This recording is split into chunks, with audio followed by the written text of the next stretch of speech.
Alright, get in. Alright, how we looking? How we looking? Looky. We are live! We are live! Oh, splendid! There we are. Alright, ready. How's everybody doing today? I hope you're all doing well. Are we doing fantastic?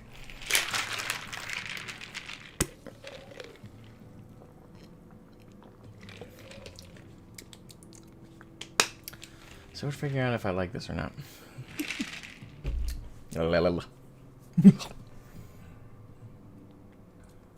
Kira, you're first. Yes, you are. Welcome to the stream, my friend. How are you today? Hope you're doing well. Hope you're doing fantastic this fine. Is it Thursday or Wednesday?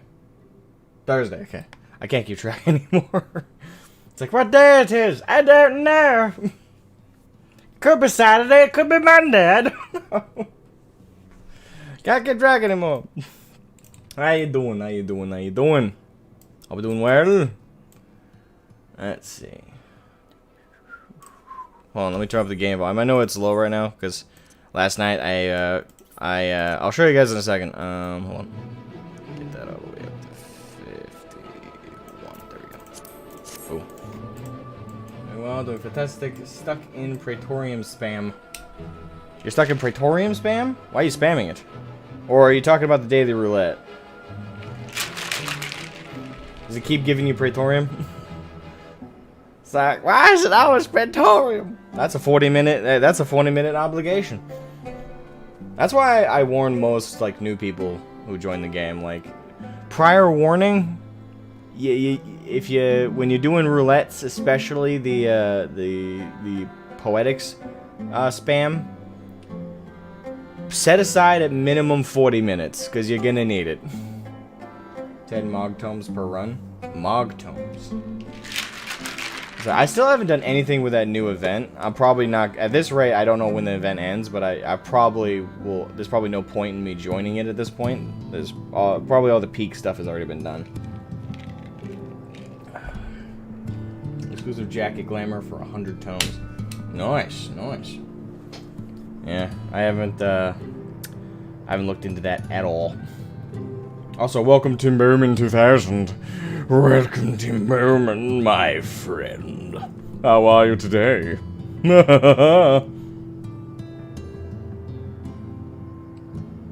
Started leveling Blue Mage with some buddies yesterday so we could do the Coil's Turn 2 Cheese. The event just started. It's going until Endwalker release. Okay. Let's go until Endwalker release. I might have an opportunity to actually do it then. I don't know. I have videos I gotta edit after today's stream, and today's stream's gonna be at least, I'm hoping for at least 7 hours, so. Now, we got a decent chunk to get through today, so hopefully I'll have enough time to myself to do such events.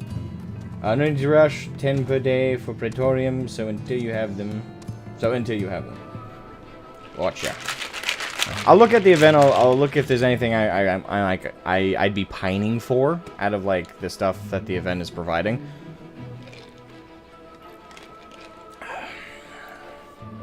But yeah, I'll look into it. Sure, how's everyone doing today? I hope you're doing fantastic. It is wondrous Thursday. Yeah. I was actually thinking about, before the stream, it kind of occurred to me.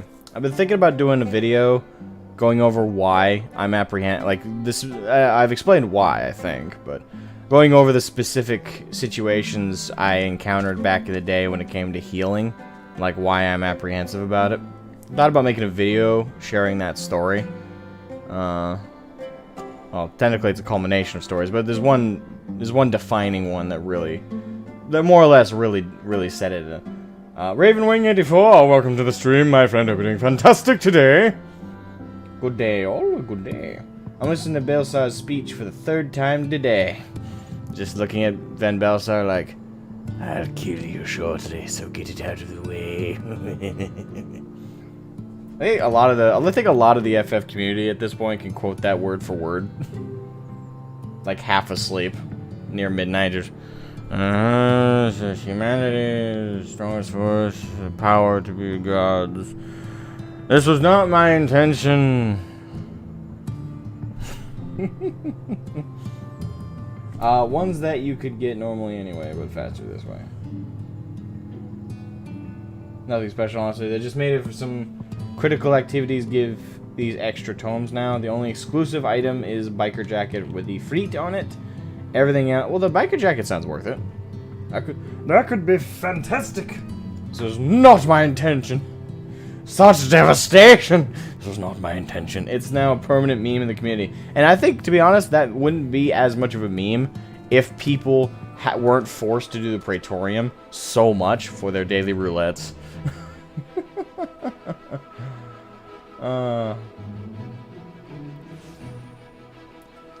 No, Ace. I'm streaming. And I just started.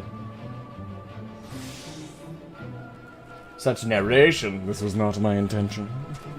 Such devastation. This was not my intention. I'm here, and I have got carbonara pasta. Carbonara pasta. Pasta. Nice. You need 200 for the jacket and the hairstyles. The hairstyles? What's with the hairstyles? Are they like fluffy, like whoosh, pompadour stuff, or what? What's the hairstyles that come with this latest thing?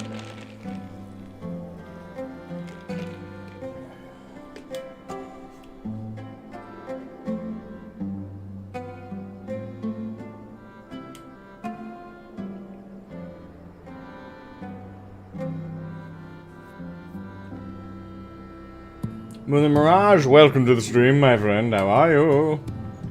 After I asked for a reaction to Mad because Schmoll. Yeah, keep it in mind. Love the content yesterday with the narration, videos, etc. Looking forward to today. Alright, yeah, today's the MSQ day. I don't know, we might set aside some time at some point if you guys want me to watch something really badly. Priority is getting through the MSQ and progressing the story. Speaking of, we got 3 minutes on the clock before that 10-minute cap, and then we're going to get back underway. Back underway! I demand them pizza. If Mr. Harper can heal anyone, he said so himself. Right.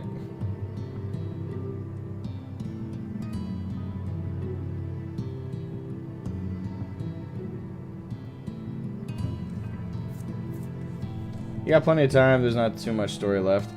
Oh, there was quite a few quests I saw. Hold on. Let me pull back up the list. I'm happy someone actually made a list of like all the quests in the main MSQ. Granted, they might be fast to get through, but oh, no, that's not it. There we go. No, it's not what I wanted. I did press the wrong thing. Damn you! Damn you all to hell! Alright, let's hold on.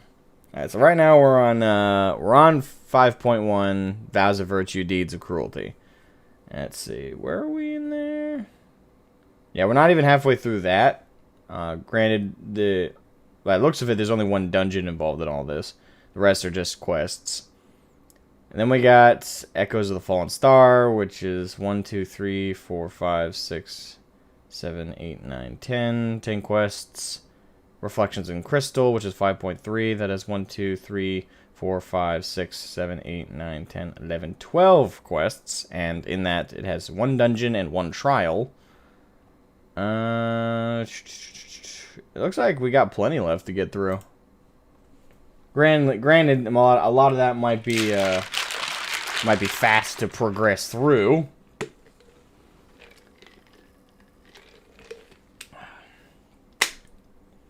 Aiming to reach the end of Shadowbringers before Endwalker? Of course, absolutely. That has been the goal for a while now. I want to catch up with the story with everybody else before Endwalker drops. That way, I can enjoy it along with everybody else when it drops. And at the pace we're going, luckily, hopefully, more than likely, we'll get through all the necessary raids and everything else before too long. So I should be caught up with everybody well before the drop of even the early access. Which, it's early access. it's everyone pre-ordered Endwalker, so it's the game's actual launch is the 19th at this point. So yeah, that's been the goal for a while, is to catch up with the MSQ. That way I can literally participate in the launch in its full extent of its meaning with everybody else going into Endwalker. And at the pace we're going, I'm already on patch 5.1, though we still got plenty of quests left to do in 5.1. At the pace we're going, and now that my cold is subsiding, and the fact that I stream pretty much every day, we could very likely get through all of them within the next 5 days? 4 or 5 days. I don't know how much some of them are going to drag, but 4 or 5 days, and then I give a day or two to get through the Invalus raids and Eden raids, I think is what they were called. Was the other one Eden raids? You should have unlocked Ruby Weapon Chain by now. You will like it. Ruby Weapon Chain. What's that? Is that a quest line, or what is that?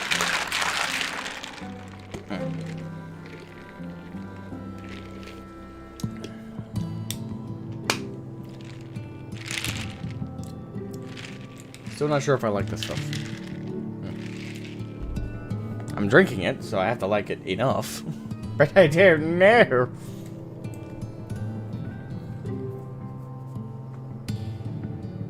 Most of the post-patch stuff is do this, go here, do X thing, come here, come back.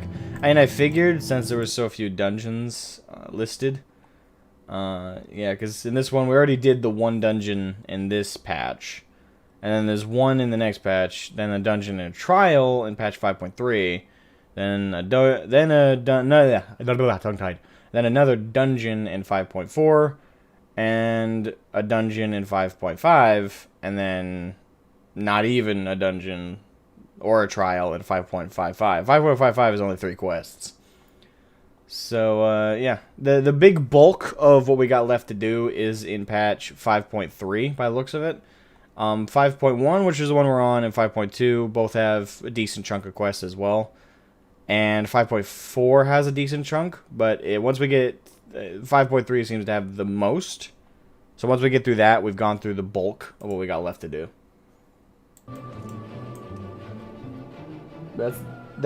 That's this expansion trial series. Oh, okay. And no, it's not unlocked yet. Okay. Let me know when I unlock it. What's your favorite flavor of G Fuel?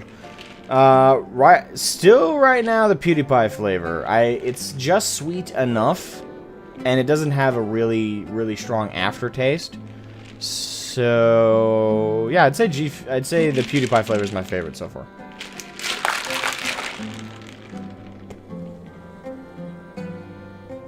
People keep telling me it's lingonberry flavored. I've never had lingonberry before, so I just thought it was cherry. Granted, it doesn't taste exactly like cherry either, so.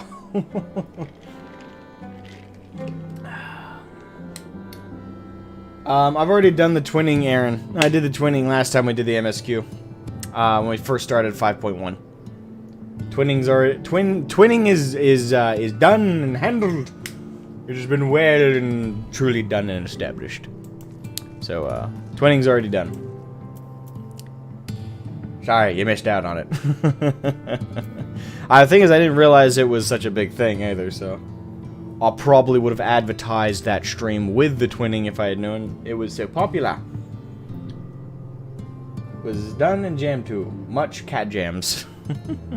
Alright, so real quick, just so you all are caught up with where I'm at. I have now officially...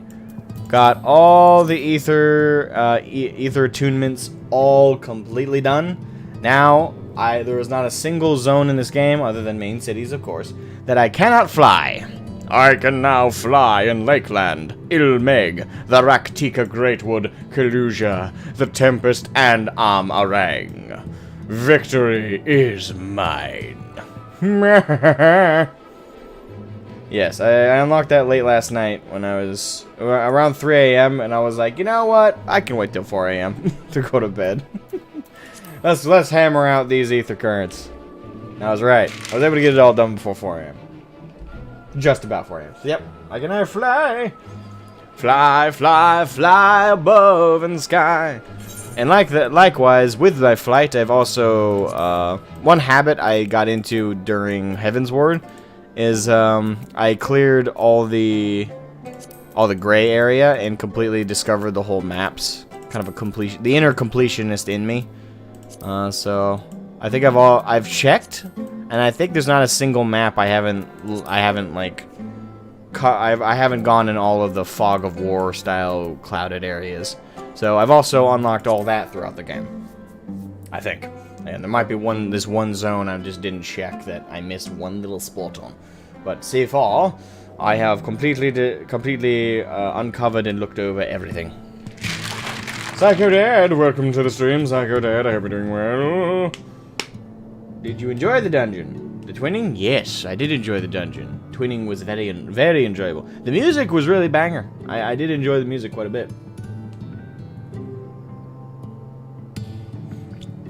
Excuse me.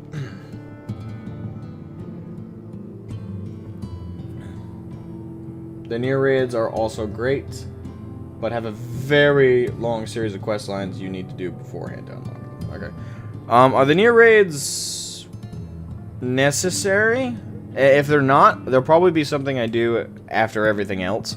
Like, if we have a gap of content before Endwalker, I'll probably put the near raids there. The other problem with doing the near raids, though, is I'm playing through Near Replicant right now, and then after that I'm playing Near Automata.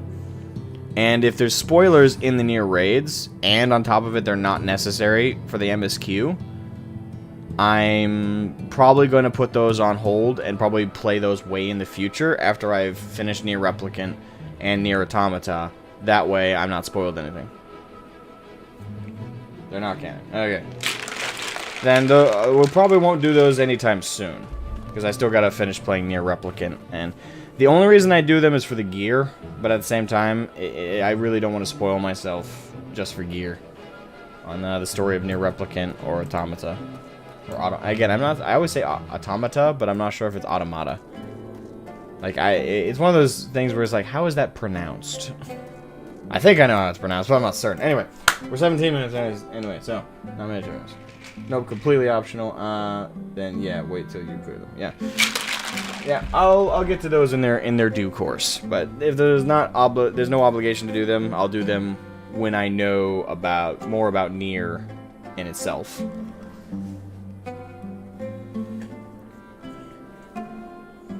You are wrong, Adamantium Pizza, because the Crystal Tower raids are actually a requirement to play before you can progress the MSQ. And then Omega, a dev also said Omega is necessary to understand Endwalker, so certain raids are actually necessary. Clay from Amarang would likely be best. No, I can't remember how she sounds. I kind of do. It sounds kind of nasally. Know you of anyone who might be able to assist us? Well, it's not that bad. She sounds more congested than nasally. I could ask the miners at Twine. Ah, yes! They will be able to point you in the right direction, I am sure. While you and the twins are occupied, I will see if there is aught else I can learn of the stagnation which afflicts the people here. Alright, Becklug. Alright, where are we going? To Twine!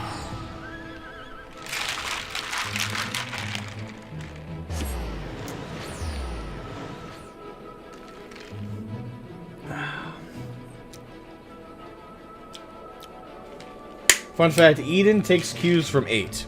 FF8?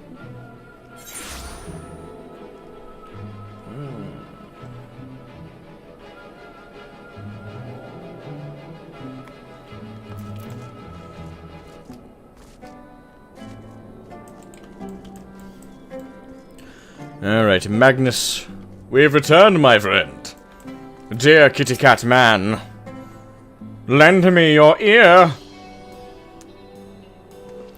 Shroud. Well, what a coincidence. You come at a good time. We just this moment finished repairing the Talos and Trolley. You lot took to Nabatharang. The trolley was no trouble. Well,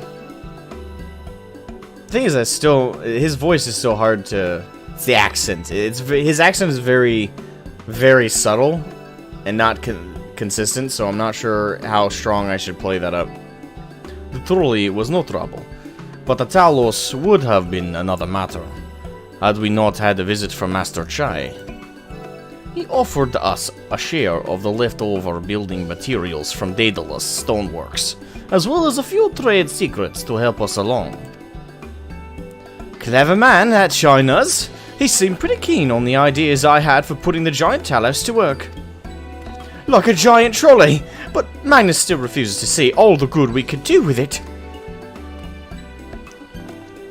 You're entitled to your dreams, Jarek, but that doesn't mean you can go harassing our guests with them. Master Choi was just being polite. And something tells me Shrild here didn't come all this way to talk about trolleys. What is it you need, friend?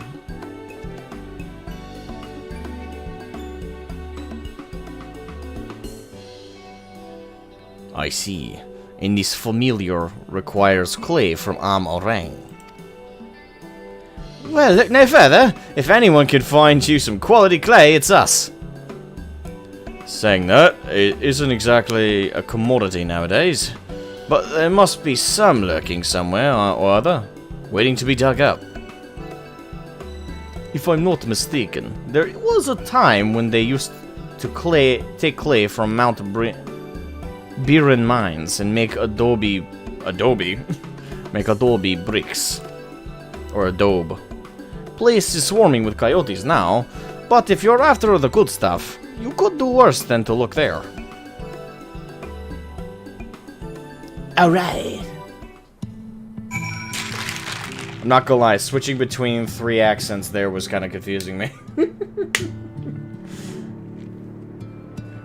Especially since I'm not in any, I don't know any of those languages, so mimicking their accents is much harder. Yeah, I started FF14 just before Heaven's Ward was released, so Crystal Tower was the thing to do. Yep, and that's all shit and done. Actually, in terms of raids, I think I've done a lot of the major ones. I know I haven't done Eden yet, or Invalus, but outside of those, I think I've done every other major raid, right?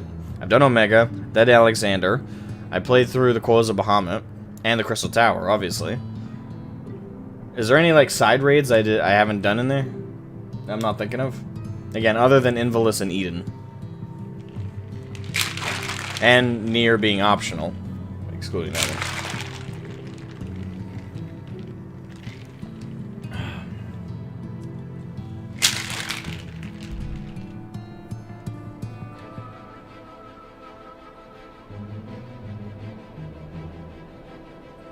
Okay, it is now for Shadowbringers, but us 1.0 players, we did it because it was new content in 2.0. Gotcha. If you ever plan to go for Shadowbringers relic weapons, you will have to do Invalus. Yeah, I have been told that much, and I probably will be doing Invalus for that alone.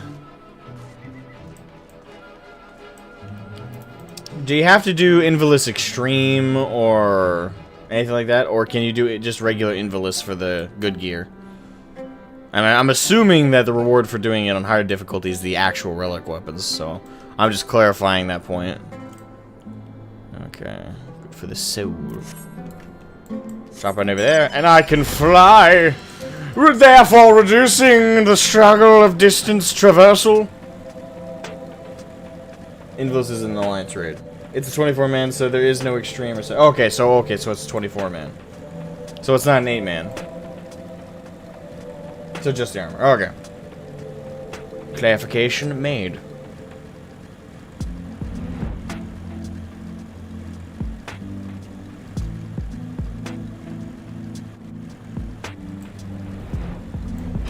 Yeah. One thing we definitely got to do before Endwalker is catch up on the Heaven's Ward arc of Hildebrand. Which I don't know if is as long, shorter, or longer than the Realm Reborn story with him. Oh, I have to get 3. I need more clay.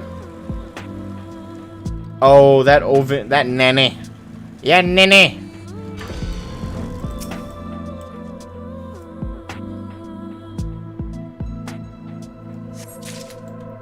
Good, that's right. Turn your back over here. Mark, tongue-tied. Not really tongue-tied. That one is just... Oh, bugger!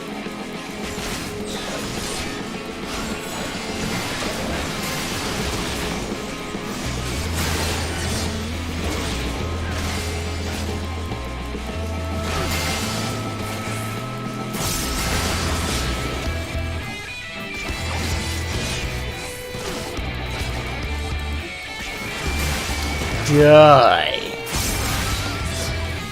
Alright, as I was saying, anyway, welcome Mark Oliver St. Louis here to the stream. Hope you're doing well, my friend. There's no Invalid except... Okay. Amarang is such a good soundtrack. I mean, most of the game does. Each expansion has had one 8-man raid series and 24-man raid series. Gotcha.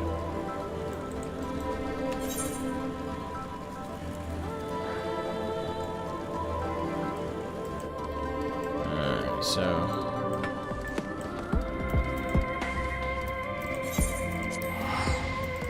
port over. Hey, Double A, welcome to the stream. How are you, my friend?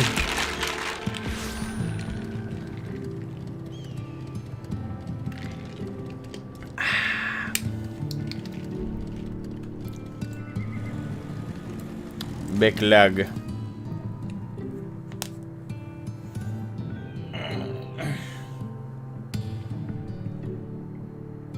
Exploration raids. Exploration. Zianani! Welcome to the stream, Zianani. Arvind Minon! Welcome as well. I almost missed you. I apologize. Yes, you were here earlier. I do not welcome you properly.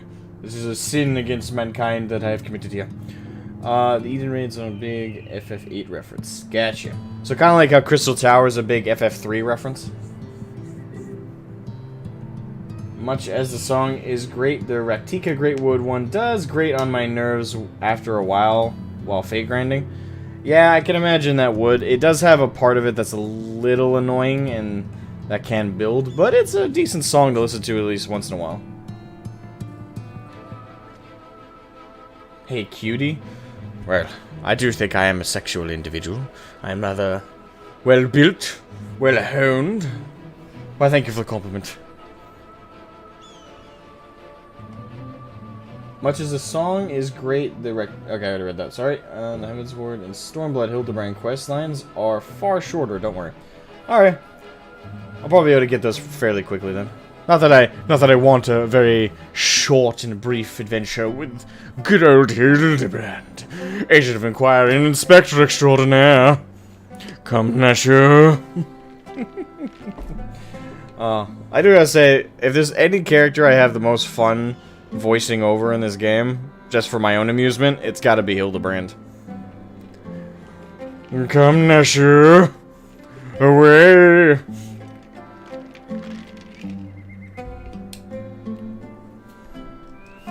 Miss Ellie. Sorry. You are a well-endowed man. Yes, indeed I am. For all my bad luck, God has given me some gifts to make up for it. Or maybe my bad luck is because he overdid it.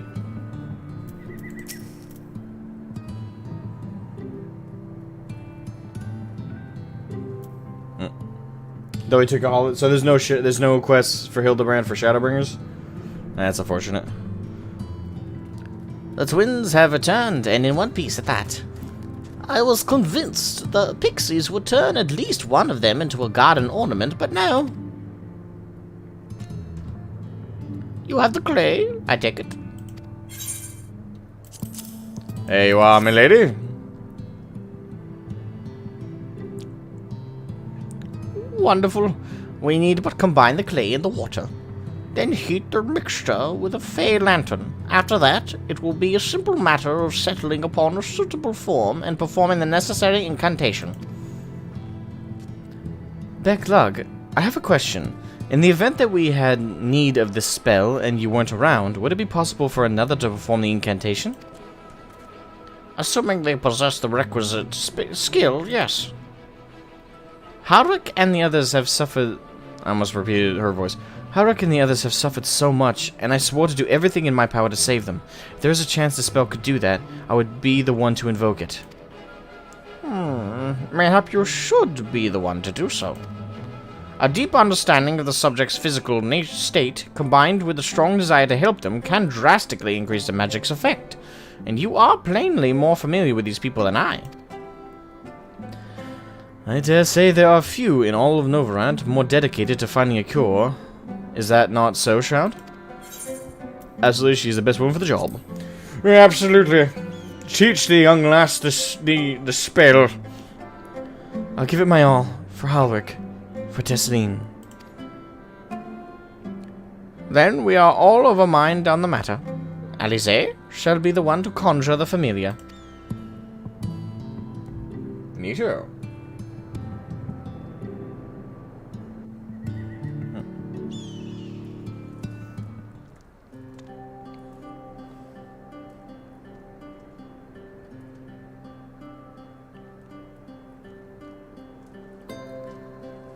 Let us begin.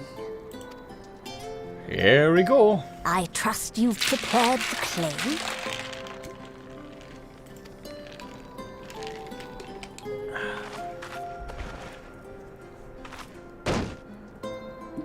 Thunk. Sound like a Very boulder. Now, I would have you sculpt for me a porksy. A what?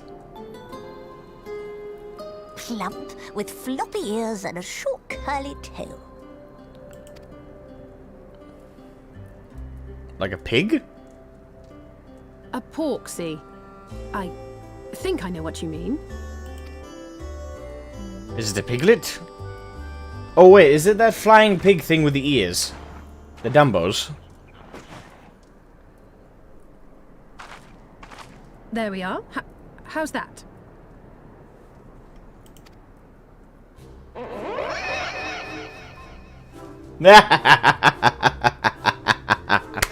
Well done. Well, it is certainly creative. There's no denying that. Alphino, you might want to run. She's going to kill you. Yes, I'm no artist. Very funny. Hey, why couldn't he sculpt it and she could imbue it? Pay him no mind, child. Though it may look like a grotesque parody of reality, it is what the invoker believes that matters.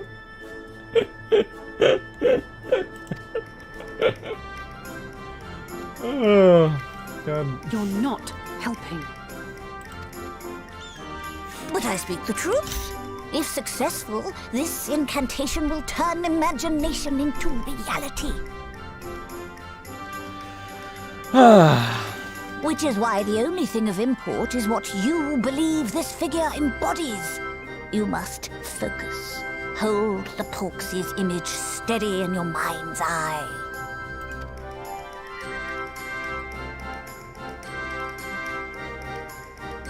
Now then, as I taught you, relax and allow your energies to flow. Alright. Come on, Alize.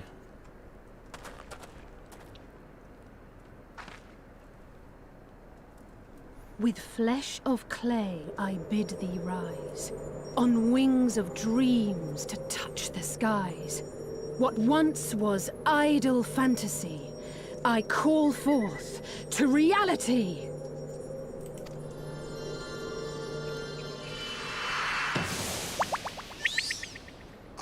It is, okay, it is the little Dumbo things.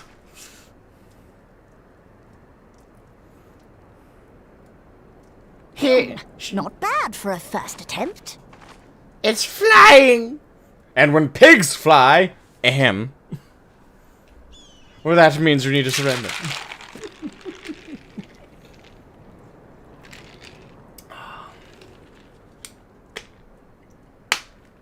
Yeah, the little pigs with floppy ears. You can have them as a mount from Pixie Beastrap. Okay. The Porksy mount looks ridiculous for Ro. It could be worse. Now, Let us see what can be done for young Halric. Indeed. If they can reverse him, they can reverse anybody. He's the furthest along.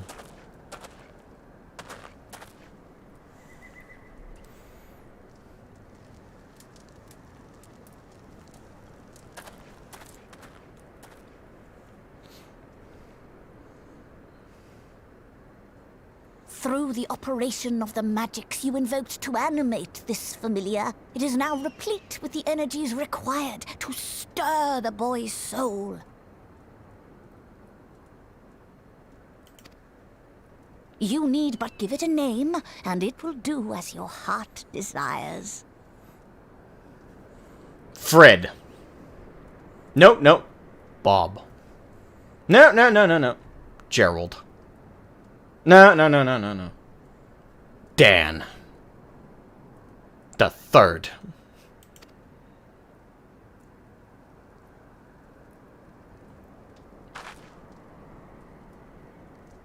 A name. Dan Pig. Spider Pig. Spider Pig. Spider Pig. Does whatever a Spider Pig does.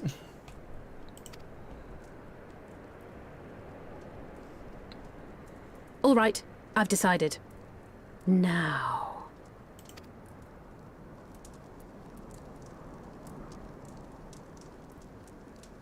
Go, Angelo!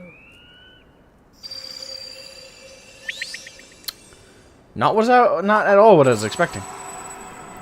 Angelo. And it's not a bad name, but it just doesn't fit to me.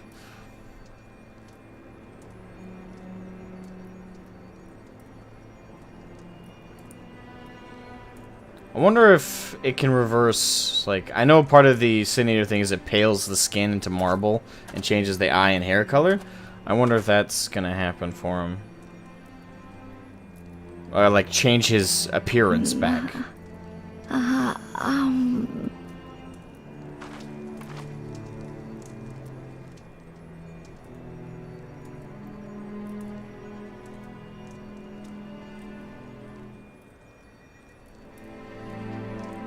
Mother,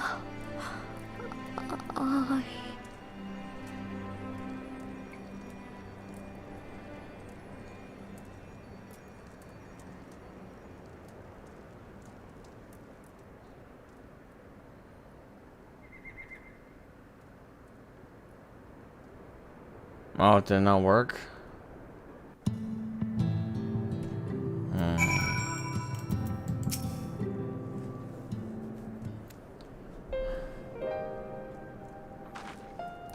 How is he, Beckluck? Did it work? I believe it did. You and your fledgling familiar have done well. If my eyes do not deceive, a hint of color has returned to his soul. Gods, I would jump for joy if I weren't so exhausted.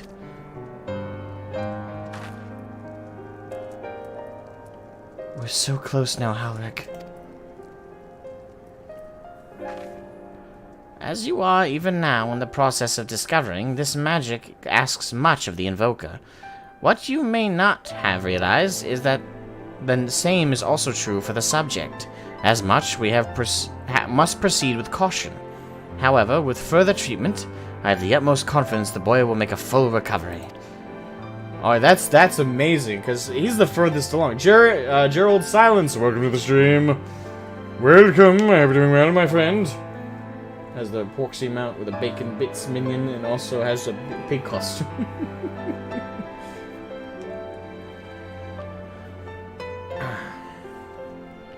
Alright, so that's good, though. This means they can reverse it, it's just gonna take multiple treatments. But yeah, if they can reverse Halric, then they can reverse everybody, because he was the furthest along. Observing the reanimation of his stagnant soul has been most enlightening. I will need time to put my theories to the proof, but I believe I can fashion a spell to produce the opposite effect, that is, to induce stagnation. Thus enabling our safe transport back to the source via Orsight. A thought occurred to me about his treatment. Becklug said when the soul is rendered dormant, the mind is separated from the body, that a person becomes incapable of interacting with the world around them. Does that not sound a lot like some of the tempered back in the source? Not really. It is the fate of most tempered to become slaves to primals, save in a handful of cases. Or am I missing something? If I can master this technique, the art of revitalizing the soul, I know of at least one in the source who could desperately use such treatment. Oh, comes for a circle, baby! Comes for a circle! Gaboo! I'm gonna save that little kobold bastard. Called Gerald.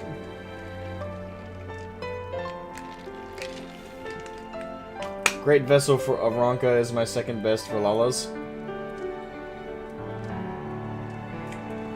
As a max role player, can confirm the Porsche looks so small. His experience at work, just not physically. Gaboo!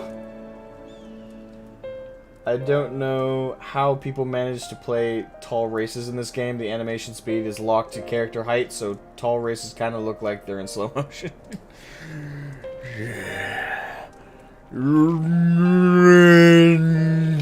Well, that means Al Ra the slowest, isn't it? Because aren't they the tallest? Just...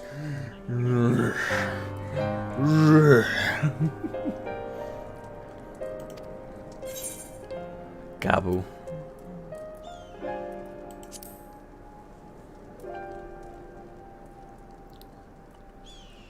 Exactly. His condition is uncannily similar to Halrick's, is it not? The only difference being that his soul was suffused with earth-aspected ether instead of light. It follows that if his soul is subjected to a similar kind of stagnation, there may be a chance we can save him, right? Forgive me, but who is this Gabu fellow of whom you speak? A kobold that went through a really depressing arc. Very depressing. Shockingly depressing, actually. When all that went down, I was not prepared to be that depressed. I was like, holy crap. I see. His condition does sound similar, yet there is much and more about the soul that remains unknown even to me. I say this not to discourage you, you understand, but to remind you that this is delicate work we do here. Work requiring patience. Of course. And as long as there is hope for the patients here, I will devote whatever time is needed to see this through. But I refuse to spend that time in idleness. If it's all the same to you, I'd like to stay here with Angelo and continue with their treatment.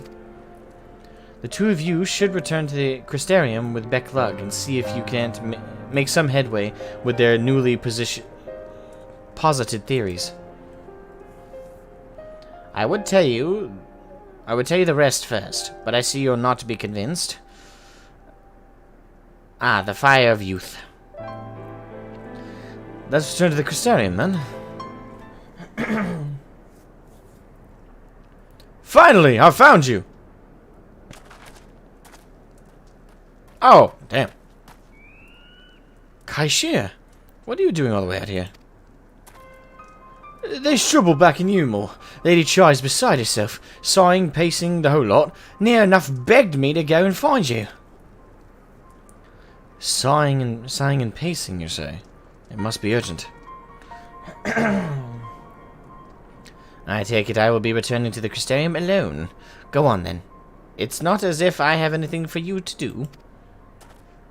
Thank you, Beckluck.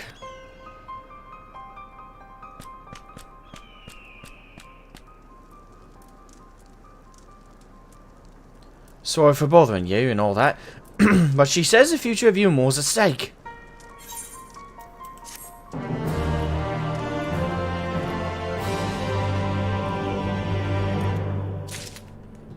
Really? Nowhere to turn. Lady Chai is in the parlour. Best not keep her waiting, eh?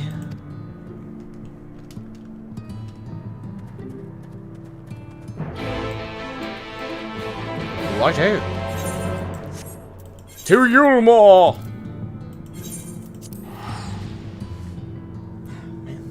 Man, it was all stuffy.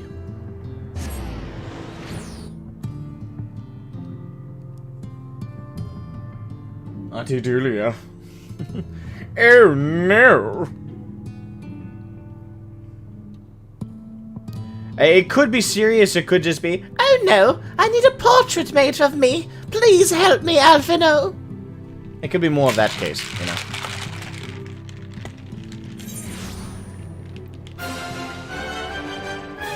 I think Vieira are the tallest? Are they? Wait, I don't know if I count ear height. And that's kind of like saying Vegeta's tall because his hair are pointy.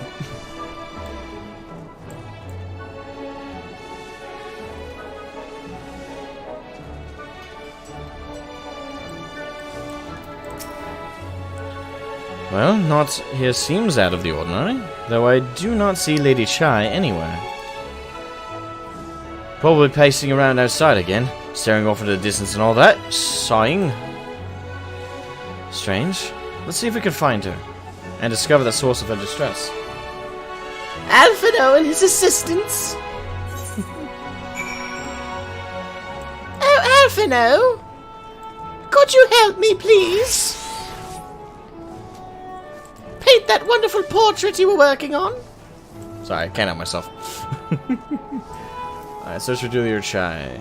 Alright, so that's on the balcony. What do you know? There she is.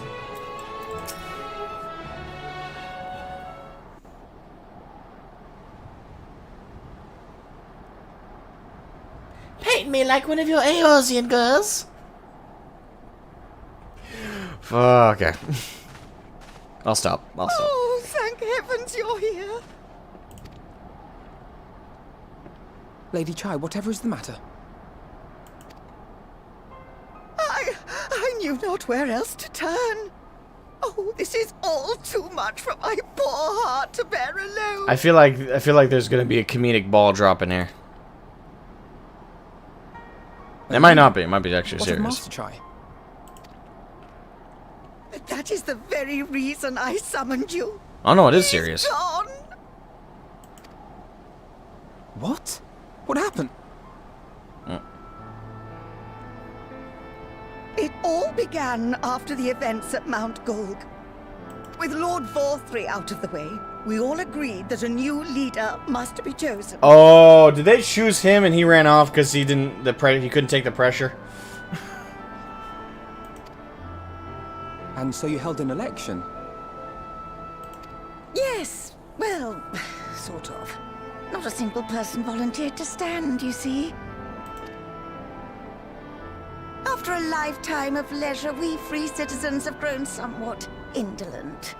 Readapting to the harsh realities of life is trying enough, but to take charge of a broken city as well? No one wanted such responsibility. So they hoisted it upon him? Nevertheless, Yulmore could not well do without a leader, and so we decided that anyone new and recruit has everyone blessed should be our considered company. a candidate. And after Thank you to whoever we subscribed. cast our ballots and tallied the votes, the mayorship fell upon my dear husband. Yeah. They put it on him. Naughty Games! Or Naughty Games. Thank you for the subscription, my friend. You are wonderful! Yeah, they hoisted it upon his ass. And he couldn't take it. Well, given the manner in which he orchestrated the construction of the giant Talos, none could deny his leadership qualities. Except himself. But even before then, he had proven himself at Daedalus Stoneworks, don't forget. He is more than qualified for the role. The perfect choice. Indeed. I told him as much when his victory was first announced. But perhaps I was too forceful in my attempt to encourage him. For shortly after that, he vanished without a word. Self-esteem minigame. Again. Awesome. We're gonna have to do it every time he's faced with an issue like this? You believe he was so daunted by the burden of leadership that he felt compelled to flee? I mean, I'll say this. If you, like, it's one thing to run for office and win, right? Because then at least you have the expectation of being like, okay, I'm the new leader, right? But if you're like, if everyone's just basically voting for whoever they think it is, and there's no one really running, Meaning no one is really going out and being like, oh, I'm the best for the option. Now everyone's just like, I don't really want to do it, and we need someone to lead, but I don't really want to do it. So there's this whole confrontational thing where you could vote for anyone. That means literally anyone could get the seat, and no one is running with the expectation of it. So if you just suddenly were announced, oh, by the way, you are now king of this entire nation and its military. You are a leader. Lead us well, friend. What? I wasn't even running. It doesn't matter. We voted for you. You're the leader now. A normal person would freak the fuck out, let alone a man with such low self-esteem and self-doubt as and anxiety, clearly, as Master Chai. Clearly, he's got issues. So, in that regard, I can kind of understand why he freaked the fuck out.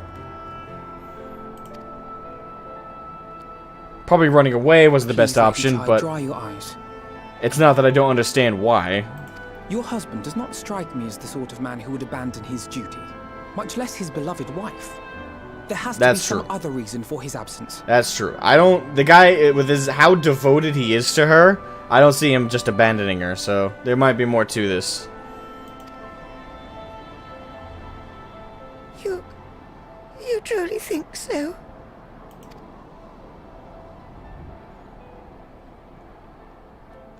What about you? What do you think has become of my husband? I don't know, but whatever it is, he won't have fled. Sorry, but I think he's fled. I think the bitch ran. No, that's not right to say. That'd be funny, but that's not right to say. China's savage. Oh boy, this is going to be interesting. Templar Cora! Welcome to the stream, my friend Templar Cora. I hope you're having a fantastic, wonderful, amazing day, my friend. Welcome. Everyone deserves someone who believes in them as much as Dulia believes in Chai. It's true, though. It's true, though. That is the ideal person to look for in a partner, isn't it? Like, everything else aside, you know, every other form of, like, courtship and attraction aside, ideally, in terms of someone's personality, whether they'll, no matter what, you want someone who's got your back. Not someone who will let you get away with murder, I don't think. Like, I wouldn't necessarily, I would want someone who would try and keep me on my toes, like, try and keep me humble, but also someone who would back me up if I'm in the, if I'm in the red or if I'm in the gray. You know, someone who would lift me up as much as I can lift them up. Now, that's the ideal partner, right? Somebody who's got your back and you got theirs. Through thick and thin. Again, keeping each other humble, but also being there when you need each other most. I think that's like the ideal. And on top of it, someone who's that devoted to you that they'd stand by you no matter what. Even if they thought you were in the wrong. In all reality, I think they should go into the tea business. Which form of tea? The YouTube form of tea, which is, you know, drama stuff, or tea as in like literal tea production. Come one, come all, get your tea bag straight from Yulmore. Come, it tastes delicious. Made by the finest kitty cats around. The Chais. Oh, now that I said that, I get what you mean, chai tea. Now I get it. Okay, I had to say it. Damn you. Well done, though. Well done. Great wordplay. Someone who is never gonna give you up, never gonna let you down and hurt you. I'm gonna rickroll myself. Get ready, everybody. The stream's about to get struck down because YouTube thought I did that too well. Oh, God. And I think you called her creepy when you first got there. I did, but that's because she came off as too sweet. And I'm used to that whole twist of, oh, this really sweet, nice character is actually kind of fucked up. Like, especially in anime, that happens a lot. Like, there's this really sweet, nice character, and they end up being this really evil, big, bad, malicious character. I've had the wool pulled over my eyes too many times with that. So I just expect, oh, if the character is super sweet and welcoming, the twist is going to be she's actually super, like, demented. Yandere. Yeah, pretty much. Like, it's just... It's happened too many times way too many times to me, so I now no longer assume it's actually just sweet. I expect it to be sweet hiding the spice. You know what I'm saying? So in essence, because they didn't do that, I'm actually more surprised.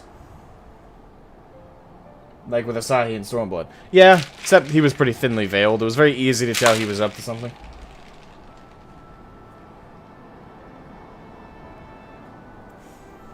Alright, I don't know. But whatever it is, I don't think he's fled.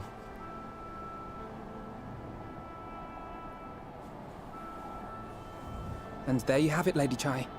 You needn't worry. Master Chai loves you more than all the world, and he will return. True that. Wherever he may have gone, rest assured we will find him.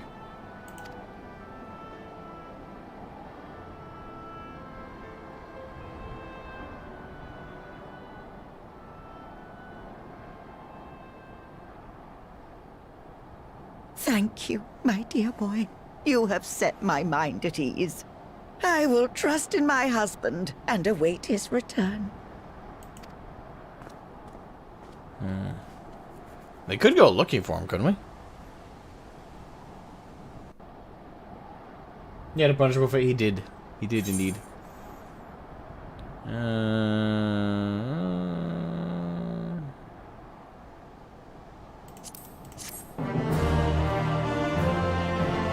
Quest complete.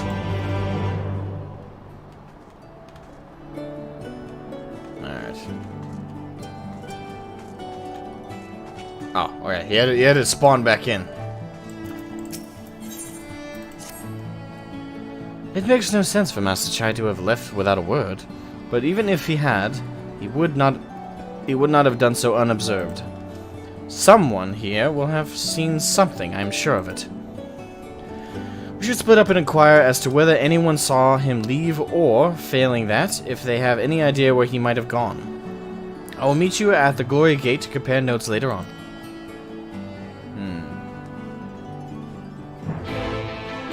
Alright. Allow us to check down the poor bastard. Mowin.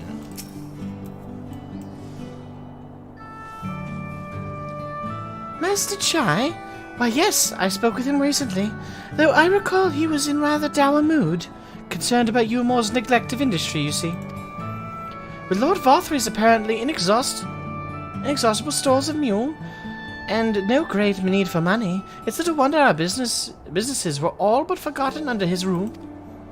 But I assured Master Chai that the Boutique of Splendors will do all it can to contribute to the revival of trade here in Eulmore, which seemed to satisfy him. He took his leave soon after.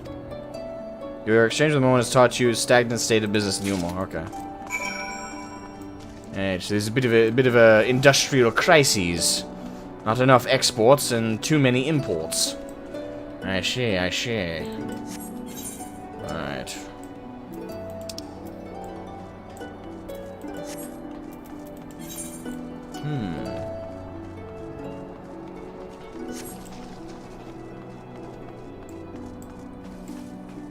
Curious, were you playing during the time XIV players were honoring the memory of the creator of Berserk, who passed away this year?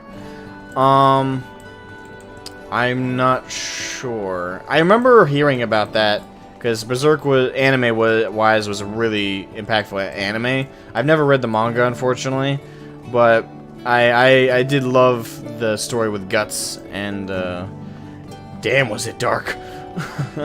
But I don't know if I was playing exactly around the time that was occurring. I do remember hearing about it though, and it was very sad to hear. I hear his understudy or apprentice is going to finish his work, but I don't know if I was playing during the time when it was being memorialized. I do know that someone told me that in the game there is an in-game memorial for Guts. It's just for Guts, and therefore also the creator. But I'm not sure. Be right back. All right, see you when you get back, Raven Ring. Looking for Master Chai, are you? Is something amiss? When I last saw him, he seemed ready to collapse from exhaustion. I insisted he rest and catch his breath, and we talked for a while. about his concerns over the city's defenses, amongst other things. I made more than a few valid points. Many of our men are still recovering after your confrontation with Lord Vorthry, and finding General Ranjit in a heap in the middle of the plaza shook us all to the core.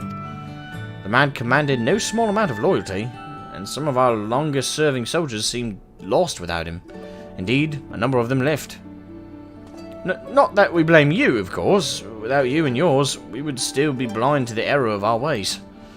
Anyway, funding permitting, I propose replenishing our ranks with volunteers from the derelicts in Gate Town. We have a duty to protect not only Umor, you see, but the surrounding regions of Kalusia as well. And I, for one, welcome any man or woman willing to take up arms for the cause. Indeed, I told him as much, and he seemed relieved to hear it. It was on that note that we parted ways. He headed outside, as I recall. Okay, so we learned that okay, so they're on top of their economy having a major issue right now. They also, I kind of see, you got to give credit to the storytelling in this. They're actually factoring all that stuff in instead of just saying, "Oh, we dethroned a ruler. That's all. Tally ho, go on, tally ho, pip pip. You know, that's all we need leave attached." No, they're actually covering like the nation. Now, we're actually going through a little bit of the nation's recovery process. I like that when we did that with Alamigo as well, a little bit, when we helped out with their nation's recovery. Something about it just, again, adds so much life into the world. You gotta praise the storytelling on that front as well. I recall a man fitting that description. As to speak with the poor buggers lately come from the right. Said he wanted to know the state of things down in the derelicts. And you can be sure we gave him an earful. Lack of food, medicine, clothing. There was plenty to tell. We hunt high and low for whatever we could scavenge, and it's barely enough to fill our bellies. But folk here don't just want to survive, they want to thrive. When he heard that, he started mumbling to himself, something about finding us work, I think. Fair play to him, though, not content with having his ear chewed out by derelicts. He asked about the other settlements and all. After that, I can't really say. Looked like he was headed for Gate Town when I last saw him. Okay, the poor living conditions inclusion. Alright. So it sounds like to me that he's not running. It sounds like he's actually taking his job to the fullest. Like, he's immediately getting to work as leader. Good. That's really good. And that to me tells me he's going to make one hell of a good leader. And he'll lead them to prosperity. He's already taking into account very, very crucial things to a nation's stability and it's for its people. Economy, defense, and living conditions. As well as the mindset of the common folk. Those are all very important things. Oh, there you are. How did you fare? Have you learned anything which might offer a clue as to Master Chai's whereabouts? Yep.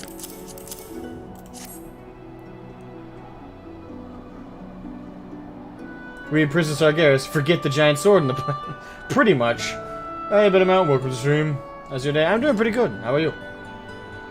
You get something similar for Ishgard if you do the Firmament questlines. I think I did. Tally-ho, chaps, go on. Lally-ho! Did you see how players honored him? There's videos of it. I have not seen that, no. I love this community for its honoring people who passed. The recent death of the Fortom VA is another example. Yeah. And that's how you know a community is not only tight-knit, but also pretty damn wholesome. And in WoW, I'm sure most of you who know anything about WoW probably have heard this story. But in World of Warcraft, I can't remember what expansion, but way back in the day, there was actually a death within a guild, like in IRL. One of their guildies died, and they held. So this whole guild got together and held a memorial service. I think it was, I know it was an Alliance guild. That's the most I remember.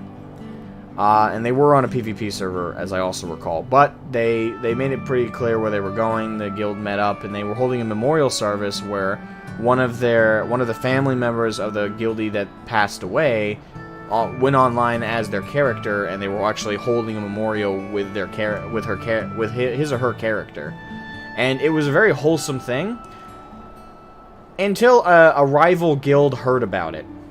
A rival horde guild heard about it and waited for them to show up.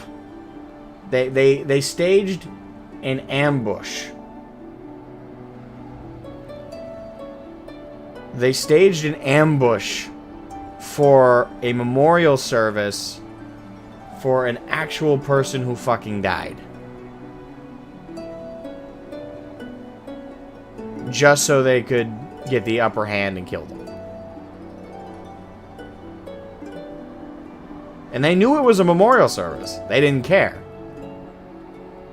So the Horde Guild just swamped them while they were holding a memorial service. Took them completely by surprise and killed everyone in the guild. And for good measure, they did this intentionally, it's commonly believed, but they killed the person who's died's character first. The ambush focused on that player character first, intentionally, and then wiped out the rest of the guild.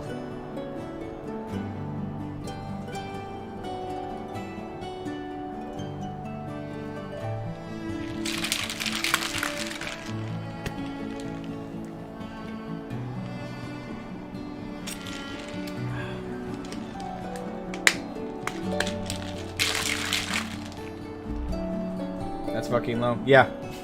And that was years ago too. That was many years ago. At the event, Blizzard dispensed some bans. The only community reconciliation of bad play. Yeah. It's one of the few times the bans were actually handed out for it. But just to give you an idea of how tight-knit the community is with WoW, keep in mind, that wasn't like... I'm not sure, I'm pretty sure it wasn't post-Wrath. So that was back when the community for WoW was quote-unquote at its... Yeah, there was really no sense of community. And that was back when the community was more or less at its peak in terms of, like, tight-knitness. That's a word. It is a scummy thing to do. And they knew it was... They knew it was a funeral service for a real person that died. And they didn't care. Was still vanilla? Yeah. I'm pretty sure it was still vanilla. That was back when the community was supposedly at its peak. So, even since the heyday, we've had some pretty shitty people. And... like I said, I've said it several times, both in review videos and on these very streams. The community in FF, compared to WoW, even in its heyday, is not even a fair comparison. Because FF has a far superior, well-moderated, well-built community. And I just find it so depressing, looking back at even the heyday of WoW's community, and looking just how bad it is by comparison. What did they achieve with that, though? Nothing. Like, there really, even back in vanilla, there really wasn't... I can't remember if back in vanilla or not, there was a PvP, like, a PvP currency, even if you did open world PvP. I can't recall. But if I'm recalling correctly, there really was no outstanding benefit or reward for a massive PvP scale like that. Most PvP back in the day was done, especially open world PvP, was more or less just to was just fun. It was just what certain people decided to do. But in terms of like long-term achievements or anything, they probably didn't get any.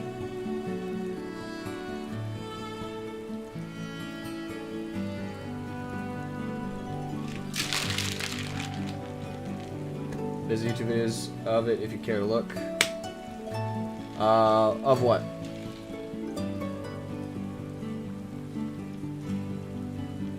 To be fair, in WoW, Horde has some seething PvP mongers. Yeah, it always has had. The Horde has always been the more PvP faction. Not saying the Alliance never won really anything, but there was certainly more PvP hounds in the Horde. I mean, when the faction has more of that warrior aesthetic behind it, that's probably why.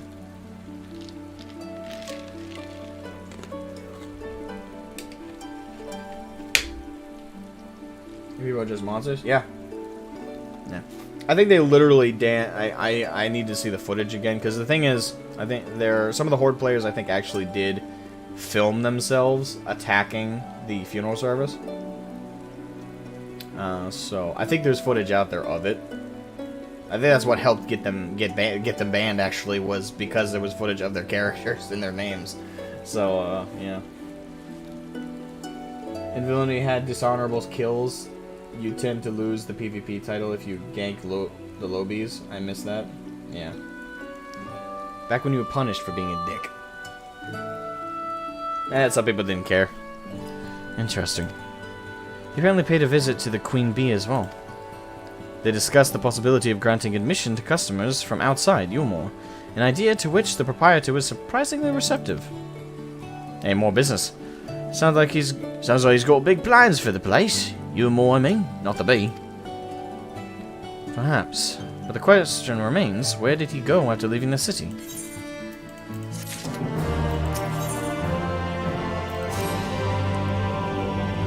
All we know for certain is that Master Chai has shown great concern for not only for Yulmore, but its surrounding settlements.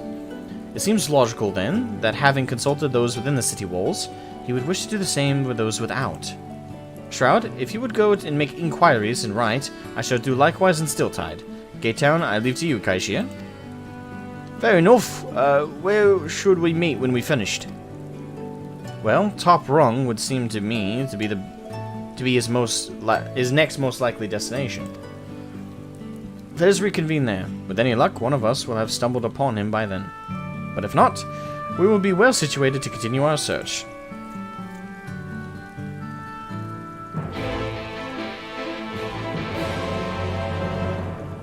You haven't repeated... To repeat myself, you haven't started Firmament yet. The quest was still unclear. Okay. Then I will have to do that at some point. Although you didn't need to repeat yourself, it was kind of unimportant. There's YouTube videos... Okay, in vanilla... Okay, I already read that. Bearded Moose, welcome to the stream. I hope you're doing well, my friend. The part where you search for that new mayor. Yeah, he's running around trying to figure out the best... trying to figure out what best to do for the people of his nation. So it's good to see that. But yes, welcome, Bearded Moose. I hope you're doing well. Doing fantastic today. It may be raining in the game, but it's not only a little bit partly cloudy outside. Not too bad. Rather temperature-wise. Rather casual. Casual. Right, so we're going to right. I could have either right over, but it's not that far. Because if I'm not flying, it's not worth a gear.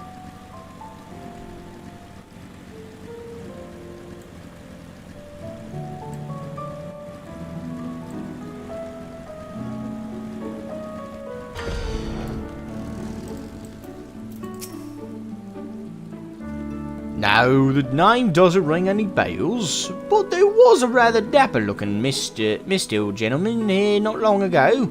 He wanted to talk about relations between Wright and Yulmore, or rather the lack of them. We lost a great many people to their promises of mule, and the chance of a lavish life among the free.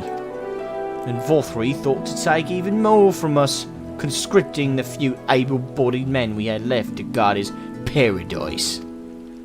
I needn't tell you what happened when the Sin Eaters came. Such things are hard to forgive. But Vothri's gone now, and we're curious to see what will become of Yulmore in his absence. That's what I told your friend, Shine Nose, was it? And I'm sure the others said the same. Not what he wanted to hear, I suppose, because he left soon after, and that was that. Hey, Ellie, welcome to the stream. I'm doing well, my friend. Hiyo. As firmware requires DOH to proper start.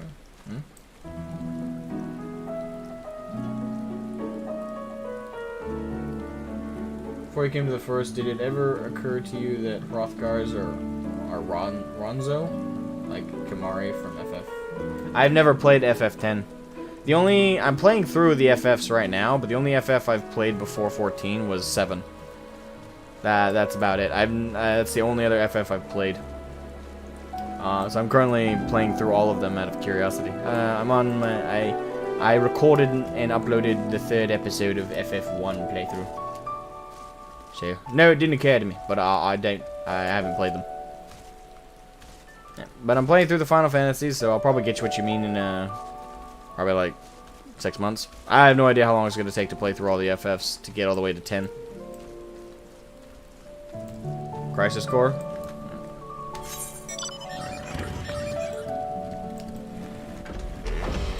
So speak with Alpha now.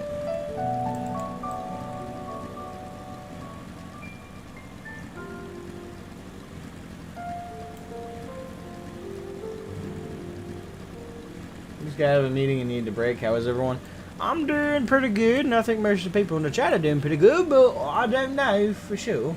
6 months? Optimistic. I mean, that was a very optimistic assumption, yes. Especially when Endwalker drops, that's probably going to hinder that process a lot more. So he paid a visit to both Roy and Gatetown as well, did he? I see. Kaishir and I gleaned much the same. He seems determined to salvage what goodwill might yet remain among the settlements of Kalusia, the only likely place he has left to go being Amity. Come, if we are quick, we may yet catch up with him. Good. We can offer our assistance as good adventurers and friends. I play the Sorrows of Wirlit. Relate.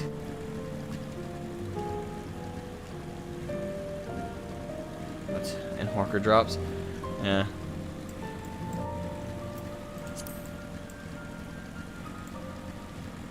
China's. What's up?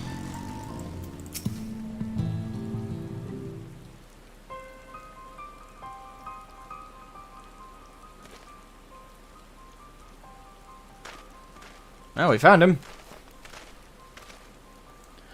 Shroud, Alfino, Kaishir, what are you doing here? We might ask you the same, Master Chai.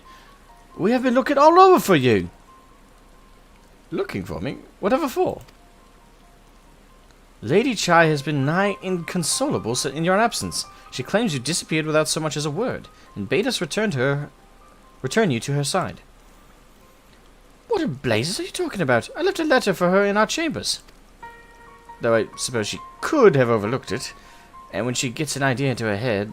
I can only apologize. No harm done, Master Chai, but since we are here, might I ask what compelled you to come all this way? We were told you had been elected mayor, and from what we have gathered from the nearby villages, you have been inquiring about the people's grievances. Is it safe to assume you mean to take office? Now, let's not jump to conclusions. I did seek to learn about the problems faced by the people of Kalusia, that much is true, but I am by no means sure I am the man to solve them.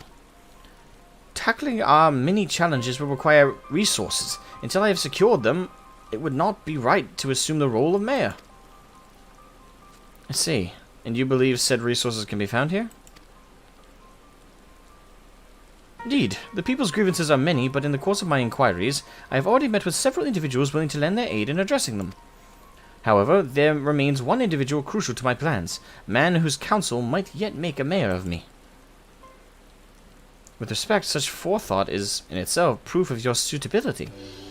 The city needs you, Master Chai, and I am certain this man of whom you speak, whoever he may be, will reach the same conclusion. For what little it is worth, we will vouch for you should he require convincing.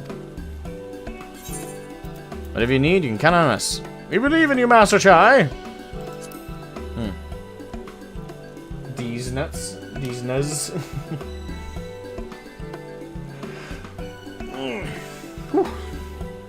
I don't know what to say. You don't need to say anything. You've got your actions to speak for you. For as long as I can remember, all I've ever wanted is to make it into you more. But that dream's gone now. Burst like a bubble. Or a boil, more like. Anyway, outside of repaying Master Alphino, I haven't had a clue what to do with myself. Spent most days in a daze. But you? You've been running up and down trying to find a way to fix this mess for everyone. And I reckon you can do it. You got this lot up Mount Gulch, didn't you? Yeah. How hard could mayoring be? You're going to steer Yulmore to a better future, I know it. And I want to help. Properly help. Do something that makes a difference. I don't know what it is yet, but I'll work it out in a tongue-tied. But I'll work it out on the way. If you let me come with you, that is. You give me entirely too much credit, the lot of you. But I can't deny it gives me heart. Come then, let us press on together.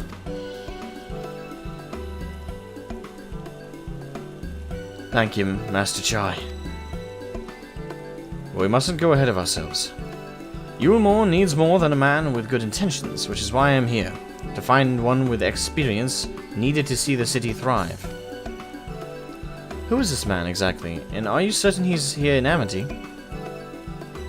Rendon is his name, and yes, he is. Or was. I had scarcely begun to explain myself when he decided his time was better spent elsewhere. He served as chief advisor to Volthry's father when he was in office. If Ranjit was the mayor's right hand, one might say Rendon was the left. And between them, they kept Yulmore on the road to prosperity. The city needs more than a mere man of business, which is why I must needs find him. But even if you do, what makes you think he will listen? Before giving chase, might it not be wise to speak with those who know him, here in Amity? They may be able to shed some light on his reason for rejecting your overtures out of hand. Yes, I suppose that makes sense. Perhaps we should start with Tristal, then. As I recall, you made a rather favorable impression on him. I'm certain he would be willing to talk to us.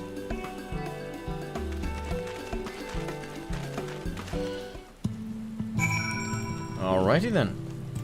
Tristal. Oh, Tristal, friend.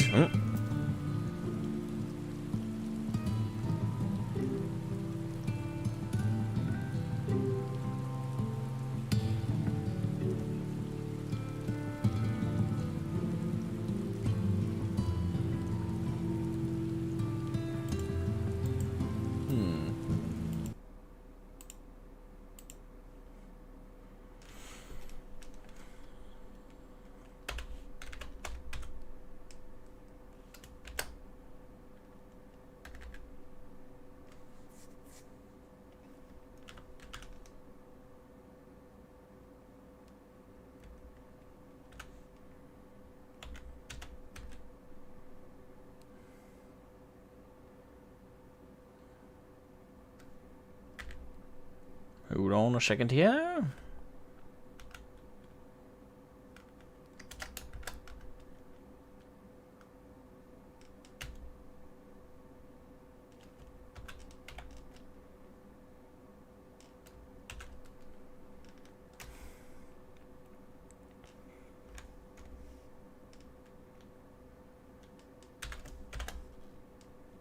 I think that's right.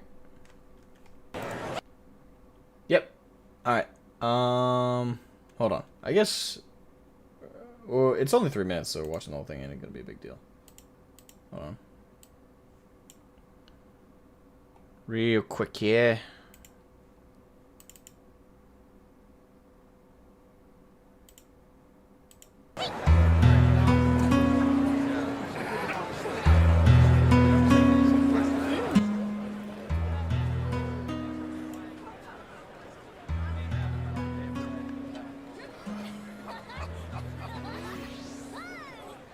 So this is the memorial.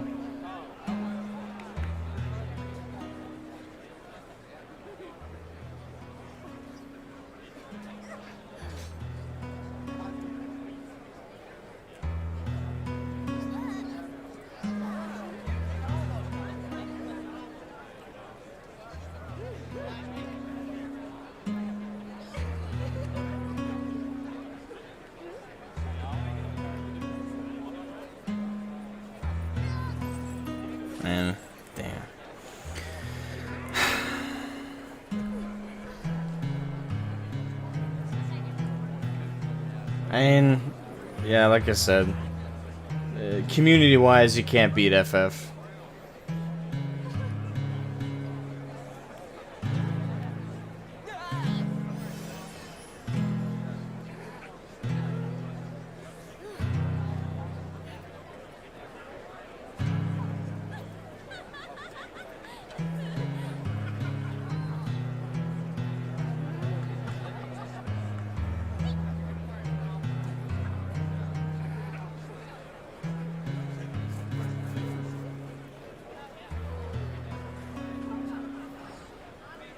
Okay, this one's for, so this memorial is for the VA for the Lord Fortem. They have one for Edmond's voice actor, too. Okay.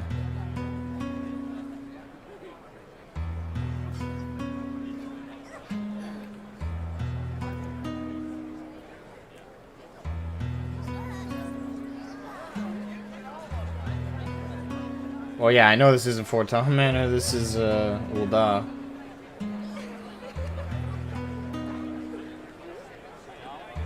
I mean, damn. Yes, yeah, no, this one's for Kentaro Miura. For Berserk. Yeah, I know, that's why I was confused when someone said it was for, Edmond. I was like, this is the Guts theme, so that didn't make sense to me.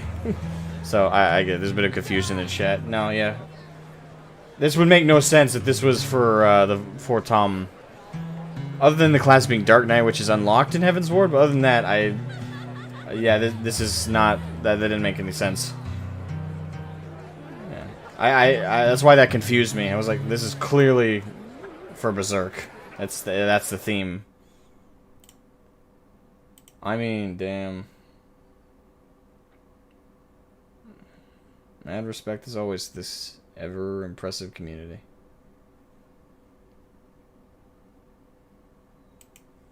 Damn.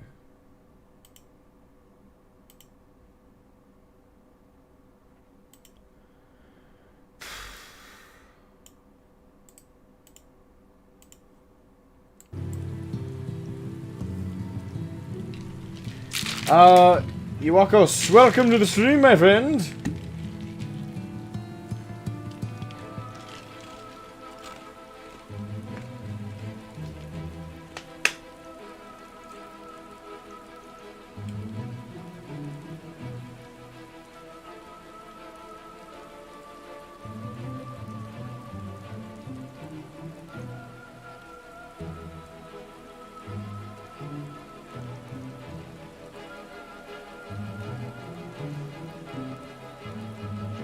Oh, okay. That's despicable. Wait, what? Did I miss something? That's despicable. What's despicable calligraphy?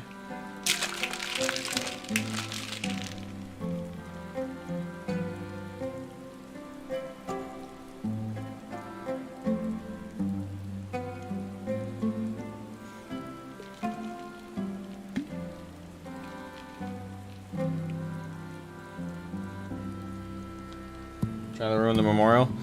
If it was WoW and it was on a PvP, as I shared earlier, if it was WoW on a PvP server, it'd be worse.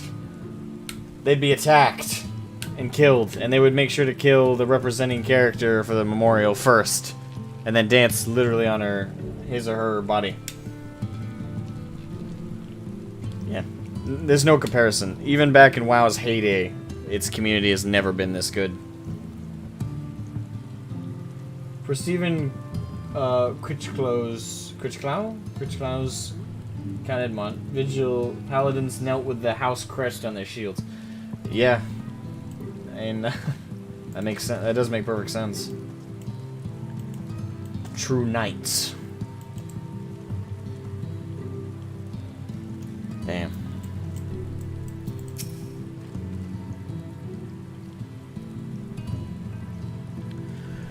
Greetings, friend. And to you too, Master Chai. I presume you are here to ask after Rendon?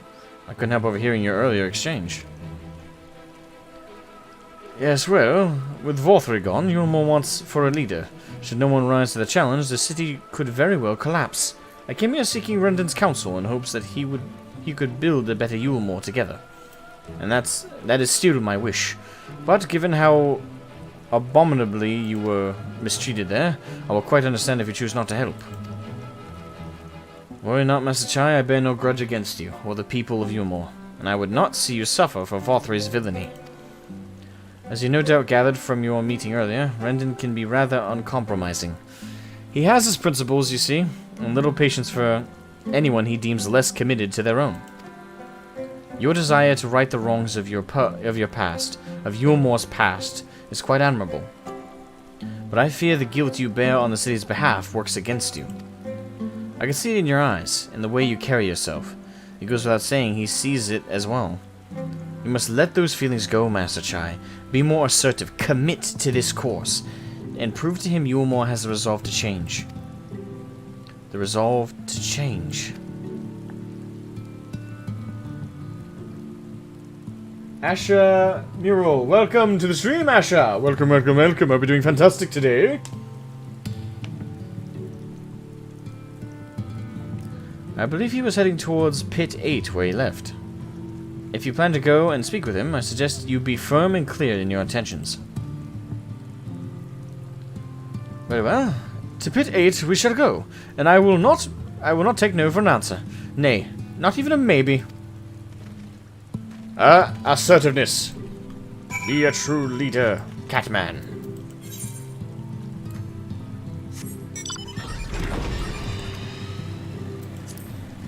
I can get enough of watching these. Streams? Or FF streams specifically? Or better yet, my streams specifically? If so, spectacular!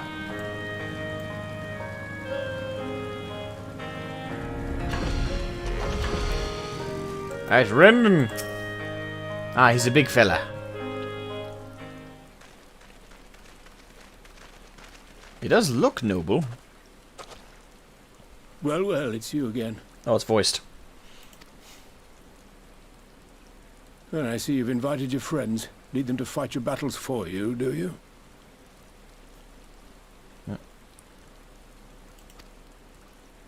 No, I didn't invite them, as it happens, though they are indeed my friends. Well, not only mine, but every true Yulmoran's. They are the ones who awakened us to the truth, to Lord Vorthri's villainy, the famous warriors of darkness. Are they now? Yes, they are. It would be no exaggeration to call them our saviors. We owe much and more to their kindness, but we cannot depend on that kindness forever. To do so would be a little different from entrusting our affairs to Lord Vorthri. Nay, we must learn to stand on our own 2 feet. And I would have them present to witness my attempt. Hear, hear, Master Chai. Your sentiments are admirable. Yet admirable sentiments do not a nation make.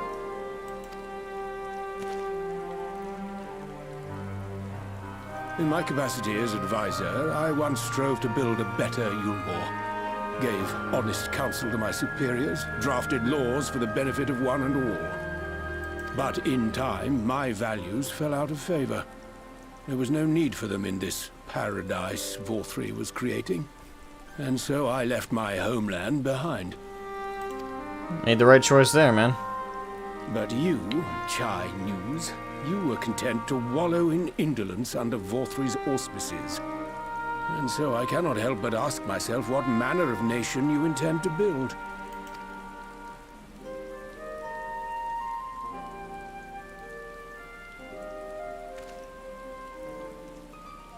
I can offer no simple answer to that question.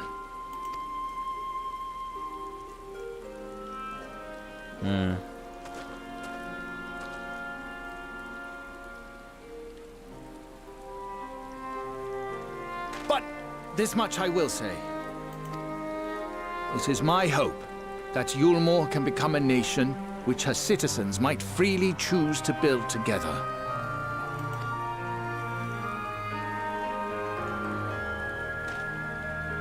A great many people, myself included, flocked to Yulmore seeking sanctuary. The alternative being to live in fear and die in pain. It seemed an easy choice. And sanctuary we found. As much food and drink as we could ever want. Secured at the cost of the surrounding villages. Little wonder the people gathered at our doorstep, begging to work among the bonded. The free were blind to it all, of course. Content to, as you say, wallow in indolence. In ignorance. Were I mayor, I would first take stock of the city's resources and see that they were assigned equitably. Our days of reckless consumption are behind us. The distinction between free and bonded died with Vorthri. The needs of rich and poor alike must be considered if our nation is to survive. To which end I would take steps to secure channels for supplies, rekindle relations with nearby settlements, who re-establish industry, reach out to neighboring nations, and the list goes on and on. And he's at least thinking it out. If I were the big advisor there, I would see a lot of potential in that. And he's not being blasé about any of it. That's the most important part.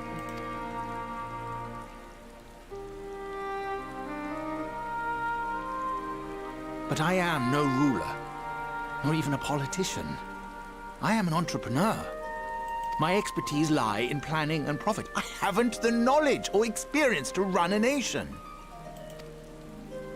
Please, Rendon, will you not help me? Together, we could solve the city's problems. Build a Yulmore for the people.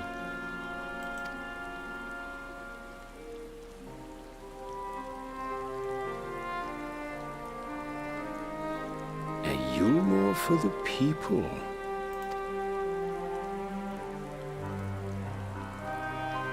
And I guess that's an answer to his earlier question, isn't it? The kind of Yulmore. Like the sound of that.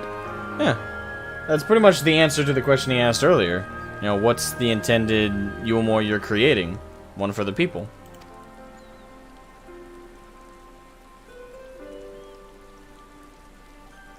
But before I offer you my counsel, I would be certain of your ability to perform the duties of office. You would? You ask me to help you solve Yulmore's problems, but first I would see you solve one on your own. Accomplish that, and you will prove both to me and the people that you are a man worth following.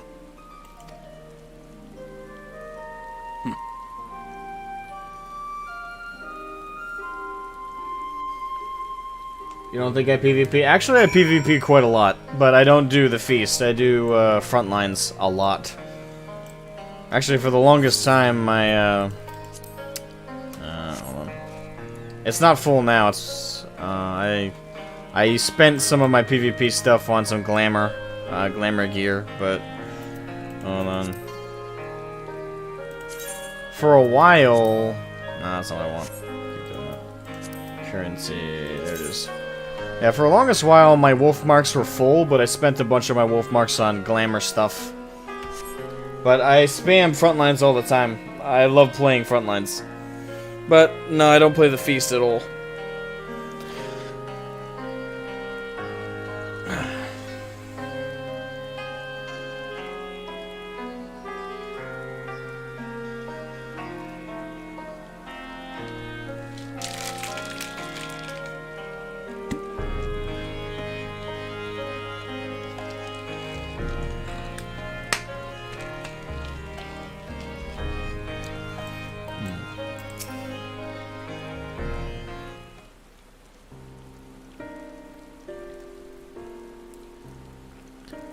Right then. Is there a particular issue you would have me resolve? You seem to have conducted your assessment of the problems Yulmore now faces. I assume you will agree, therefore, that the matter of dwindling food stores is the most pressing. Yes, mule being neither a desirable nor less sustainable option. I assume alternative foodstuffs are now required to fill the void. And a man who hungers is not like to contribute much to society, save violence, perhaps. So tell me, how do you propose to solve this problem? Give me a satisfactory answer, and I will consider offering you my counsel.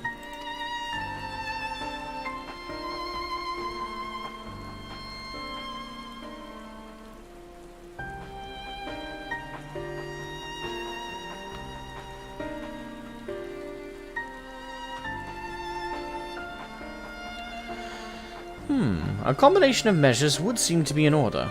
One to address the immediate issue of supply, and another, that of production. Go on. For the present, Yulmore's coffers can be used to purchase food from our neighbors. This would afford us time to address the underlying problem that affects us all, the long-standing neglect of our agriculture.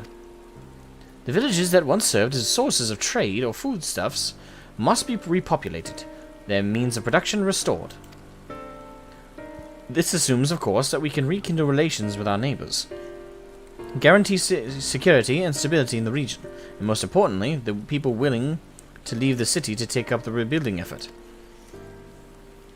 My, think of that all by yourself, did you? Well, yes. It began as a rather abstract plan I drafted some time ago, after speaking with the peoples of Yulmore and the nearby settlements. You've impressed me, Chinas. I have? Well, that is a relief. Oh, you haven't secured my support just yet. Only my attention. Grand plans will not be enough to persuade the masses. If you would ask them to rebuild, you must provide them the means to do so. A fair point, Rendon, and one to which I have given much thought. I propose the use of Talos to aid in the establishment and maintenance of these settlements. Their employment would drastically improve efficiency and ultimately increase production. Talos? But Daedalus Stoneworks closed their doors years ago. Without a ready supply of the necessary equipment, the people would starve before your plans could be put into effect. Well, as the heir to Daedalus Stoneworks, it just so happens that Talos are my field of expertise. And with a little help, I'm quite certain we can acquire what we need in no time at all.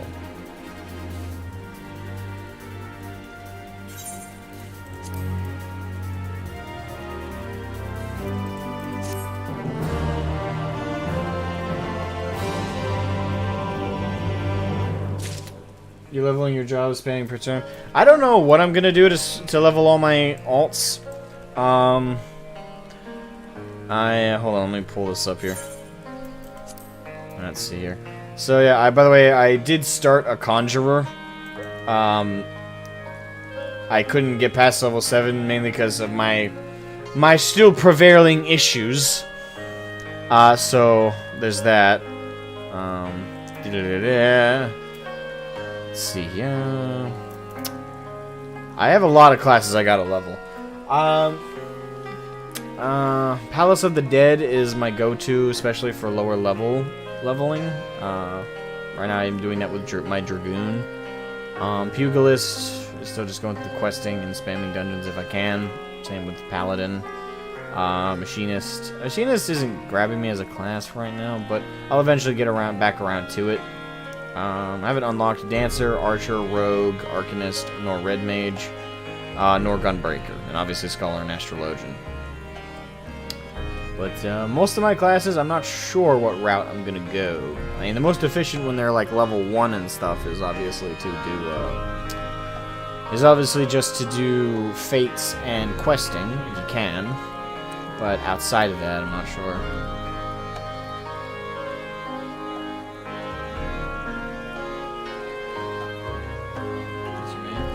Yeah, I don't know. I might do a whole stream dedicated to it. It's just, I just don't know if I'm ready for it right now.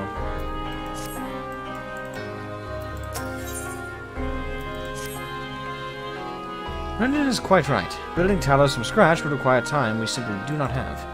Which is why I propose we make use of the long-abandoned Talos which wander the wilds of Kalusia. They will need to be deactivated, of course, and if memory serves, the tools required to do so should still be at top rung. Come with me.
Aha! The old memory hasn't let me down.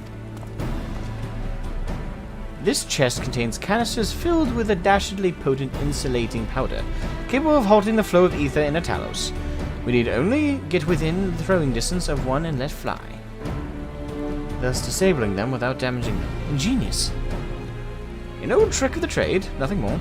Once disabled, it should be a simple enough matter to get them to march to Yulmore. More extensive repairs can wait. Ordinarily, this is where I would ask you to run along and do the deed, but as I have said before, it's high time we learn to stand on our own 2 feet. Thankfully, throwing canisters is something even I should be able to manage. Come off it, Master Shy! Even with the Talos ain't a threat, there's 101 other things out there waiting to make a meal of you! That's as may be, Kaishir, but Rendon tasked me with solving this problem, and I will not sit idly by while others risk everything to see my harebrained schemes realized. Not this time.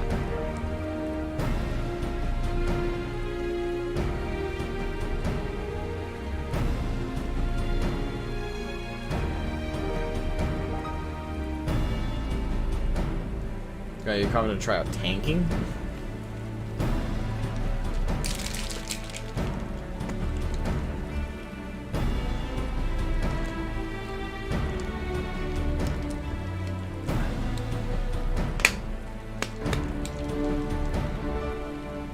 Which isn't to say that the mere thought of it doesn't fill me with dread.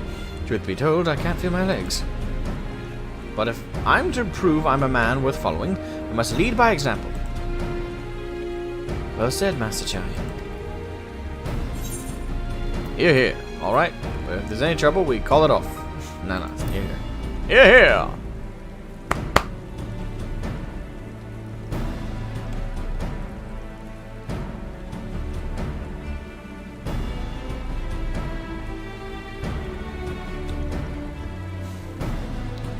Yes, well, it should go without saying that I have no intention of dying for this. I've always preferred living to see the fruits of my labors. And to make sure I do, I will require your help. It is as Kaishia says. These lands are dangerous if one is not careful. I would ask you to use my spyglass to look out for beasts. For any beasts that could get in the way of my work. I would also need you to alert me when it's safe to subdue the Talos. Understood? Alrighty, guess we're playing spot the death machine. Good. Then let us be off to the quick way, through the north gate, and see if we can't find a suitable vantage point for you. Aren't we still effectively helping him here? And isn't he still relying on us? I don't know. I guess not as directly.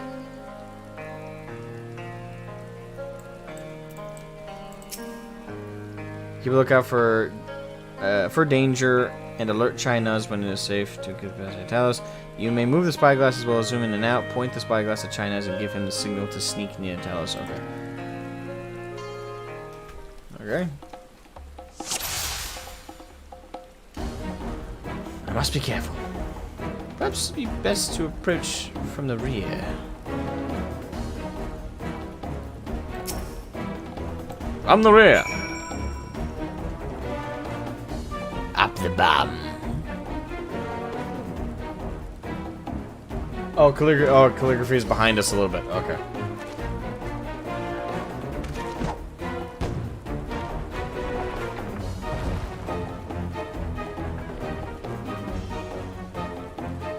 I did it! I did it! Let's move on to another Talos, shall we?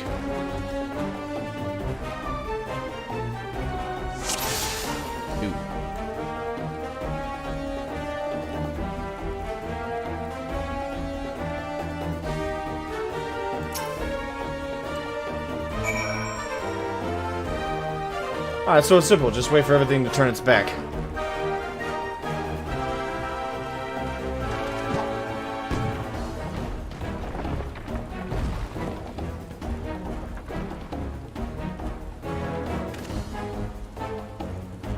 I do believe I'm getting the hang of this.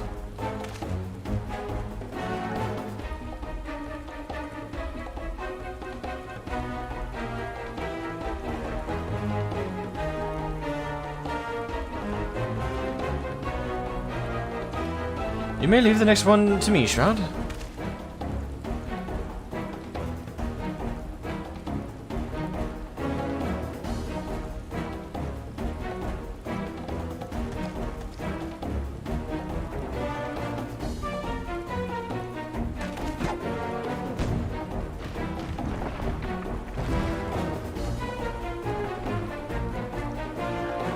Haha! That should do it!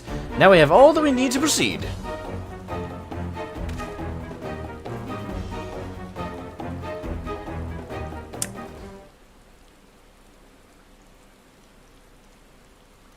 It ruins the perfect symmetry of your itties. Yeah. Blue Mage is kind of just a joke class.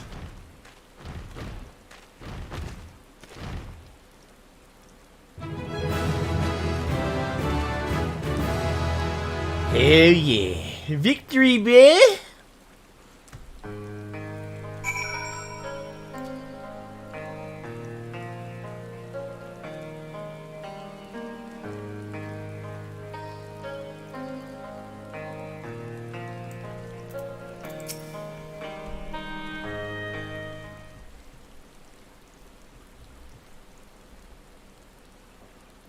I can scarcely believe it. It was a reckless, foolish plan, but somehow it worked. Wouldn't be the first reckless, foolish plan you've been involved in. I did it.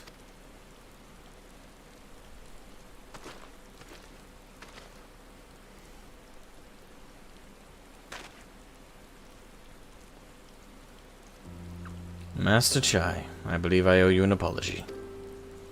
Your plan to replenish Yulmor's food stores showed forethought and sound judgment. What's more, it is plain your time in Daedalus Stoneworks has equipped you to lead, as evidenced by the extraordinary company you keep. You, sir, are more than qualified to be the next mayor of Yulmor. I thank you for your vote of confidence, but the fact remains I am wholly ignorant of the world of politics. Which is why I would ask you to join me, and grant Yulmor the benefit of your counsel. I would be honored. Then, when the people behold these Talos, I have no doubt they will lend you their support. It would seem Yulmor's leadership is at last in capable hands. Would you not agree? I'd agree. You should probably get back soon, Master Chai. After you've tinkered with the Talos and all that, Lady Chai's worried sick.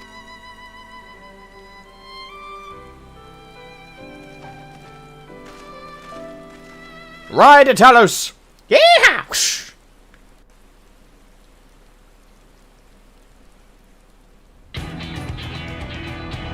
That would be the title of your autobiography.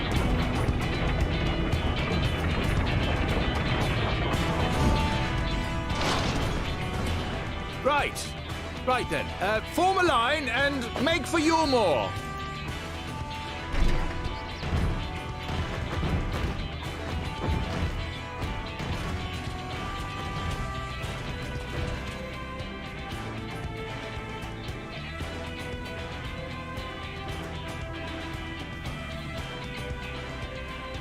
Rat jam.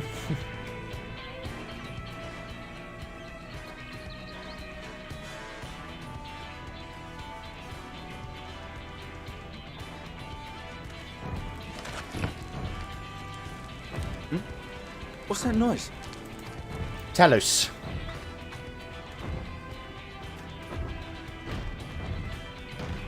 Wicked White! Runaway Talos! Call the guard!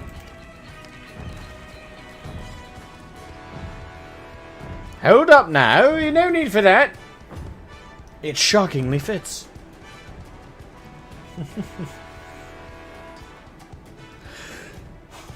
The thing is, I listen to heavy metal music now when I do the Praetorium and roulettes. I got Powerwolf blasting at full volume, and that sometimes fits for me.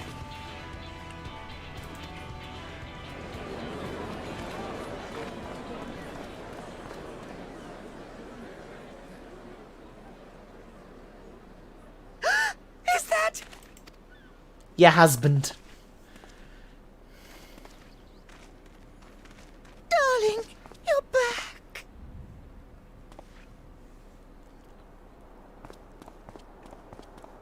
But of course I'm back. You didn't see. Dearest, I can't. She killed him. Oh, oh dear.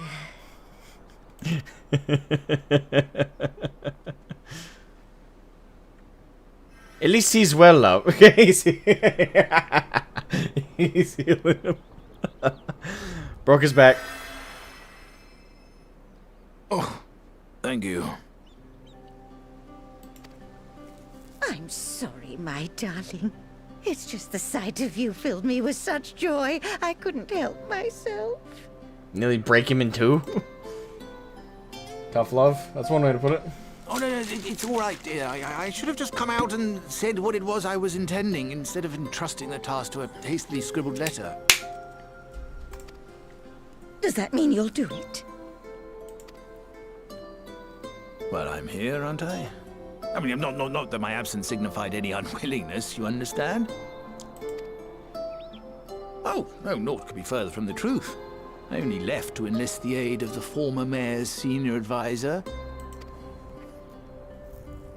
And now that I have it, I believe I am ready to take office. Hell yeah. Don't get corrupt. Oh, how wonderful!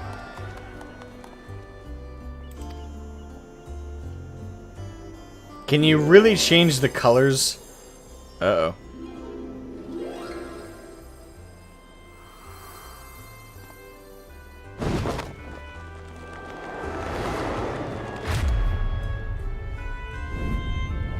Dearest, please.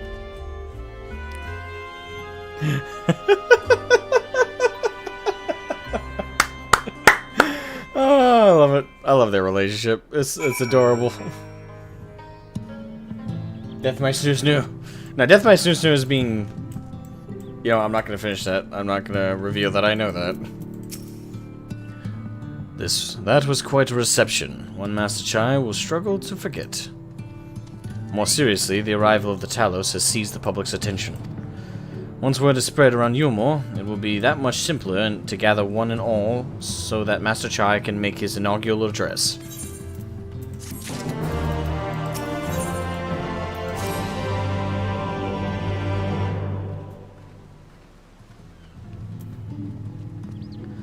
No need to fret, Shroud. I have never felt better. And not at all overawed by the prospect of addressing the assembled masses to Yulmore. As for where to do it, if we're to accommodate everyone we might feasibly wish to attend, I suppose the only place large enough would be the Emergent. And I will go and spread the word among the citizens, both free and bonded, that they are to assemble there to meet with their new mayor. You there, Kai Shear, was it? Would you go and inform the residents of Gate Town and the derelicts? Of course I will. Good lad. I will let the guards know not to bar the way to Vothri's chambers. It goes without saying that I expect the Warrior of Darkness to attend, assuming he's available.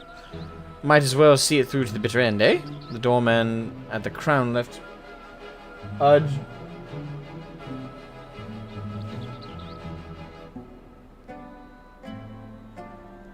Hi, Mom. My mother's watching me. I must now watch what I say.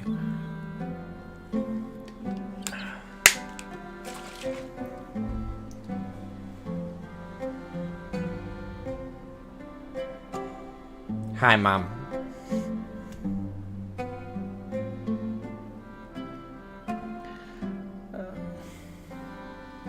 Mother's always watching? Yes, but never quite so literally.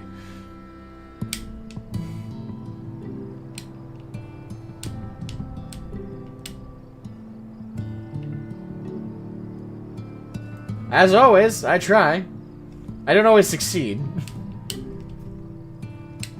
We close out saying that I expect the Warrior of Darkness to attend, assuming he's available. Might as well see it through to the bitter end, eh? The doorman at the crown lift will show you up.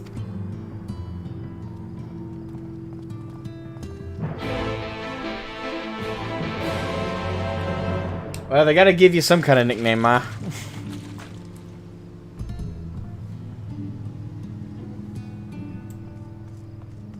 Alright, speak with Shadon. To you, Ma. There we go. Me think the fact that he doesn't shut up is a greater crime than gold armor. Who? That I do not shut up? I do my best not to shut up. I don't like shutting up. I am rather not built for shutting my trap.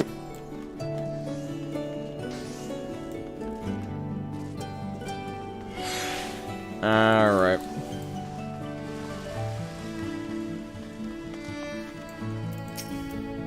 Gaius? Oh, Gaius. Oh, that's why you're still running the Praetorium? Ah, yes, Master Shy told us to expect you. The emergent is already filling up with people of all persuasions, free and bonded, citizens and non-citizens. But for you, our guest of honor, we have reserved a place at the front. Right this way, sir.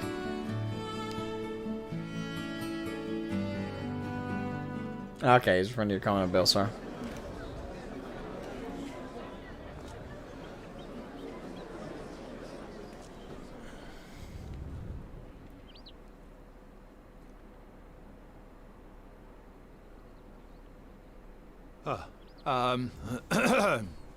Don't let your nerves overtake you now, Mr. Mayor.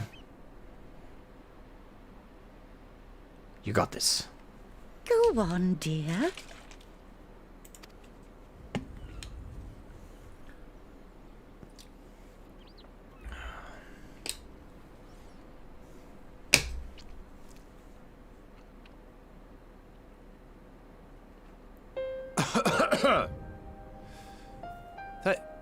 Thank you all for gathering here today.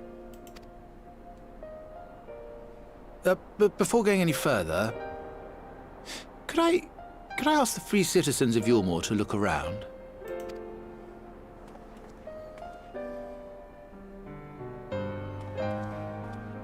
Tis a sight none of us would ever have seen under Lord Forthree's rule.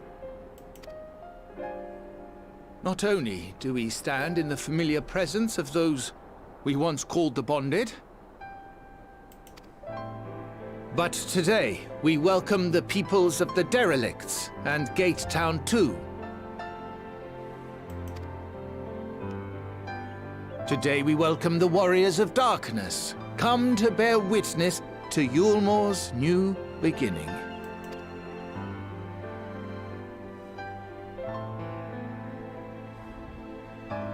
As you know, an election was recently held, at the end of which I had the honor of being chosen to succeed Lord Vorthree.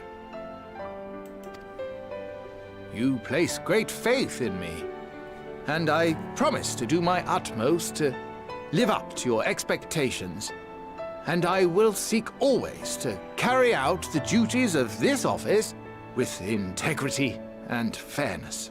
Good. As long as you don't become a stereotypical politician, you should be all set.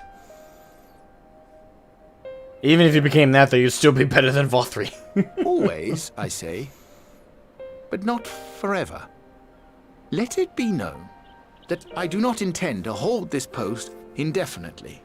I consider myself but an acting mayor, who will serve only for the interim, while Yulmore is reshaped according to a new set of values.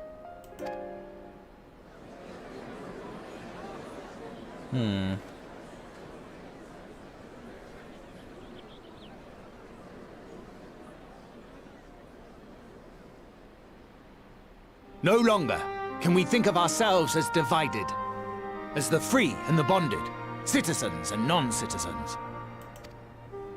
The systems put in place by Lord Vorthry must be undone. But even as we tear down the old, we must give thought to the new, to what manner of nation Yulmore should become. Whatever the answer may be, it cannot be decided by one man alone. And so I propose that an open forum be held, that we might all discuss how best to strive towards a better future. However, there can be no talk of the morrow unless we first address the issues of today.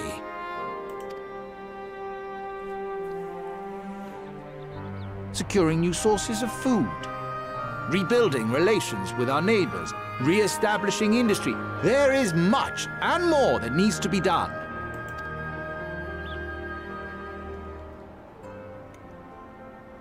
Too much for a mere man of business.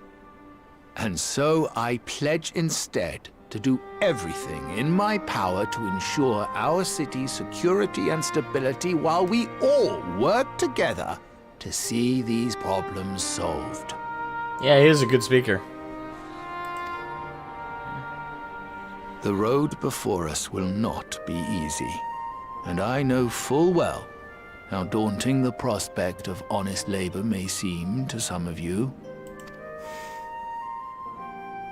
But we must accept the reality of our circumstances. We must move forward.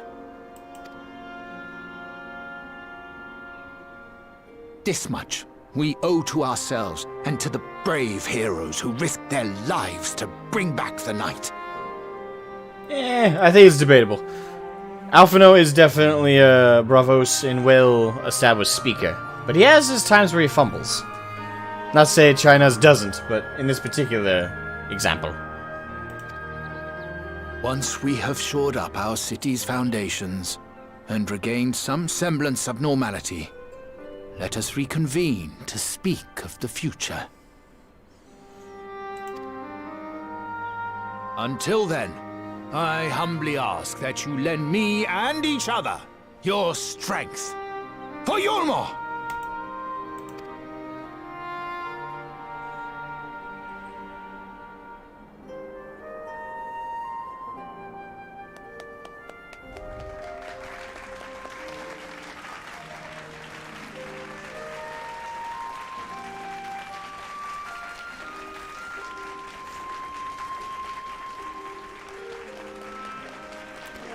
I think my mother's the biggest troll I'll ever have.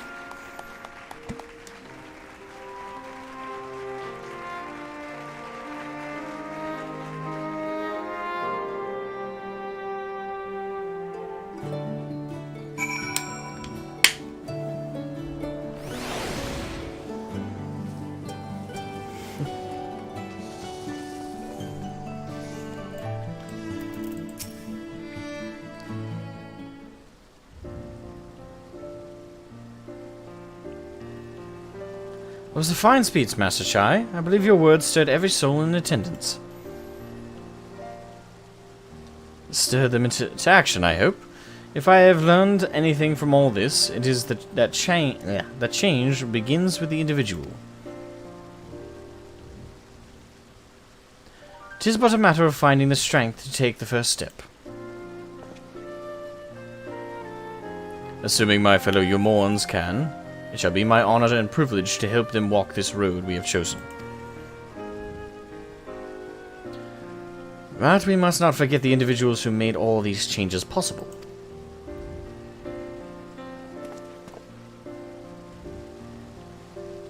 Were it within my power, I would carve a tribute to your heroism into the very stone upon which this city stands.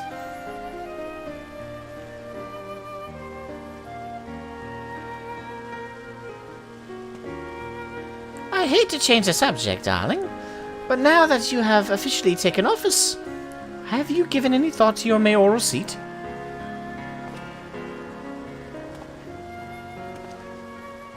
We will not be moving into the Emergent, dearest. It's too big, for one thing, and too far from the people for another. We'll retain our current residence, and will govern here in the parlor. Oh, I was hoping you'd say that. I much prefer the view from the parlor. Begging your pardon, Master Chai, but have you got time for a word?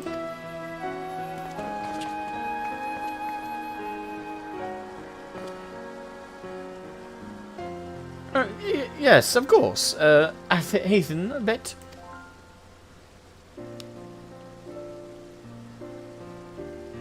I mean, YouTube is full of crybabies. Oh my god. Mom, please.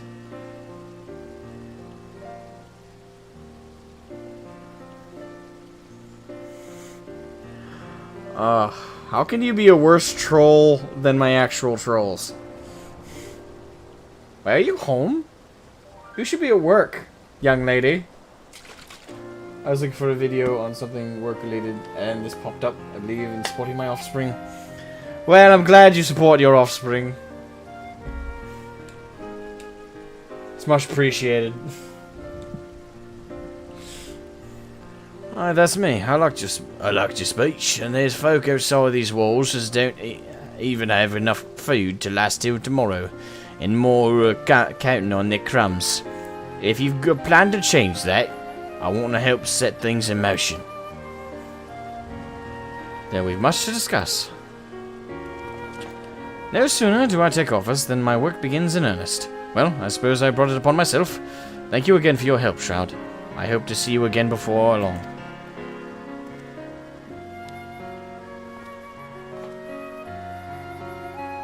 Modder? No, I'm not modding her. Hell no. Hell no. What a day. I don't know what it means exactly, but I do know I've got plenty to think about. I sense we all have a great deal to consider. I had resolved to remain here until such time as Yulmore's future has secured, but it is clear to me now that the city is in capable hands. Indeed.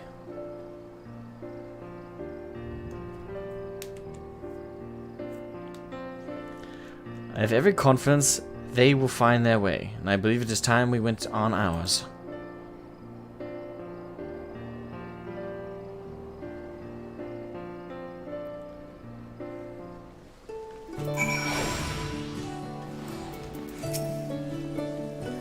So, Alphino's leaving too, is he?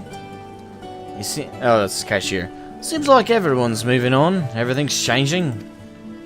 I've been thinking about what I should do in all this. Like I told you, I spent most of my life dreaming about living here with my friends in paradise. That paradise is gone, but something better's taking its place, and I reckon I want to be a part of it.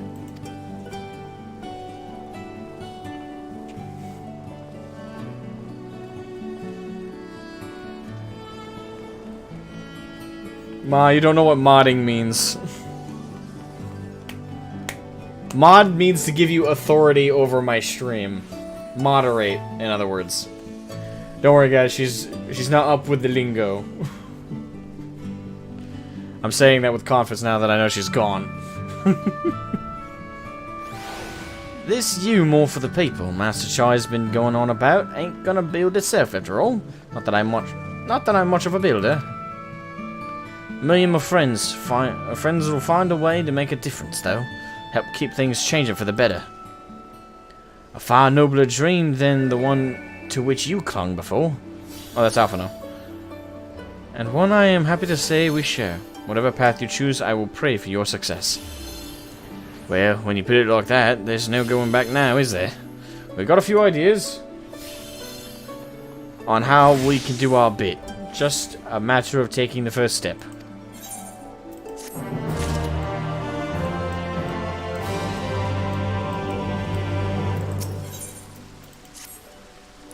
Truly, to see Kaishia thus inspired by our actions is inspiring in itself. Yet however much I may wish to say, and see what becomes of his efforts, here in Yulmore we have matters of our own to attend to. Come, we should return to the Crystal Tower. Mayhap Beck-Lug's studies have borne fruit in our absence.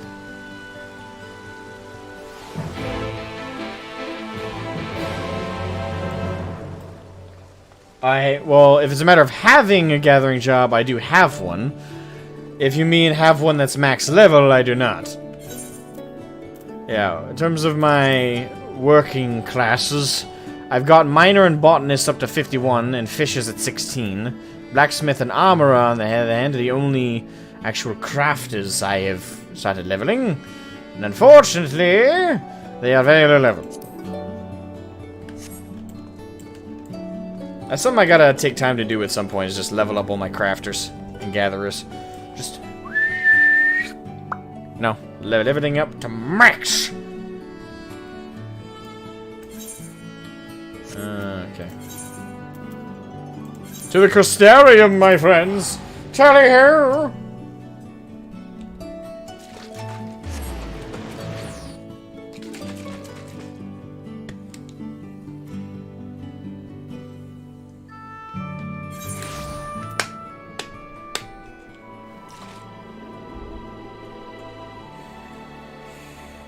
After 6.0 MSQ ends? Yeah, I will. It's not something I'm gonna prioritize right now. Ugh. I'm gonna run to the bathroom real quick. Real quick? Yes.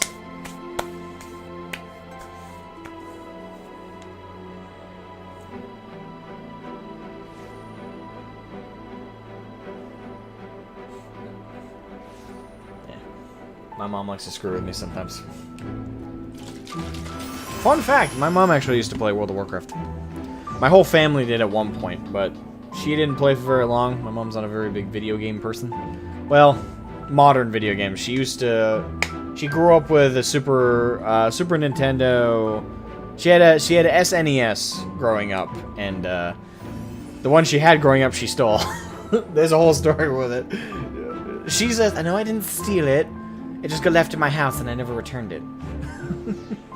So, technicality. But, yeah, my, so my mom's old school gamer, but definitely not much. She hasn't gamed in many, many years. But, at one point, my whole family, we're all simultaneously playing World of Warcraft together. It was a very short period. It was only for like a year. It was back in TBC when my mom started playing, and my sister started playing with me in vanilla, but my sister outgrew it, you know. I have better things to do than play video games. Like what? I'm attending high school. I have like extracurriculars I want to do. So, at one point it was just me and my dad, and then my dad stopped playing because he just got busy doing other stuff, engaging in other hobbies. That left little old me as the gamer in the household.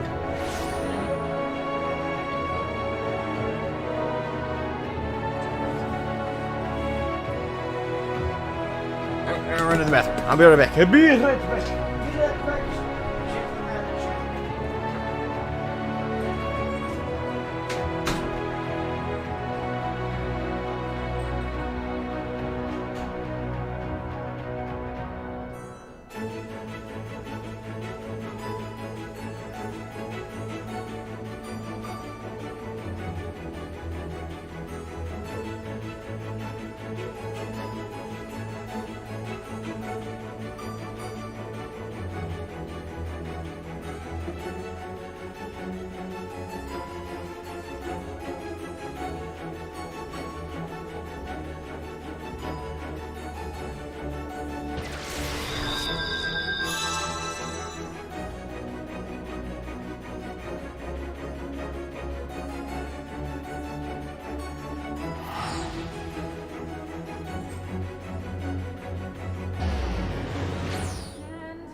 dog licked my eyebrow.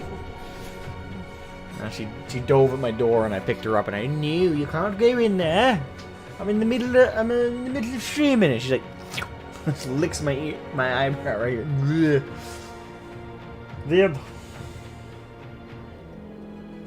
It's over 70 to 80 crafter or gatherer. You need to continue cash share. Gotcha. She has better things to do than play video games, like complain about nobody washing the dishes and then washing them herself. Yes, she does that a lot. Increasingly so. It's bothering me. Last night, I was able to convince her not to. She just went to bed and I washed all the dishes. But that was literally because I was in the kitchen and I was like, no. She went, but it's just gonna go. Nope. I got it. Go to bed.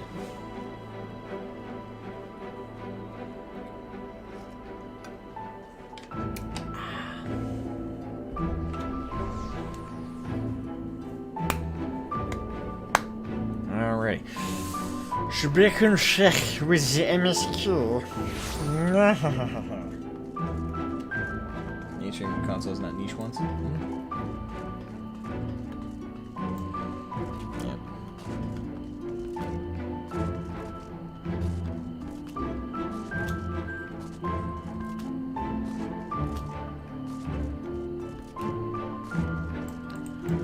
Yep.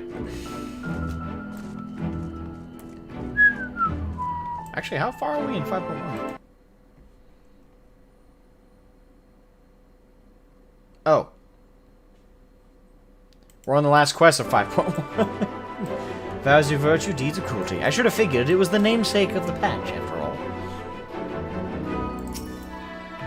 Do you have business with Crystal Exarch? Yes, I do. Love me into the ocular. Pray tend my entry.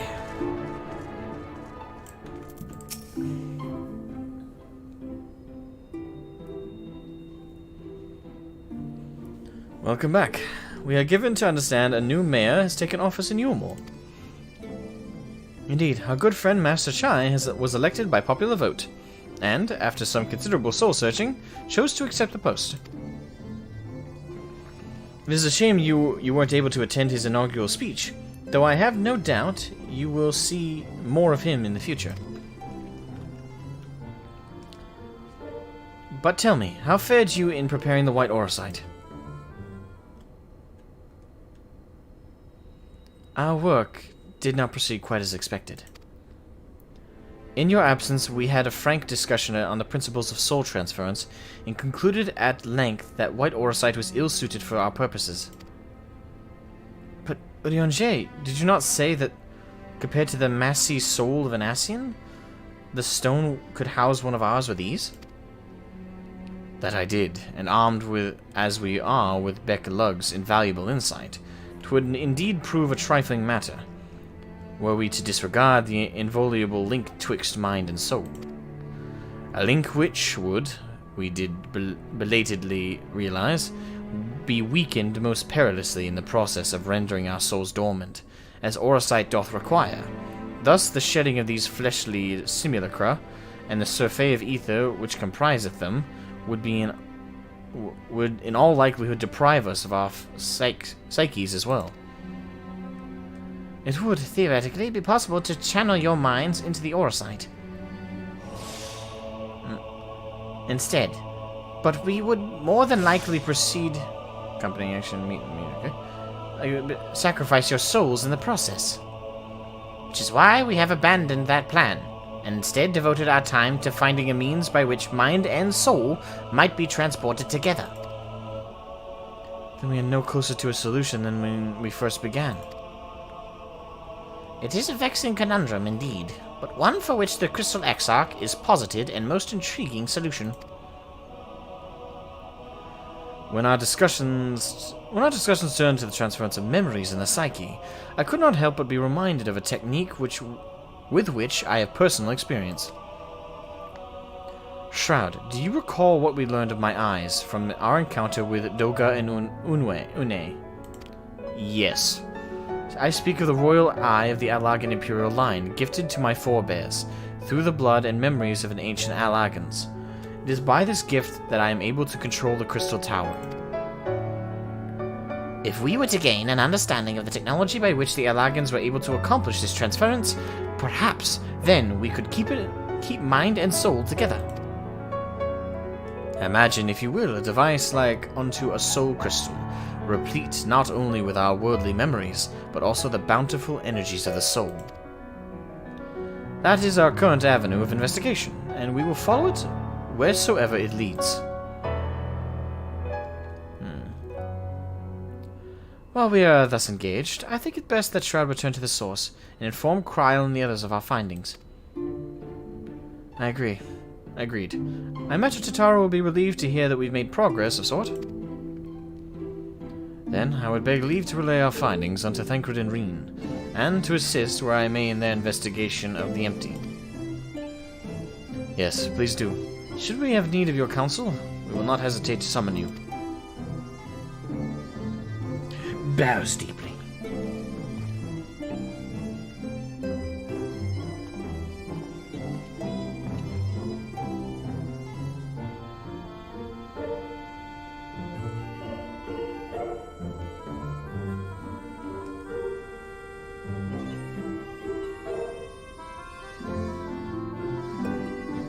Give our regards to Tataro, won't you?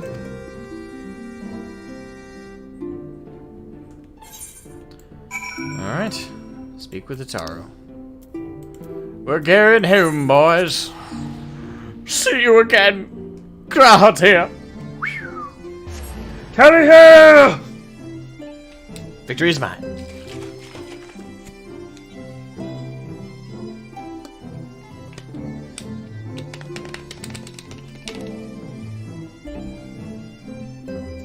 You've had a Nintendo Entertainment System, N64, GameCube, Platinum, Wii, Wii U, Switch, Game Boy, Pocket, Color. It would take me a hot minute to list off all the consoles I've had over the years. And then I would also have to ask the addendum, is there consoles I've had access to, or consoles my household has actually owned? That provides very different answers to that query. By the way, we're going straight into 5.2 after this. Once, I don't know if we'll finish 5.2 today, but if it goes about as smoothly as this one did, we should zip right through it.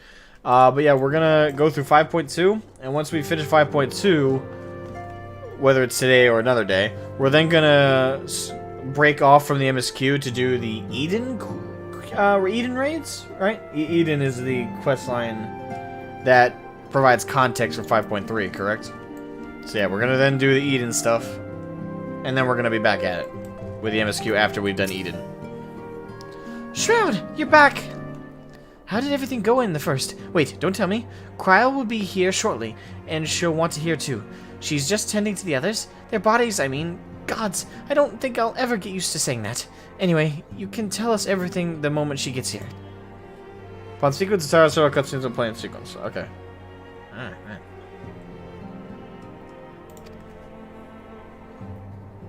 It's recommended that you set aside sufficient time. Okay. Yep, I got time. Let him loose.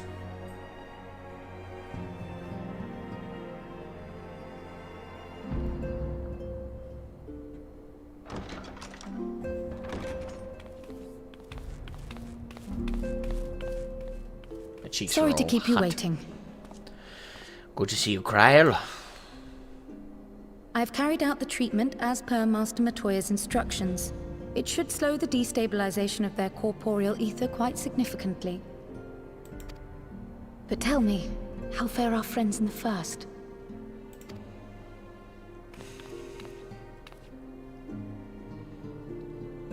They're doing kosher. They're doing chill, you know. They're totes down for the living thing. So this Becklug's the first to lead an authority on soulcraft, are they? Sounds promising. And Urianger's proffered solution of white auracite is rather ingenious now that I think of it. Well, while they press on with their preparations, you may rest assured we will continue to do our part here.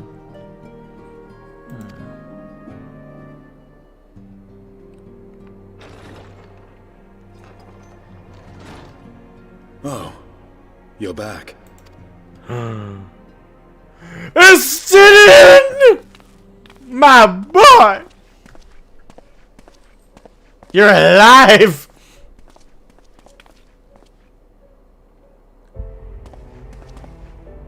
And none the worse for wear, I see. Not looking too bad yourself, man. It's good to see you. Estinian! Oh, thank the gods! We've been worried sick. Did you lose your link pearl or something? The situation in Garlemald has become more complicated. I was making my escape from the capital when I ran into one of yours, Riol. He thought it best we come straight here. More complicated how? I mean, I've been curious for a while what the fuck happened. Where to begin? Is Gaius even alive? He ran at Xenos, of all people. After entering the Empire via Razat Han, I went about my mission of investigating Black Rose. It was then, inside a provincial factory, that I encountered the one who styles himself Shadow Hunter, Gaius Baelsar. Our goals being apparently aligned, we joined forces and ventured on into the heart of the capital, to the... Oh, shit. There, we found a man whom all assumed dead.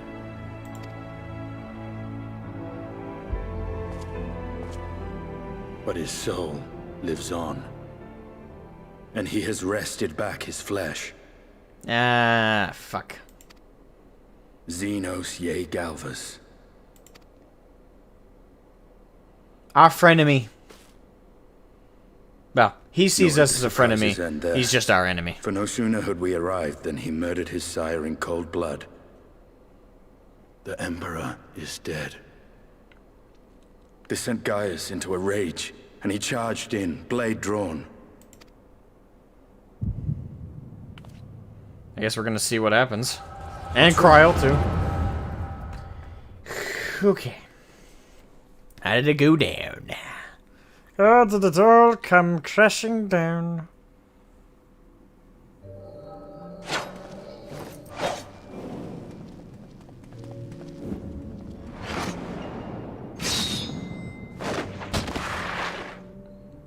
Okay, he only got parried away.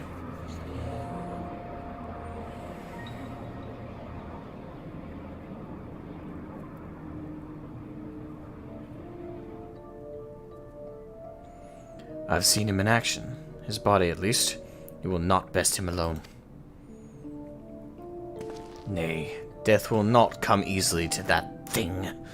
If you would join me, then by all means.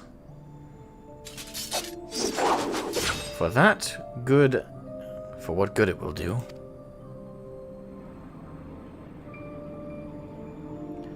The Black Wolf and the Azure Dragoon. I suppose this might suffice.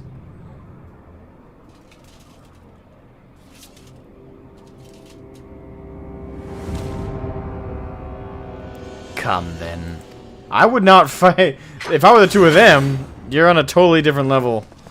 In essence of being lower leveled. Holy shit. That was good choreography though.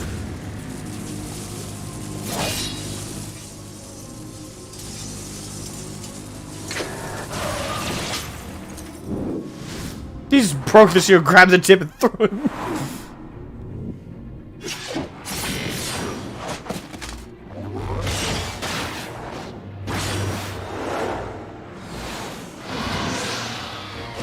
They're doing a damn good job of comboing.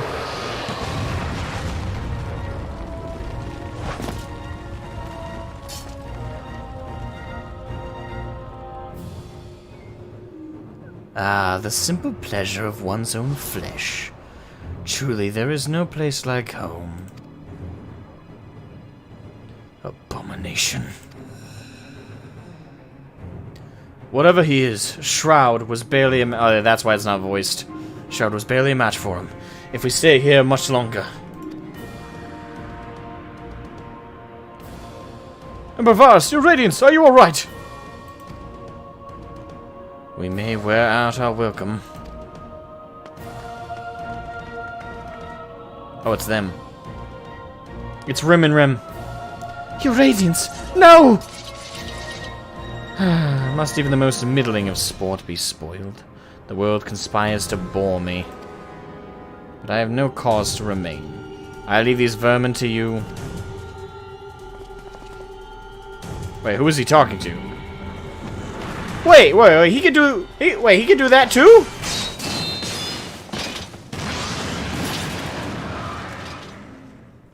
Hold on. I get... Okay, we've already discussed... I get... Okay, don't... Just one. Hold on, I'll save it for after this.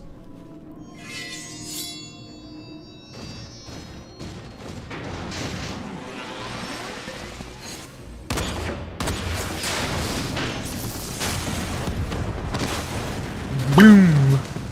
Ah! Oh, it's her again.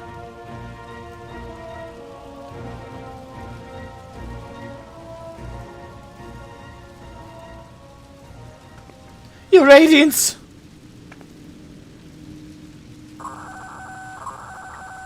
The intruders have taken flight. I repeat, the intruders have taken flight. Deploy all available Magitech armor. We cannot let them escape. Well, clearly they did. At least one of them did. Teleportation magics and all. Okay. I guess it just comes with... I don't know. Oh, of course. You will fight as the seeing... Yeah, no shit. Alert, intruders...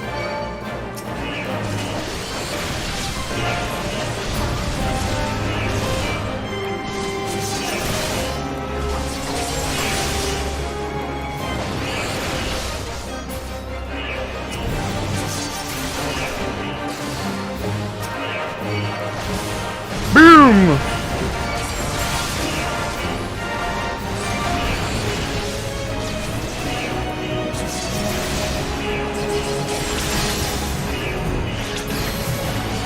It is cool to play as a Sinian, though.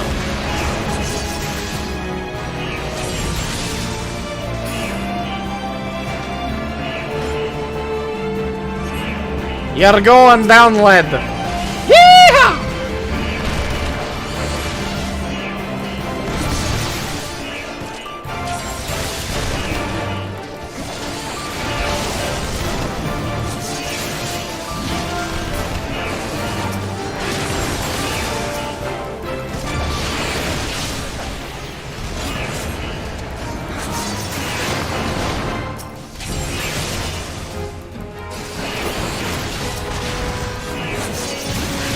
Woo! Can't touch this. Na na na na. Na na. Can't touch this. Na na na na. Na na.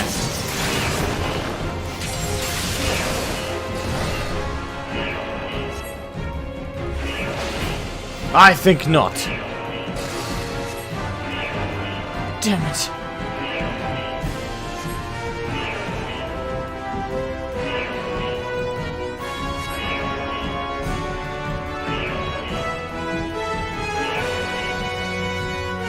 In event, we make ourselves easy targets. Moving together, I suggest we split up. Alright then, I'll take the low road, so to speak. I will see you outside. Stay safe. Alright, so they split up, so... Which direction?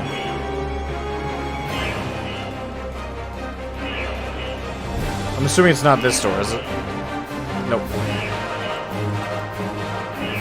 Run, Astinian!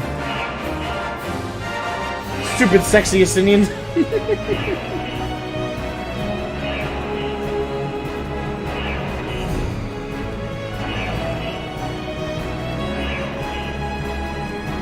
Now that you say that, it does sound a little bit like they're saying "kill me."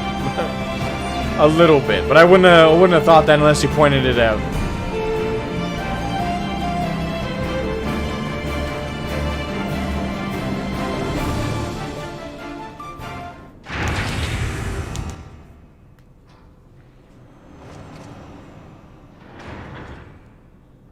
Well, someone's been busy.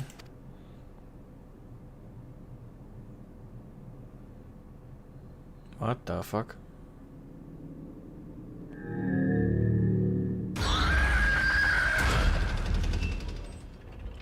Little horrifying. Volatile prototype Arch Ultima. So they're trying to make their own variation of Ultima. And you would be bomb my way, would you? So be it. Come, Nidhogg, lend me your strength. I've already asked this question before. I'm not gonna ask it again. I'm just rolling with it. Yeah, that's kind of fucked up. I guess nothing new for the Empire, though.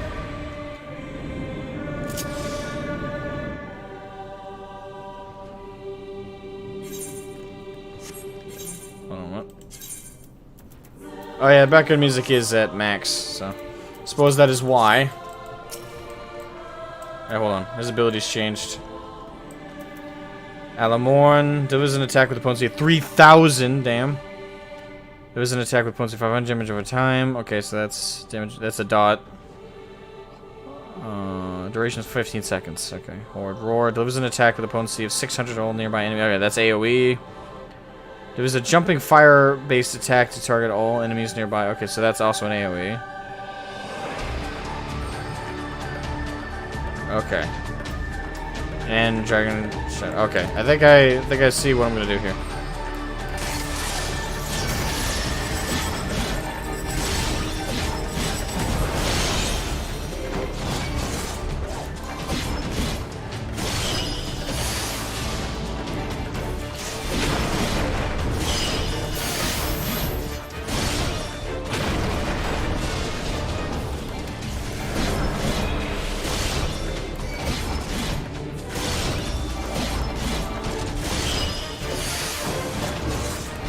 Gotta keep the dot on him.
vulnerable. Wait, can I?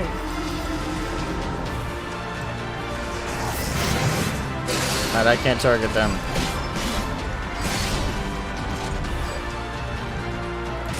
Oh no, I have to use my ultimate, that's why. Gotcha, okay.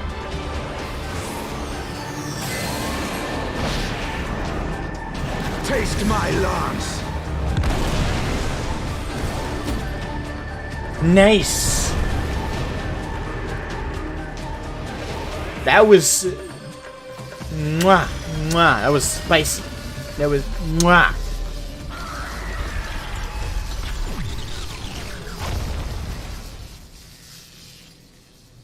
That was nice. I even destroyed the bridge. Tastes like raspberry.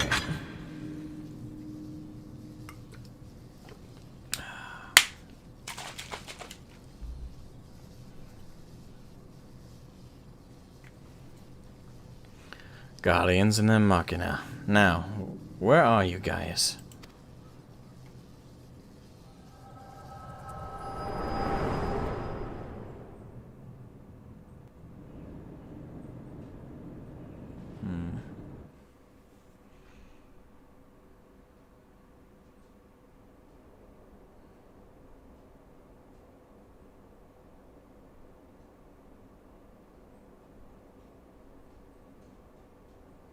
Are you all right? So that's how he escaped. Guys could have been caught though.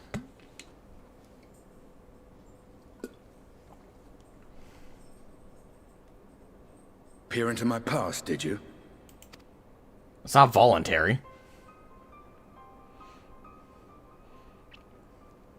Well, I didn't quite relive the experience as you did, but I bore witness to it all.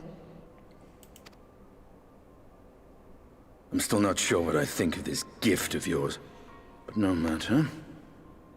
Our confrontation was cut short when the Imperial Guard arrived.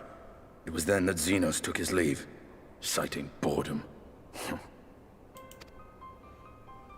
To think their research into the Echo could bear such fruit.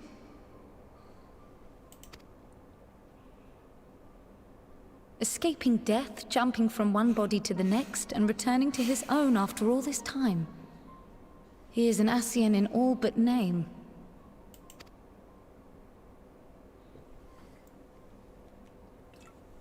It beggars belief, aye.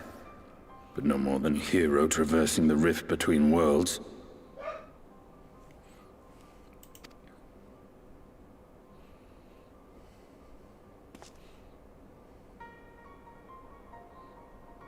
My concerns are far more prosaic.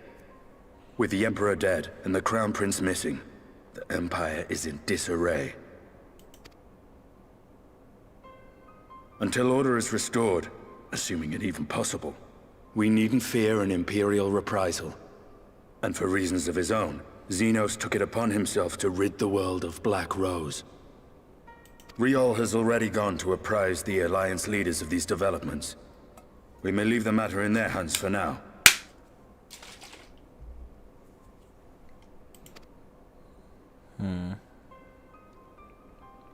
Then perhaps we have seen the last of the fighting at Gimlet.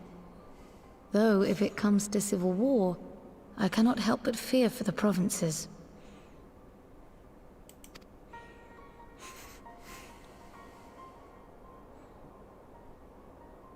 Ah, I'd nearly forgotten to ask. What became of Gaius? Did he not escape with you? Apparently. That he did, but we parted ways shortly after leaving Garlemald. He claimed another threat had arisen which demanded his attention. He didn't elaborate, but the absence of some device or other in the capital gave him reason to believe they're planning something. Lest you worry, I believe he has well and truly shed the Black Wolf's pelt. Conquest is no longer his objective.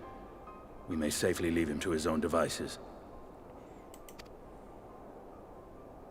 Well, it's nice to have one less foe to worry about, even if we do have a mysterious new threat to look out for instead. Speaking of which, I'll see that Riol and our shinobi are made aware, though we still know next to nothing. It can't hurt to be vigilant.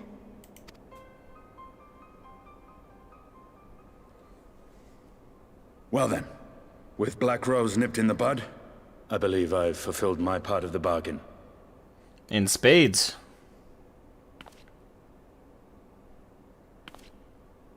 That's true, but with the Archon still slumbering away, we were hoping you might agree to stay with us for a little bit longer.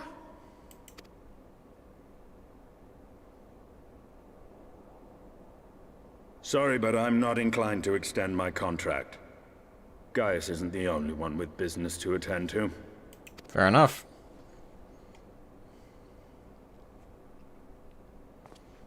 Thank you for your help then, Estinian. I see why Alphino admires you so. It's coming from the big sister he sees, and the big brother of Estinian.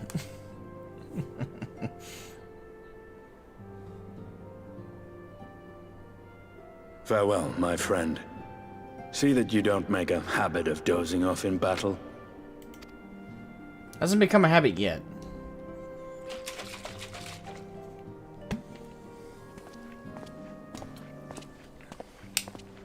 At least not a very consistent one. I suppose we should all be getting on then. As ever, we will see to the Archon's needs. In the meantime, why not get some rest? You've more than earned it. Go on. Yeah. Now on to 5.2.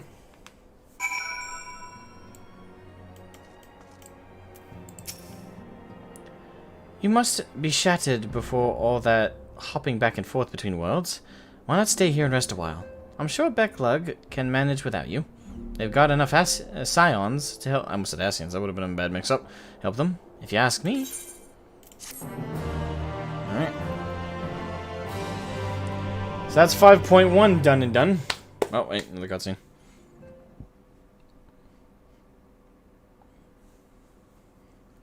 Meanwhile, in the Temple of Doom.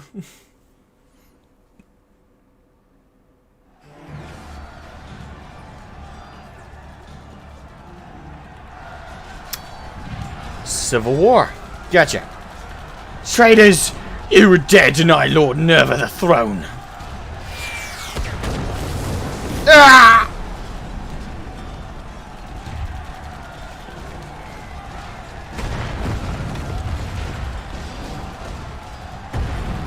Onward before this day is done, victory shall be ours.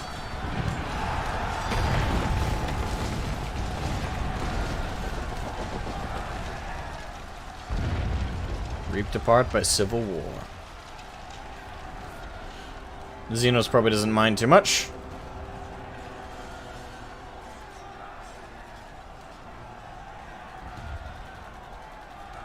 The Wilhelm scream there.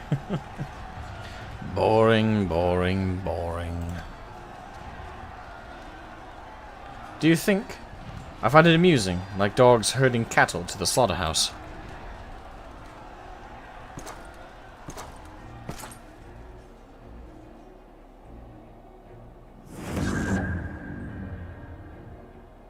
Mangekyo Sharingan. That you, your soul is? Who are you? Elidibus? Before your majesty, I am but another dog, lost in want of a new master. Nah, he would be able to recognize him, his soul-wise, if it was Elidibus. A hunting dog, if you should wish it so. For I know full well the prey you would seek.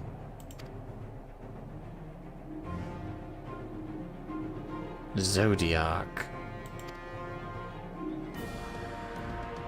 Wait, he wants to make Zodiac his prey?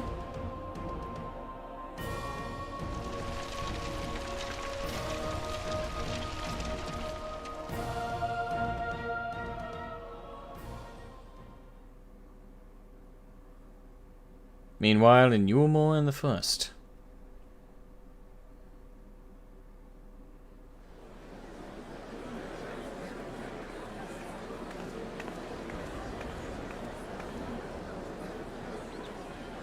Did you hear? The mayor's reopening date at the stoneworks, and they're looking for labourers.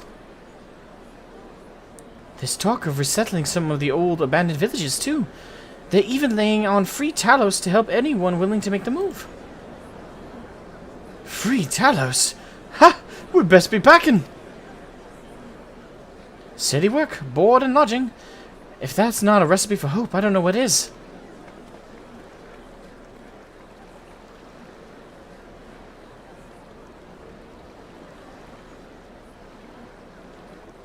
Hope. Oddbert?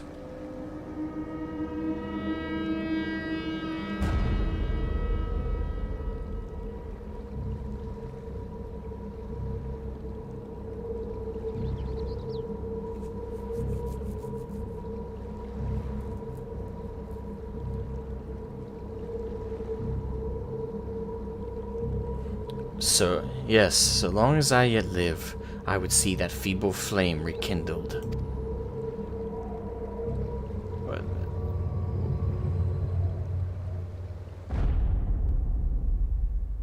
it is my destiny to see our dream fulfilled.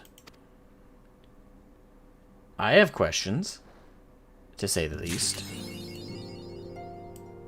Alright, I'm gonna take my dogs out real quick, because it's been a while. So I'm gonna go take the dogs out, and then we'll be right back for 5.2. Be right back.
Thinking nachos for lunch? That's more of a snack, don't you think?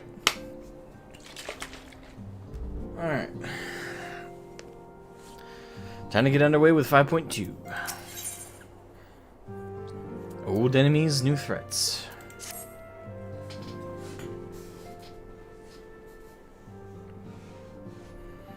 Shroud. My, what a pleasant surprise. If you've come to inquire after the Archons, I fear not. Master Matoya's treatment has proven effective in stabilizing their corporeal ether. We mustn't grow complacent, however. Potent though these magics may be, they are not without limits. We can only hope they afford us enough time for the Crystal Exarch to complete his work. If only we could go with you to the first and help. Pardon the interruption, but I come bearing urgent news. Ah! Maxima. Ah, Shroud. It has been far too long, my friend.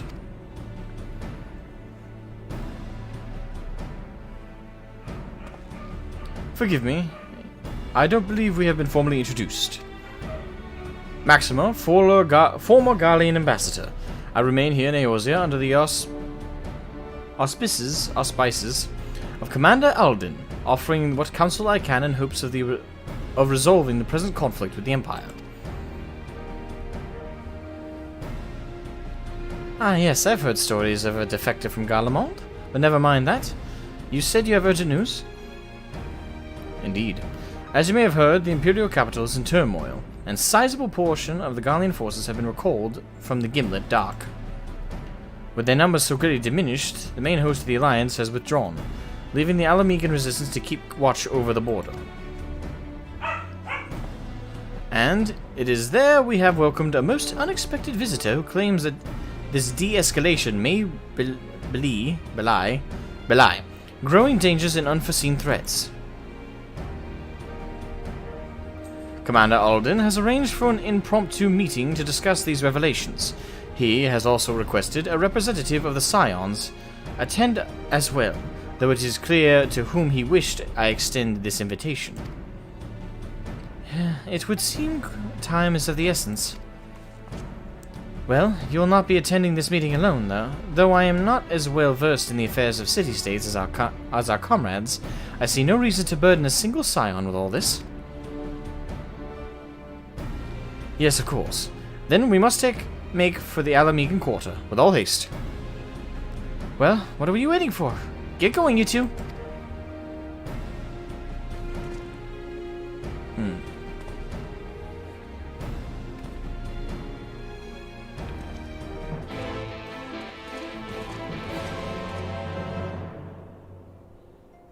I mean, I can.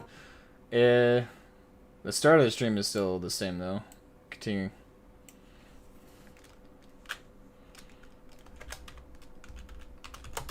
Onward to 5.2. There we go.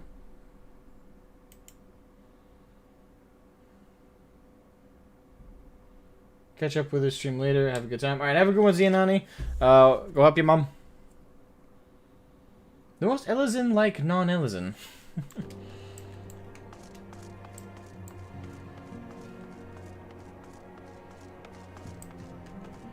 Agent Revenant's Toll.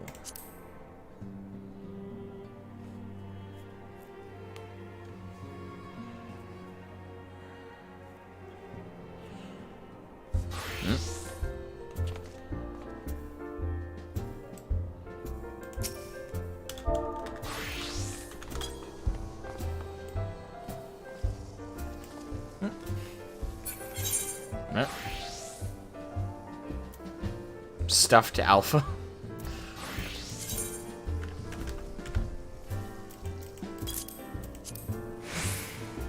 That's worth 1,000 gil to me. Gimme. Uh-huh. Thank you. Very kind of you. Alright. Good stuff. I gotta store that later. Wanna step outside before teleporting away? I wanna step outside.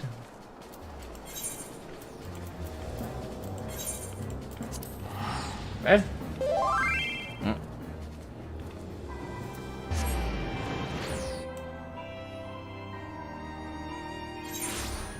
I should read the info on it. The stuffed alpha? A charming recreation of the Chocobo Alpha, filled with the feathers of a fowl less fortunate. Desynthesizable, 350 weaver. Okay. That it, or? Alright, read the info. Alright.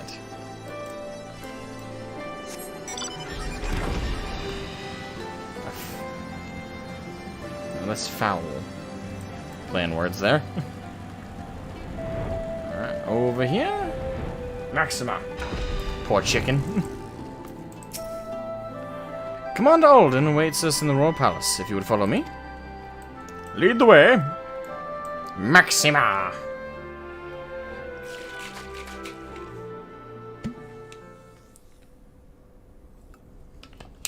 Been a while since we've seen Alden. Hey, Baelsa.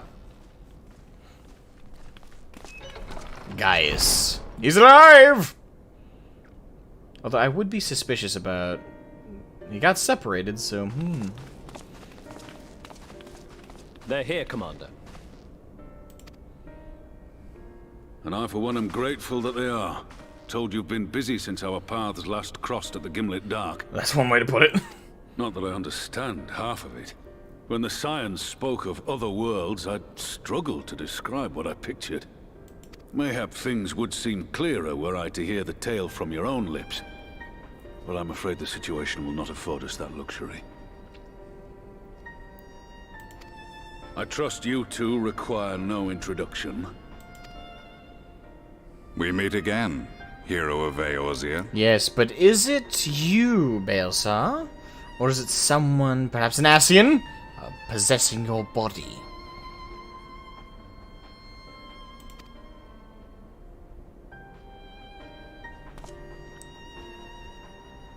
Must we repeat this ridiculous display?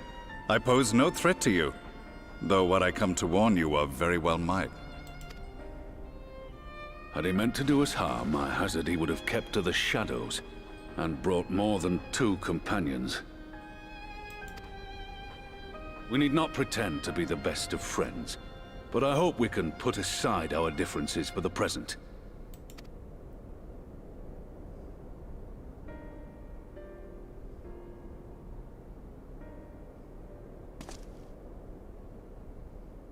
As you are doubtless aware, Sir Estinian and I cooperated to rid the world of Black Rose in your absence.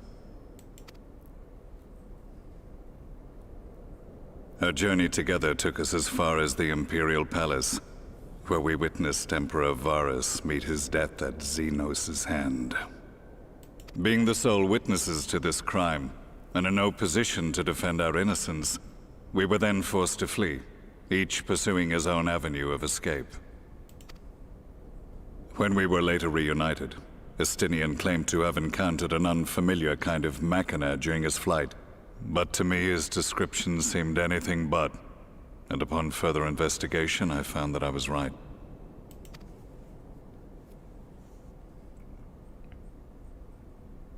The Empire is developing a new Ultima weapon. Oh yeah. We get to go through the song and dance again! Created to vanquish primals, with which you yourself once thought to conquer Eorzea. The same. In my foolishness, I sought to harness its power, and became the Ascian's pawn in so doing. But you know as well as I how that tale ended. Not well. The weapon itself, excavated from beneath this very city, was destroyed ere we could fully unravel its secrets, and that should have been the end of it. But unlikely as it sounds, the Empire's efforts to recreate it have somehow borne fruit, primarily through secret research conducted by the 7th Imperial Legion, it would seem. Wait, the 7th was all but annihilated at Cartano, along with its legatus. Indeed, few survived. The 7th, as it is now, has little in common with the Legion led by Vandanus. and its leadership has changed hands several times since. Precisely how this project has continued despite such turmoil, and under whose auspices, remains a mystery. What we do know, however, is that a number of prototypes have been produced, and that one of them is on its way to Eorzea. We attempted to stop it, but it was all we could do to slow its progress, so we resolved instead to bring you warning. And right glad are we that you did, though it soundly dashed our hopes that tensions might ease at last. As it is, we've begun to strengthen our presence in the Gimlet Dark, and are assembling a force to meet the coming threat. A force with you in its vanguard, I hope. Oh man, we're taking up the front line. Before you say anything, I know full well you have pressing concerns of your own. Your comrades remain in peril, and I would not ask you to forsake them. But the fact remains that you, and you alone, have faced the Ultima weapon, and emerged victorious. We need you. Big fat tacos, what? And so, when the time comes, if your comrades can spare you, I bid you lend us your strength. I've assigned an officer to await your word. The Ascian's downfall was to be the work of my remaining days, but it was my hand that kindled these flames, and I cannot allow them to spread any further. I will do what I must to see this mistake consigned to history once and for all, even if it means begging your aid.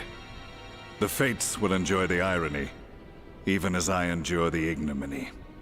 Ignominy. That's such a weird word to say, isn't it? Ignominy. Ignominy. Ignominy. Ignominy.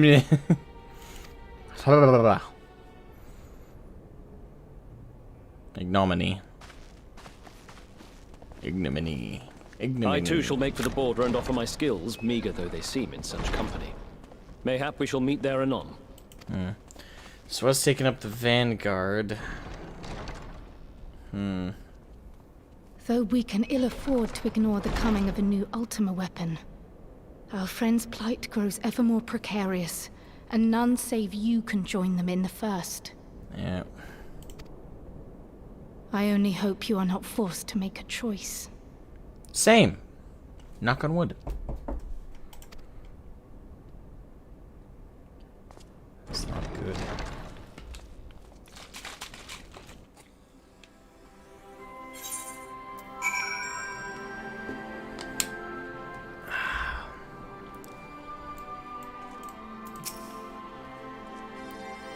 As ever, the way forward is paved with difficult decisions.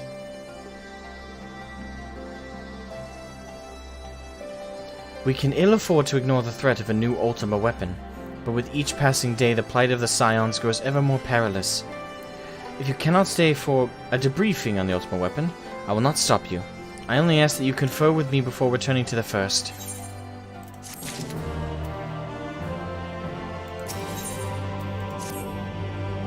I take it you're ready to return to the first? Then I would ask that you apprise the others of recent events here in the source, namely Xenos' effort to end the development of a new Ultima weapon. As for their bodies, you may assure them Master Matoya and I will continue doing what we can to keep their corporeal ether stable. Okay, are we going for the stream? Another 3-4 hours maybe? Give or take.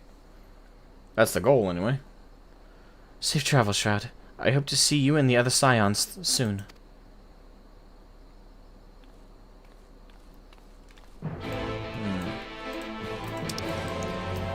Either that or until we finish up 5.2, whichever happens first.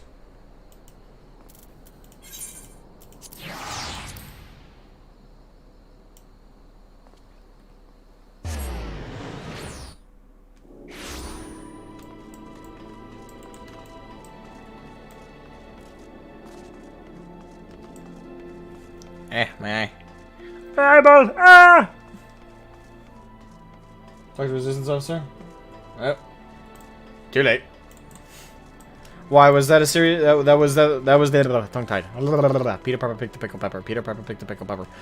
Was that the start of the Trials series on that one? I can do that off stream. Nice, I think I can. Do you have business with the Crystal Exarch? Just say the word. I don't know why I'm always possessed to read that. It's the same thing every time. Gratia, my friend. You've come at a most opportune time, my friend. I've made something of a breakthrough in my research on the soul and a means to return to the Scions. Return the Scions home. I trust you have been making good use of your time. Ill tidings from the source, you say? And I will summon the others that we might all be apprised of the situation.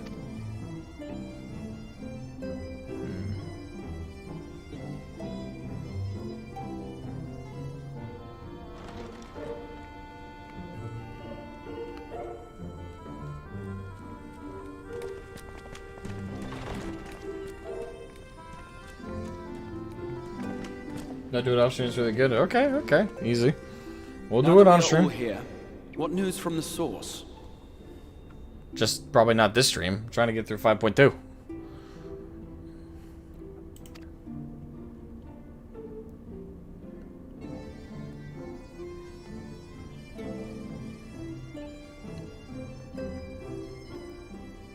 A new Ultima weapon.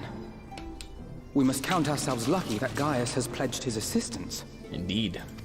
While this is indeed a worrying development, I think the state of the Empire as a whole greater grounds for concern.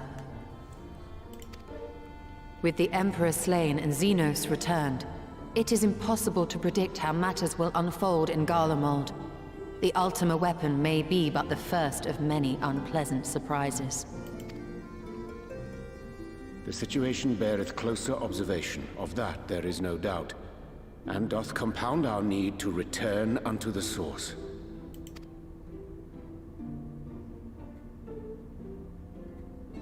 Then let us address that issue. Our long search for a means to see you safely home may well be nearing its conclusion. Good to hear. Thanks in large part to Urianger and Becklug's invaluable insight, we have succeeded in fashioning a vessel for the journey. Cliffhanger is real? I'm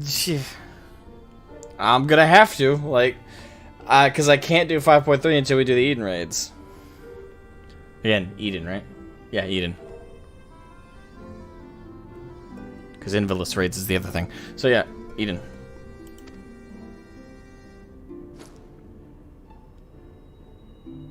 We set out to create a crystalline container retaining the more useful properties of white aurosite, but without its regrettable limitations. And after a good deal of trial and error, we made one. An ark for soul and mind both that will allow your incorporeal self in its entirety to be ferried between worlds. A spirit vessel, if you will. However?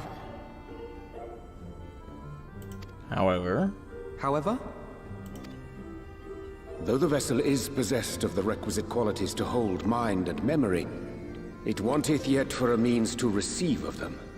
For that, we must needs imbue it with the Exarch's innate gift. A gift that lives on only through the blood of the Allegan Emperors, which certainly does not flow within aurosite or any other crystal. And I take it giving it just a quick bloodbath is not going to be enough. Or preferably a drop of blood. The blood serveth as a conduit of sorts. In its absence, memory cannot pass from mind unto mind, nor from flesh unto crystal. That being the case, we must either alter the process of inheritance so as to require no such thing, or determine a means by which my blood may permeate the vessel. I am hopeful that the records found within this tower will yield the knowledge we require to pursue one or the other of these avenues. As well you should be. The Allegan's body of etherological research is extraordinary. I can scarce believe it the work of ages past. but its underlying principles are not so very different from those of my own field of study. Given time, we will find the answers we seek.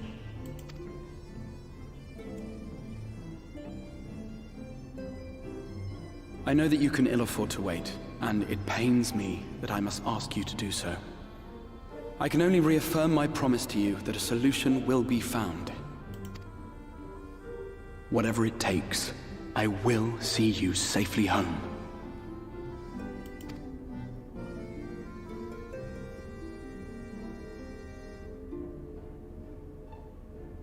My apologies. Lina! I do hope you haven't come to tell us that mortal peril fast approaches. No. I had hoped to speak with the Warrior of Darkness. Hello! But there is no need to cut short your meeting on my account. I will be waiting outside. Gotcha.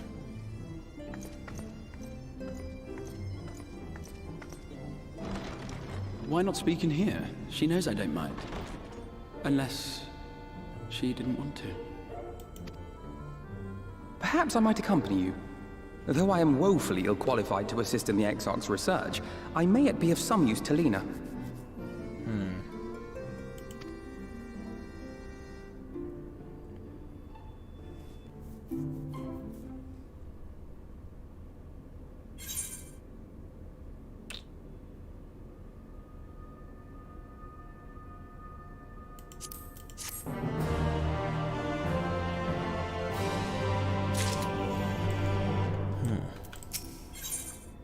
Seeking counsel. I must confess, while I enjoy my fair share of scholarly research, it would be good to step outside for a spot of fresh air. Now then, shall we go and speak with Lina? Indeed. And see what is up. What is uppeth with Lineth?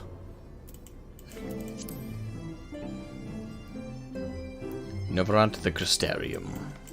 Alright, one second, let me check something. Okay, sorry. Just had to double check something. We're good. Lina, my dear, what is it? What concerneth thou? We have little time, so I will be brief. A Sin Eater has been sighted in Lakeland, and I ask for your assistance in slaying it. A Sin Eater? I had heard some few yet remained after the knight had returned, but perhaps we should call the others. That will not be necessary. It is only a single Sin Eater. A simple task for our god, I should think. That said, I believe fighting alongside the Warrior of Darkness would be a valuable experience for them. Peace can lead to complacency, and they gain nothing from an easy victory. But you do not underestimate your foes, however harmless they may seem. My men should do well to learn from your example. Let's be about it then. Yeah, what's up, Doc? Excellent. Let us make for Fort Job. Tally-ho! A random Sin Eater. And we are to serve as a glorious example to the soldiery.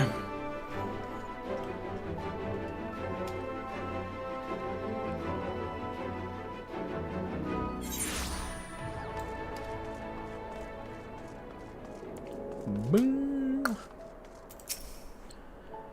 If you would wait here a moment, I will gather the others.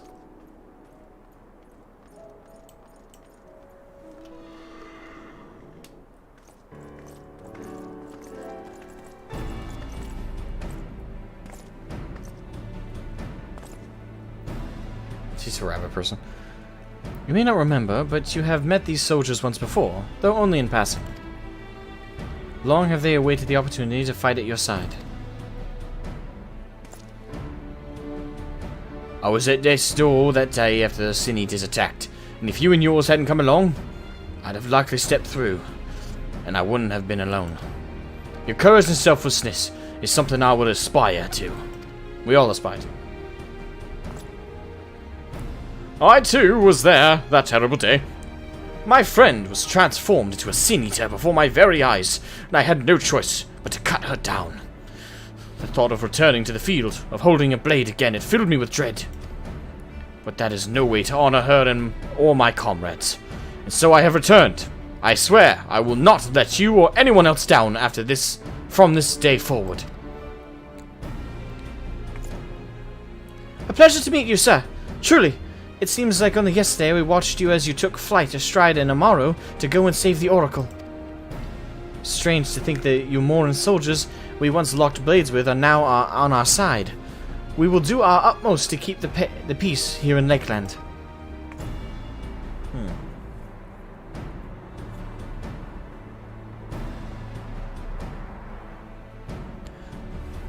We seem to be missing one.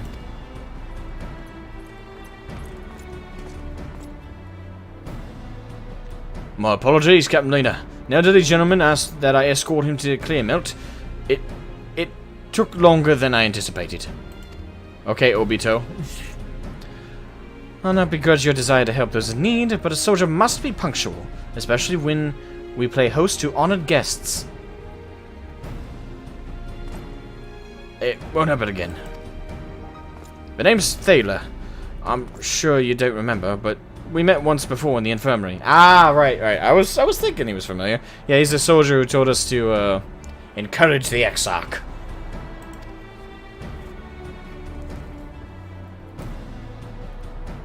I asked you to deliver a message to the Exarch, the Warrior of Darkness. Little did I know I was already talking to him. Don't give up. Don't give in. I keep those words close to my heart, and the boundless, beautiful skies above serve as a reminder of their importance. My friend got to see the knight's return shortly before he passed. He left this world with a smile, satisfied with a glimpse of what has to come. But there are countless others who weren't so fortunate. They gave their lives for the promise of a future they'll never know, and so it falls to us to do everything we can to fulfill that promise. No matter what happens, we won't give up. We won't give in.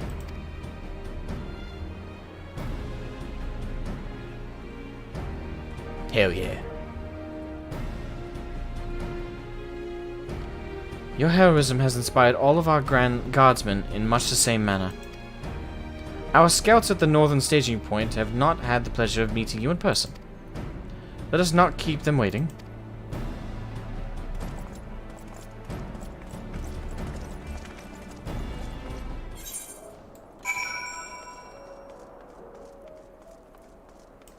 Okay, now you two, may I make up and kiss? Huh?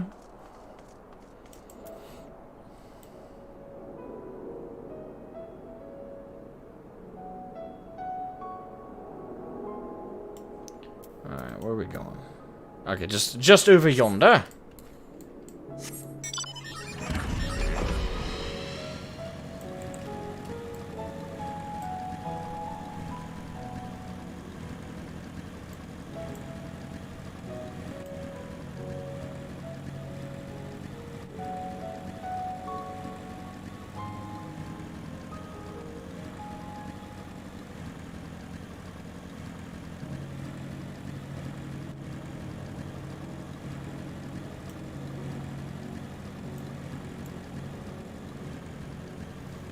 Yeah.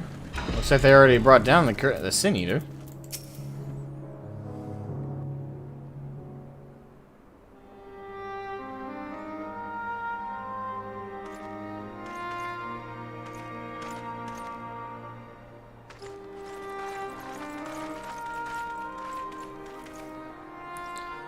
Did you slay this Eater? Your orders were to await the main force before engaging. No, Captain. It wasn't us, I swear it. A man came out of nowhere and cut it down before we knew what was happening. That voice. By Was himself. not expecting that. Certainly it is no light warden, but nevertheless. It's true. Felled it with a single swing of his axe, he did. Never seen anything like it. Ardbert! So I says to him, who are you, the warrior of bleeding darkness? And he says, no, I'm a warrior of light. And that was it.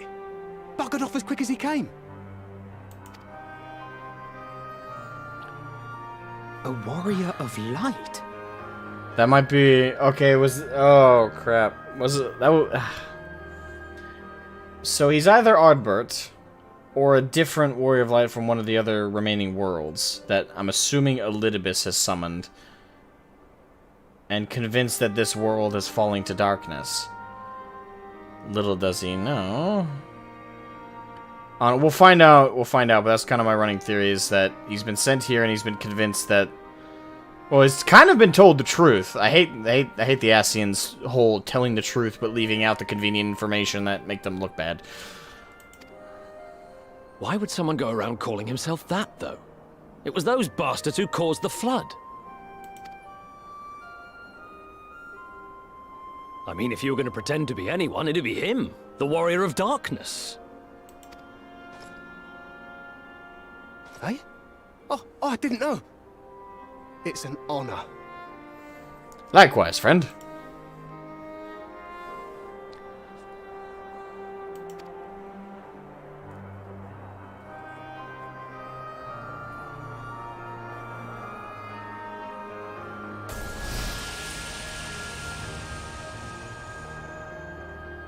Since the Eater is no longer a threat, our work here is done. Return to your posts.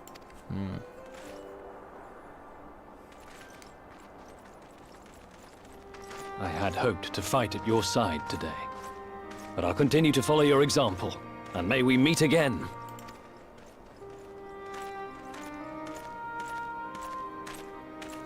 I apologize for the wasted journey. It seems I overestimated the threat. Should always As come for well this prepared. Warrior of Light, I do not know who would be brazen enough to take that mantle for his own. Whatever it may once have meant, it is forever tainted by the association with the Flood. Exactly. So what that tells me, it's clearly not Ardbert, because we absorbed Ardbert. So whoever it is, I'm assuming is another Warrior of Light from one of the other remaining worlds. Elidibus summoned him here, based on that comment he made about what's best to take down a Warrior of Darkness, but a Warrior of Light. So he brought him here, and my best guess is he lied to him. Again, majorly lie by omission, probably. Simply telling him that this world is being overtaken by darkness, and that all of the citizenry have been brainwashed to believe darkness is good. So don't believe them or don't trust them when they speak affluently or favorably for darkness or the Warrior of Darkness. Basically, that would also follow up that line that he commented about, saying this world holds on to just an inkling of hope. I'm thinking that's what that's referring to. Yeah, he's been convinced that he's here to save this world from darkness. Ah, shit. The Exarch told me the truth of Ardbert and his comrades' deeds, and I am aware they played some part in your own triumph. But to most, they are synonymous with the calamity that befell this world. Still, if this man is minded to destroy Sin Eaters, I may forgive him his unfortunate choice of alias. But that is neither here nor there. I thank you for accompanying me.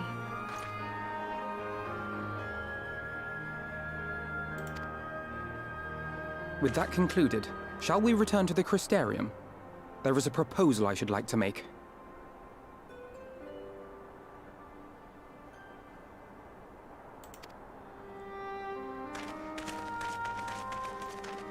Forgive me. There is one more thing. A personal concern of mine. I had hoped you might have a moment to speak privately. Take your time. I shall go on ahead. Hope it's nothing to do with the Exarch. Or at least nothing bad to do with him.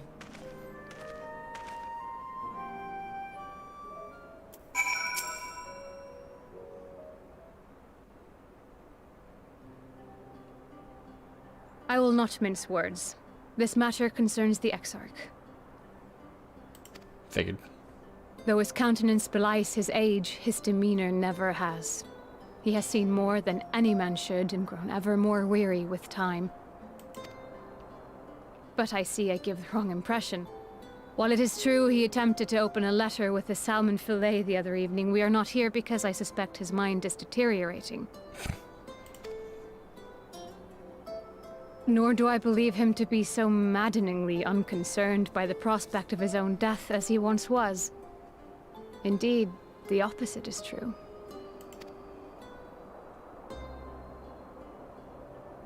It is for this reason that I seek your advice.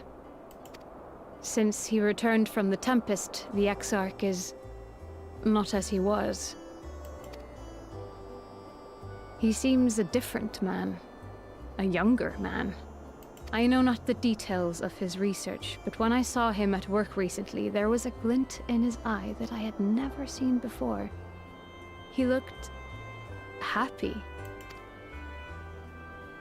It was as if he had peered into the future and for the first time found joy there. Though it gladdens me to see him thus, I wonder if I should not keep my distance. I fear that my presence will only anchor him to the past. Remind him of all the pain that came before. Nah, you're not Nah, don't have that mentality. You're not a reminder of the pain, you're a reminder of even more good to come. Your future is now, I'm sure, especially since she was essentially raised by him partially, that her future's guarantee of safety and security is only going to brighten his day. That's what I would think. Supposed to be, he's lost without you, you know, and he misses you already. I'm going with that one.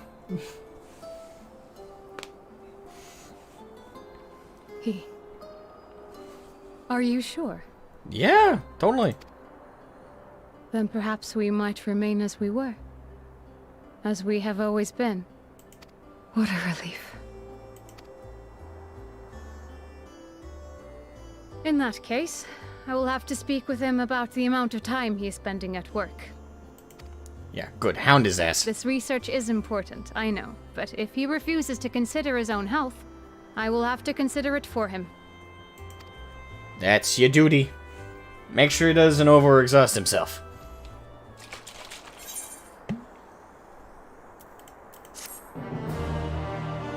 Wait a minute. Was there romantic subtext there? I was thinking the whole time about like the whole, like during that interaction I was just thinking about the whole granddaughter grandfather thing. Like others had compared them, but was there romance? I don't know. I don't know if I just failed to pick up any subtleties there. I'm probably overthinking it. I will not keep you. You and your comrades have much to discuss. I will see the others back to their posts.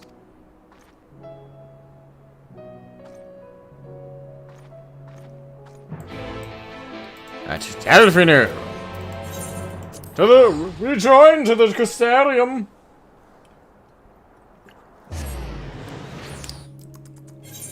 No romance. Okay. Yeah, I was just overthinking it.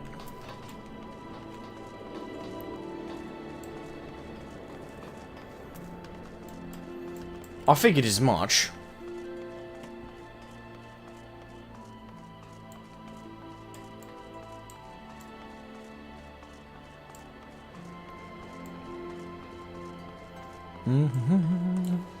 Up the stairs to the Exarch! Gotta go hound him. Alright. Pray, return to the Crystarium. Indeed. Oh! Ow.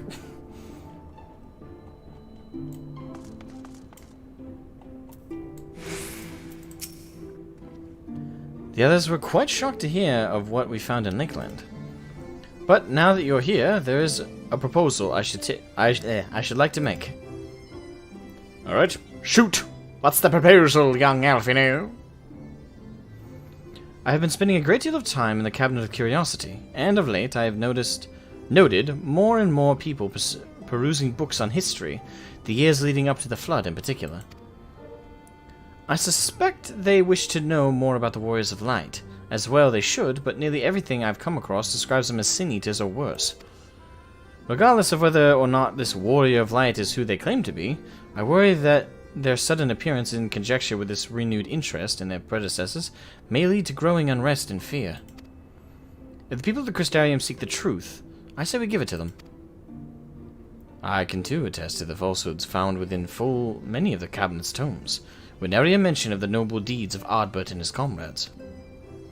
To be fair, they bear some responsibility for the flood, but when the tale is told again and again over the course of a century, I'm not surprised to see their roles distorted and them painted as villains. Were it not for the records stored in the Crystal Tower, I would have had no reason to question the narrative. Unfortunately, that knowledge was of no use, for when I arrived here in the Firs, their reputation had already been irreparably tarnished. That said, there still remained those who worked tirelessly to defend their good name in those early days following the flood. Considering all the good they had done, I find it a wonder they needed defending at all. They brought to justice the man who misused my knowledge to bring about the fall of Aubert. That such heroes could be spoken of in the same breath as sin-eaters is absurd. Under normal circumstances, I would agree. But as time passed, those who knew firsthand of their deeds dwindled. In the end, only one truth remained, that they were the cause of the flood. With the world on the brink of oblivion, it was all too easy for the warriors of light to become villains, deserving only of resentment and hate. At that point, the truth mattered little. It would not change their lot. Thanks to all of you, however, their lot has changed, and now they may heed the long-forgotten truth. You claimed it was Ardbert who helped you overcome Emmett Selk, correct? Such a revelation would do well to sway the hearts of those who know him only as a villain. I have shared this with a select few, but one and all must be told of this sacrifice.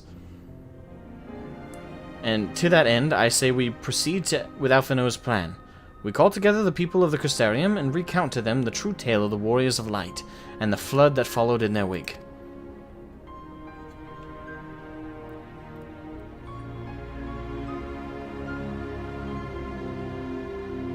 Well, what say you, Shroud? Spread the word, I say. Yeah, spread the word. Let's clear their names. Then we're all of one mind. Well, we're all of one mind on that matter. Good.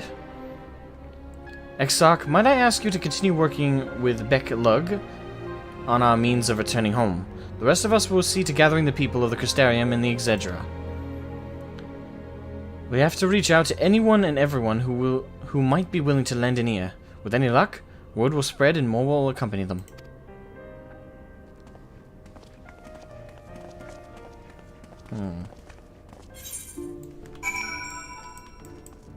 I did not expect this turn of events. Actually, totally kind of... Though it's being going on, yeah, I totally agree to clear Ardbert and his companions' names, but I was not expecting this turn of events. Alright. We must harass the locals. Hear me! You have been deceived by your own hubris. Alright,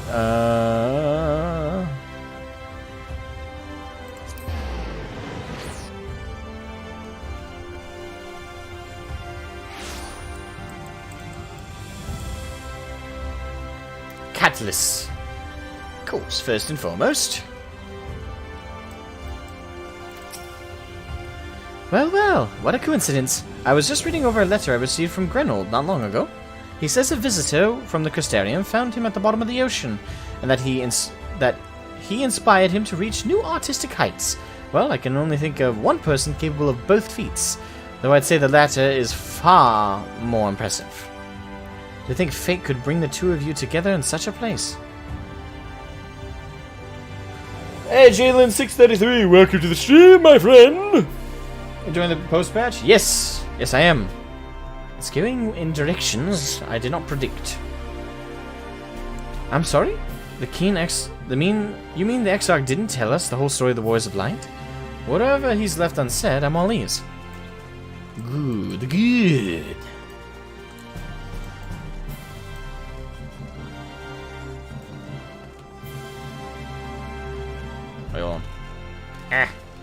No! Help me to jump down, damn it! Alright, fine. Okay. Cabinet of Curiosity!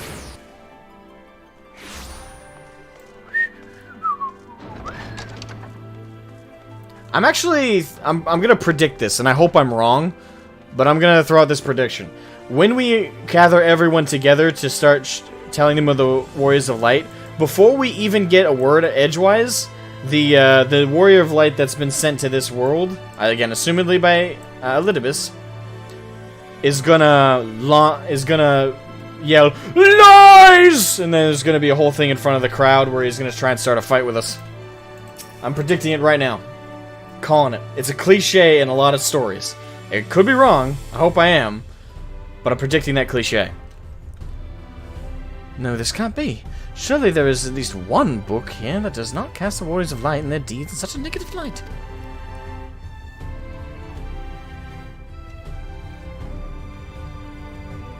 Oh, Shroud! Forgive me. The Cabinet of Curiosity has been bustling with visitors of late, but I fear our repository lacks for the knowledge they seek. The people wish to know the truth of the flood of the Warriors of Light.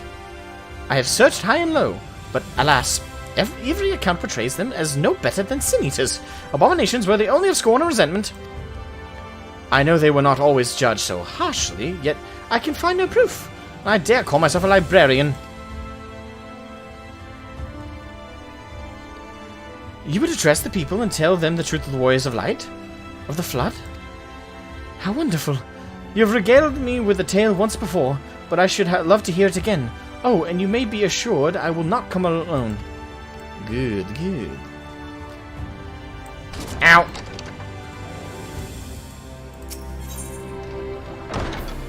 Alright. The pendants, maybe?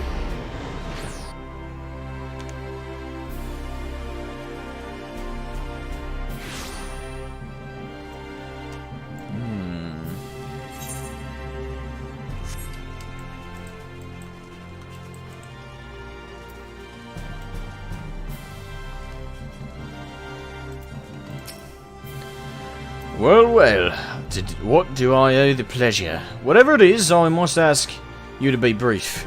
With the night returned, visitors have been flocking to the Crystarium, and I find myself too busy by half. I don't mind it, though, seeing the stairs so full of life and excitement. One can almost forget the flood ever happened. Warriors of Light? Yes, the Exarch has mentioned them before, but everyone knows them now as the cardinal virtues. Or are you suggesting there's more to it than that? Well, you've yet to steer us wrong, so I'm willing to hear what you have to say. Good.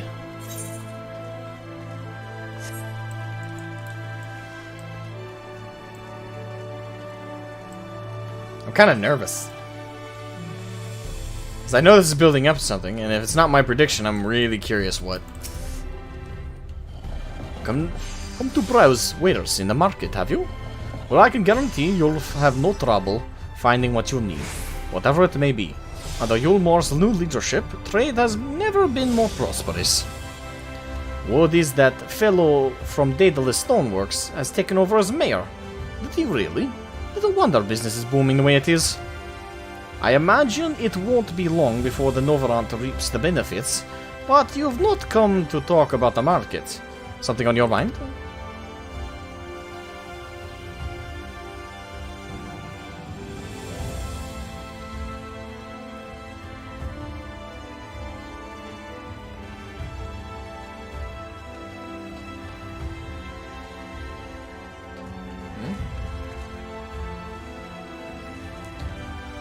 I see. The Exarch did mention they had something to do with your returning. The Knight of Novarant. Alright, consider my interest piqued. Alright, one more person.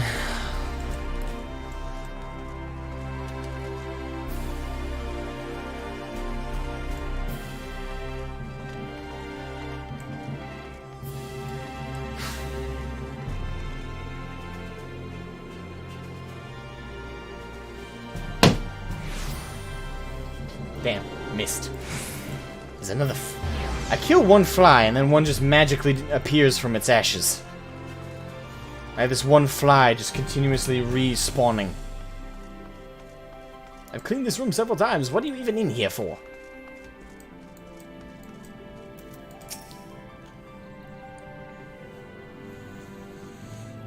Shroud. My, what a wonderful surprise. Though I hope your being here doesn't mean someone's been hurt. Thanks to you, I've had far fewer patients coming through my door of late. Which is a shame, come to think of it. I've had fewer opportunities to test my new medicines. Phoenix fly. It must be, because I kill one, and one magically reappears. Hehe, I jest, of course. It's actually been quite pleasant to have a few moments to myself now and again. The truth about the Warriors of Light, but the X-Lock has already spoken with me about them. Well, if there's more to tell, more to the tale, I'd very much like to hear it. Oh, I'm nervous. I'm nervous. I want to see if I'm nervous because if I'm right, I'm still curious how it's gonna go down. If I'm wrong, I'm really curious what's gonna be there in place of my prediction. It's got me tense. There you are. Between the four of us, I dare say we've swept the Custarium from top to bottom. Now we need but wait for the people to gather. Alright, what's gonna go down? Oh. I don't know why this has got me so nervous.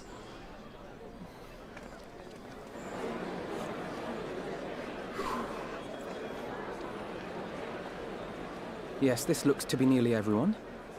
Let us begin, shall we? Aye. Though I am usually the first to hold forth at such events, I think on this occasion that honor should fall to you. Now I know something's gonna happen, because if we're talking at length, we're definitely getting interrupted. They would be more inclined to take the word of the Warrior of Darkness. Indeed. In light of the subject matter, who better than thee to speak these truths? Oh, God.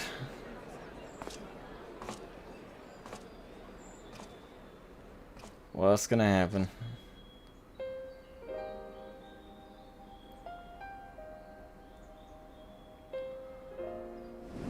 Alright, we're not being interrupted initially.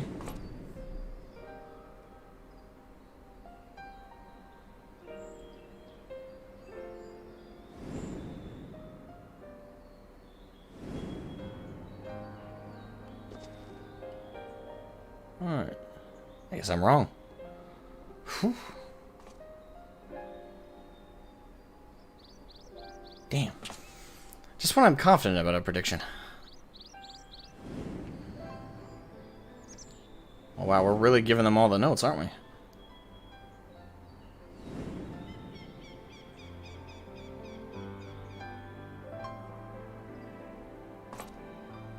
Wicked White.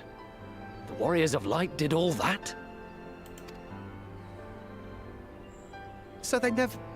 I mean, they only ever wanted to help. And when everything they'd done turned to ash, they still carried on. They gave everything to stop the flood. First their lives, then their souls.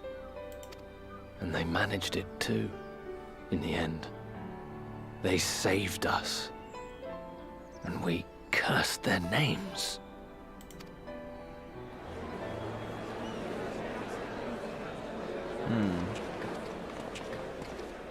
This should go a long way towards clearing the air.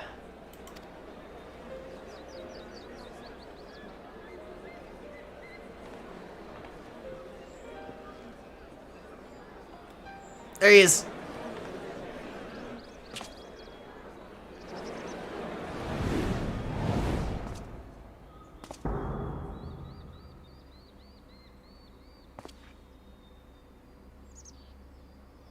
Impossible. Oh boy. You can see him too.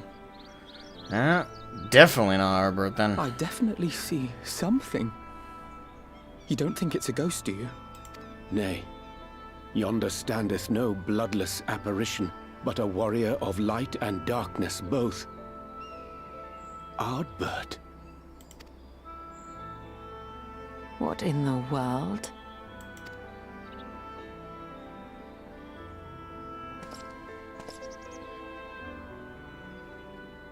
It's you! The one who slew the Eater!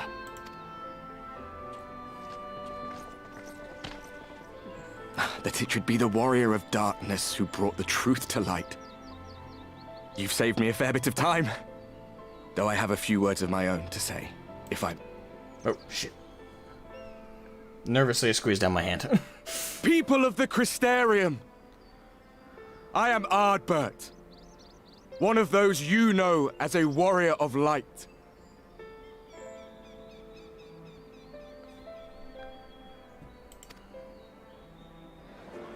That's impossible. You should be dead. Aye, that I should. But as the world has been given new life, so too have I. I know not why I, and I alone, have been gifted this chance. But I do know this. Only by the will of the star itself could such a miracle come to pass. Okay, I know you guys can't hear it, but inside my head right now, it sounds like that dial-up. It sounds like dial-up.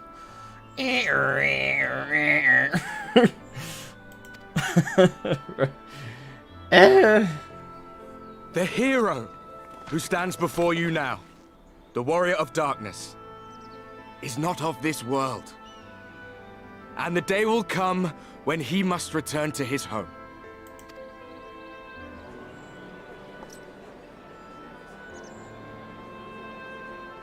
But this land is our home. And if it is to remain so, now and forevermore, it is we who must protect it. The time to rely on saviors from afar has passed. It is you who must rise. You who must become the new warriors of light. What? Us? Warriors of light?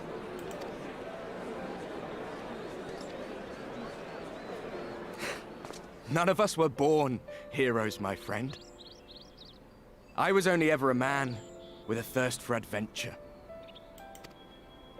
But wherever my journeys took me, I was invariably confronted with the same choice. To lend what aid I could to those in need, or not. And I always chose the former. Any one of you could do the same. All you need is the will to help your fellow man, and the resolve to see it through.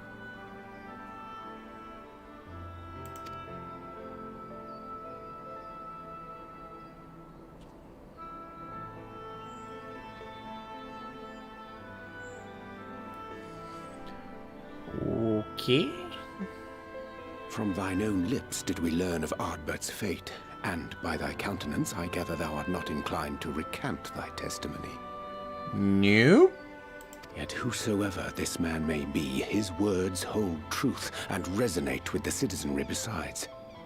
For us to voice our doubts here and now would serve but to sow disquiet. 'Twere better we retired unto the ocular and there discuss this matter in private. I agree. Go. I will stay here and watch.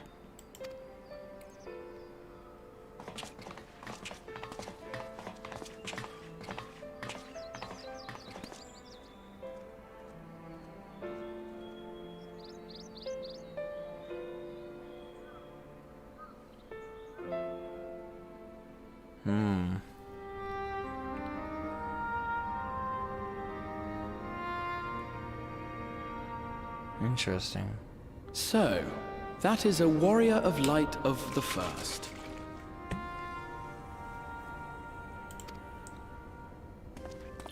I've not had the pleasure of making his acquaintance, but as you all seem to be in agreement, I gather this is no simple case of mistaken identity. No, I'm now revising my theory. As far as I was able to discern, that was indeed Ardbert. It has been a long time, but not that long. Could he truly have been resurrected as he claims? No,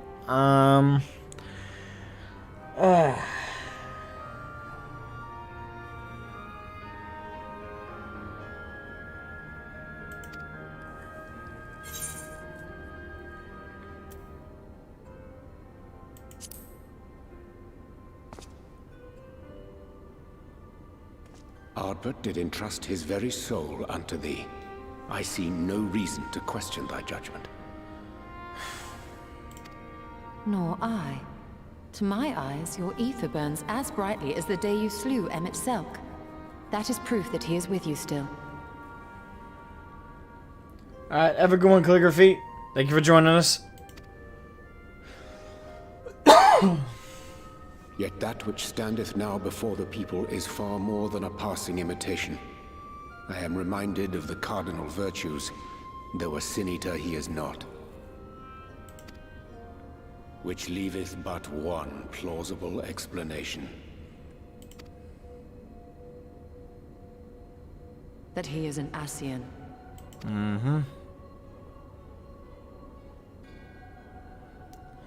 Given their fondness for posthumous possession, I would have to agree. From what I understand, the Warriors of Light were laid to rest in Yulmore by those whom they had aided in life. At the time, some few still remembered them as heroes. Needless to say, 4 of them were subsequently exhumed to serve as the virtues. And if one knew where to look, Ardbert too would not have been difficult to find. Assuming then that this is indeed the work of an Ascian, my mind inevitably turns to the last remaining paragon to survive the Sundering. Elidibus. That brings a whole new context to what he was saying. I completely forgot the possession of dead bodies. Great. So, Elidibus himself is taken to the field.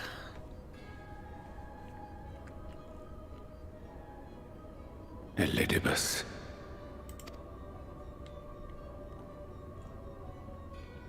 That Xenos hath reclaimed his own flesh is known.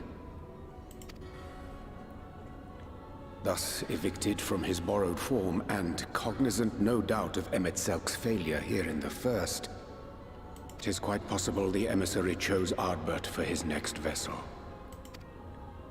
Fuck. Inhabiting the flesh of the fallen. My, that is unsavory. And they do this often, you say? Often, way too often.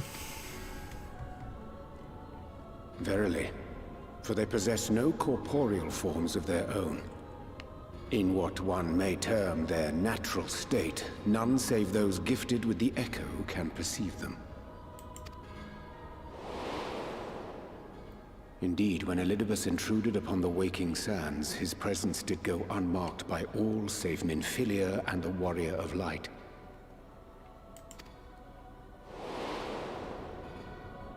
On that occasion, I myself remained ignorant of his coming until after his departure.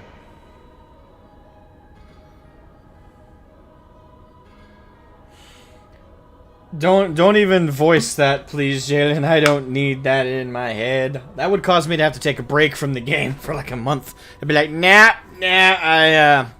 I need some mental time. I need some me time. No, don't bring Hush.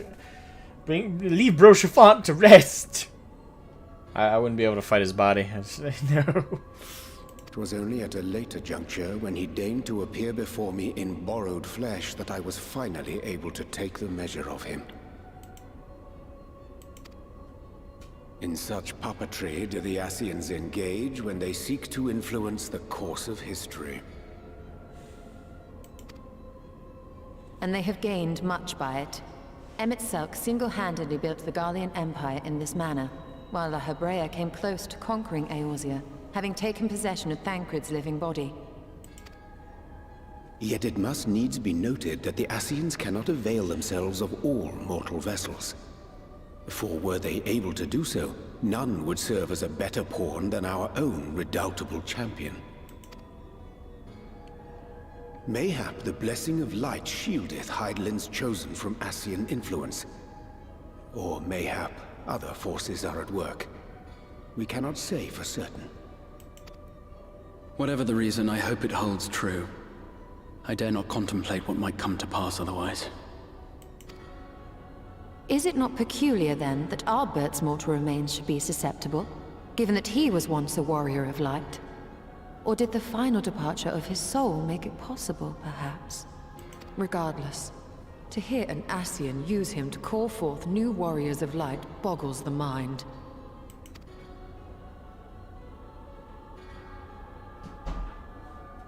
Elidibus hath ever been an enigma, his ostensible purpose being to preserve the balance between light and dark. When he made overtures towards me, however, I was afforded a glimpse behind the mask of the self-appointed emissary. I shall not defend mine actions, undertaken in pursuit of a better understanding of our foe as either wise or prudent. Nevertheless, what little I did glean may now prove useful. Elidibus possesseth a subtle mind, practiced in the art of manipulation. That he coaxed this star's most valiant heroes as far as the source with naught save half-truths is no trifling feat.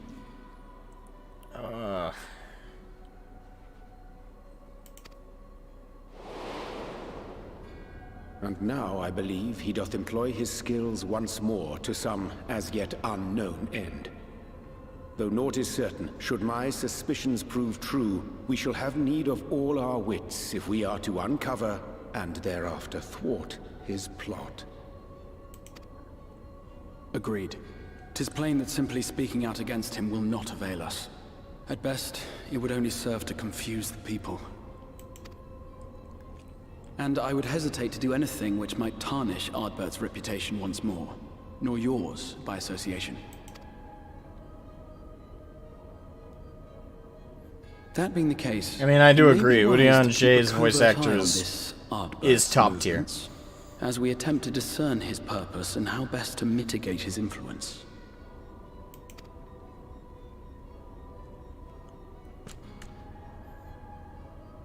His performance appears to have concluded. What now? Go back out and follow him? 'Twould appear Master Alphino already hath pursuit in mind, and I suspect one pair of eyes shall better serve our cause than half a dozen. Let the rest of us maintain an inconspicuous distance, for the present at least.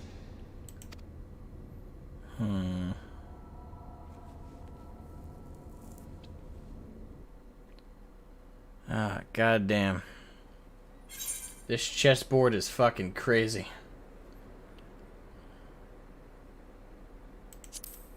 Wait, isn't this 5.3 already? Nope, this is not 5.3. We're still on 5.2. We're in the middle of 5.2, but yeah, we're not on 5.3 yet. Aftershock, welcome to the stream. How you doing?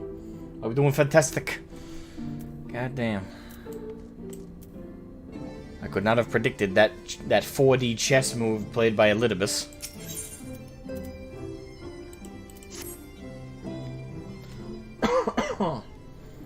Ah, cold, please don't come back. You did well to dispel the falsehoods surrounding the Warriors of Light and their actions prior to the Flood. Though I must say the reappearance of Ardbert, or rather one who appropriated his identity, was a rather curious development.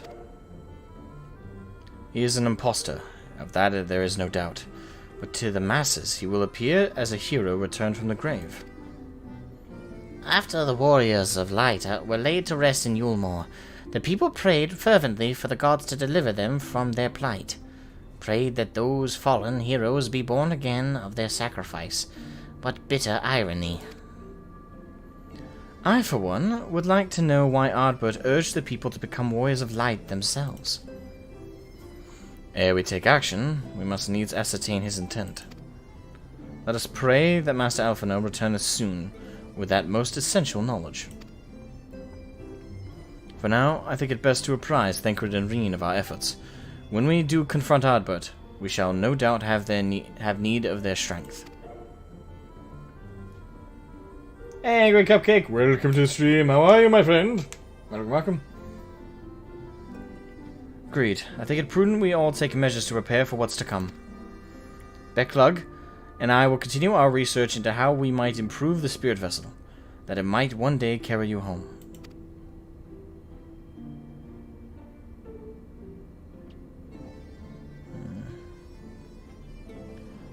Then I think it time to return to the Great Wood. Until now, everything we have learned of the Ascians has been handed to us at their leisure. But that was one of Emet-Selk's unique failings. I have no reason to think Elidibus will be as forthcoming. Fortunately, I recently received word from Fanau that heretofore unexplored chambers have been discovered deep within the Kitana Ravel. Almet believes the relics within tell of a great calamity that befell an ancient civilization, that of the Ascians perhaps. They may lead us to the truths we seek. Miss Leonis, welcome Miss Leonis to the stream. I hope you're doing well, my friend. Do you care for company? Fun doing maps with thee. Yeah, I'm sorry I couldn't participate in that due to my own stream, but I'm happy to hear you guys had fun. I wouldn't dream of going without you. When you're ready, make for Fanau. Almet and his sisters will be expecting us. Matthew Berry, welcome to the stream, Matthew Berry. I hope you're doing fantastic.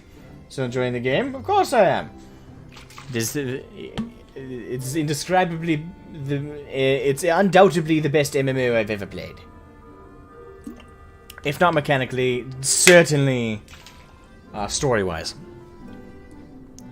Then let us be about our tasks. Pray give my regards to the V's.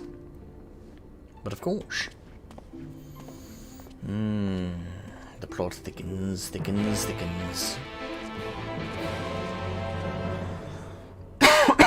Excuse me.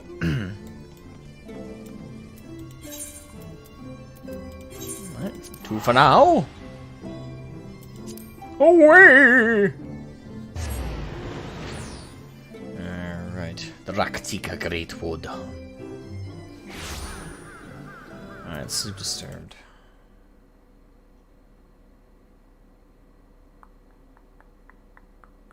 Alright, so I'm gonna go to the bathroom very, very quickly.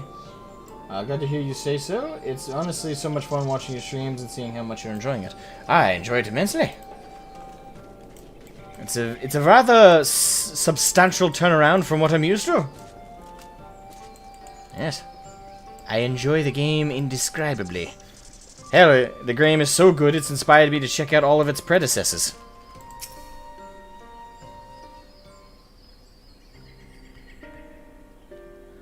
Welcome, allies of Ronka. We have accomplished much since your last you came. With the Light Warden dead and its minions dispersed, we have at last reclaimed our hunting grounds near Raktika Falls. It was there that we discovered more ruins. Although we ran afoul of no traps while exploring its halls, we determined that the innermost chambers were warded by magic. We all were in agreement. Before any investigation could proceed, you should be summoned. We are grateful that you did. From what you have told me, I strongly suspect that the wisdom my comrades and I seek can be found within. The wisdom could prove invaluable, for we may soon face a foe whose greatest asset is our ignorance.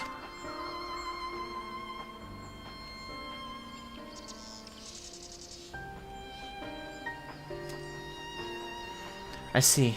Then it's good that you have come. For Ronka was once home to the greatest of weapons, knowledge and understanding. And it is our duty to ensure you and yours do not want for either. That said, we must proceed with caution. To have reached the inner chambers unmolested suggests a more formidable deterrent, yet lies within. Come now, surely any threats sleeping within the ruins pale in comparison to those we have faced thus far. This is not a game, sister. You should not be so eager to run headlong into danger. Oh, and who was it pining for the return of our allies that we might venture into the ruins, clutching her staff at night, wishing it were? You promised not to tell. Then I suggest we be going. Get back here! True sisters, teasing one another until one of them cries.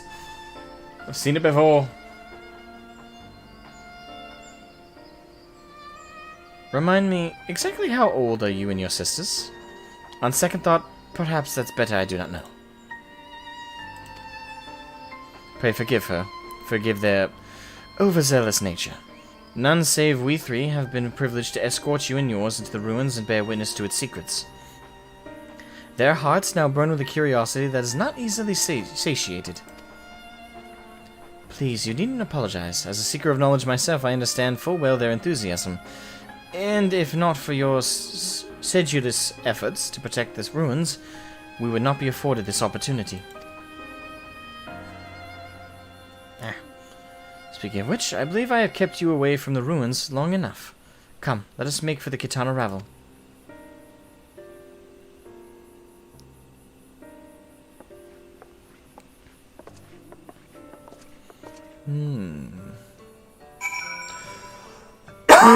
Excuse me.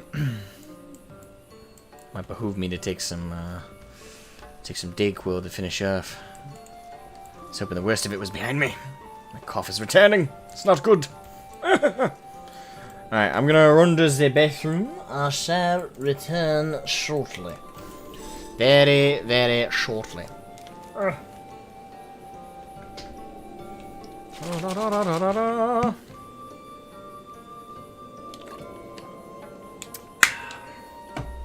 Yep. What is it comes in? I need to return that light on.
You know, you're kind of rude. You're kind of rude. You already went out. Don't you take that tone of voice with me. That's rude to bark at me. Are you sure? Okay. You win. That's only because you're adorable. Gotta take her out.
I have returned. Thank you for your patience.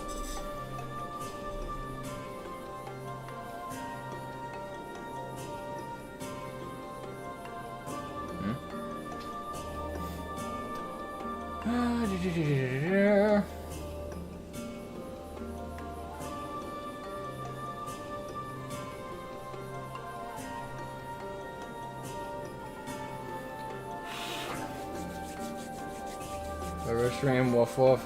The dog is, she's fluffy. She ain't thick. Well, she's thick-headed, but she ain't. She's just fluffy.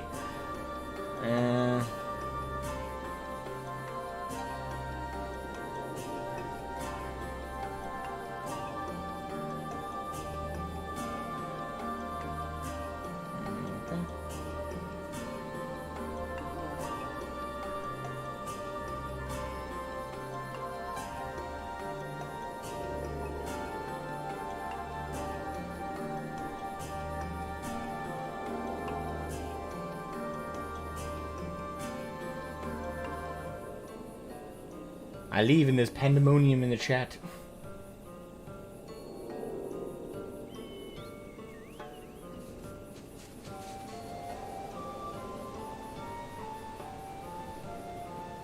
I think there's a bit of fundamental miscommunication reading all that.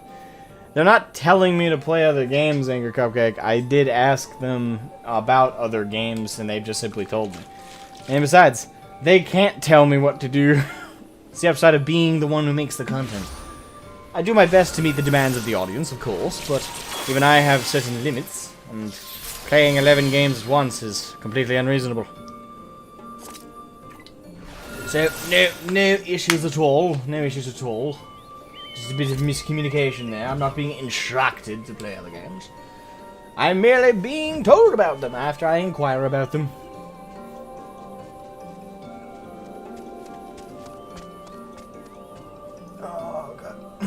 I just don't get it why there would be so much mentors for nothing.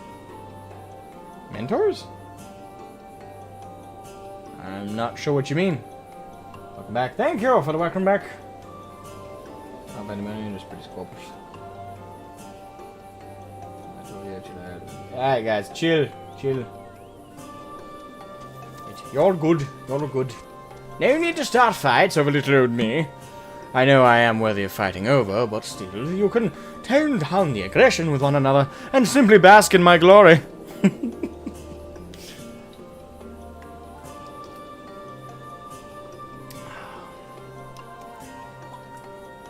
I'm thinking I like the taste of it. Gotta get used to it. A bit. Alright, where was I? Ah, yes. Back on track with 5.2. La la la la la la la la la la la la la. Yes, my dog is a very demanding little lass. She stormed right in here. You saw it. You saw it. She stormed right in here and started demanding. She started demanding. You will take me out. Well, missy, it's rather rude to speak to me that way. You will take me out. I want to go out. I want to go out. I want to go out. I want to go out. Out. Well, you already went potty. I want to go out again. You already went potty, though. You already went outside. I don't care. I want to go out again. And don't you take that turn with me, young lady. I want to go out. I want to go out. I want to go out. Fine. I will take you outside, you little heathen. And I did. I did just that. Because I am a good pet parent. Even when she'd already went outside and got potty.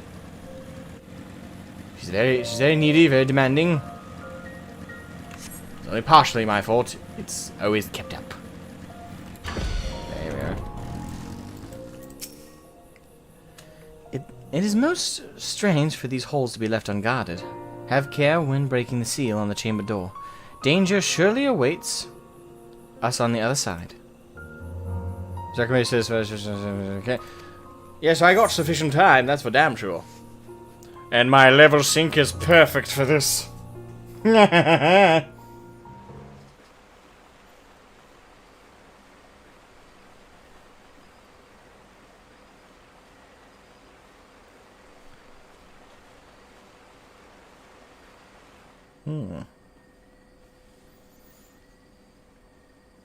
Come. Our new discoveries are to be found this way.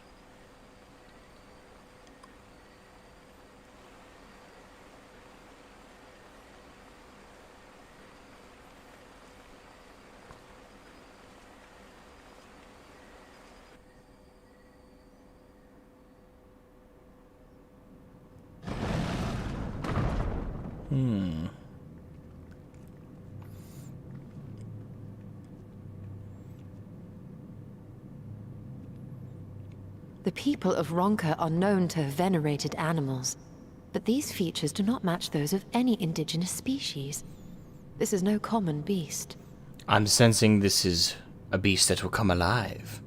No mere statue, but a trap, laid for curious wanderers. I could be wrong. Though that much is plain from its proportions. Lifelike, is it not? One could almost imagine it breathed. It's 'cause it is what it was. This has merely been encased in a statuous spell.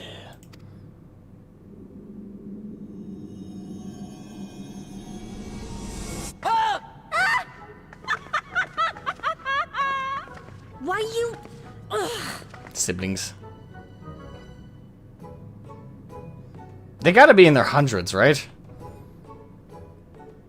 Yeah, some things don't change with age.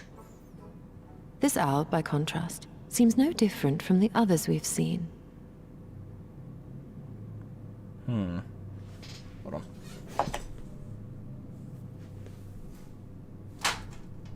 Gotcha, the fucker. I got the phoenix bug. With any luck, it will not resurrect this time.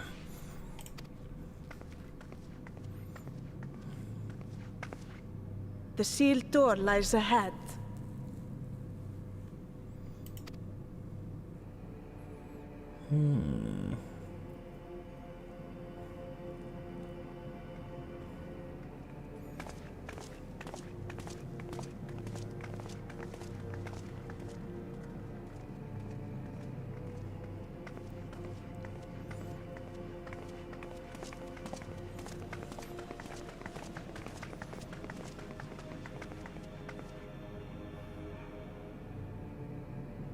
As you see, one statue is missing.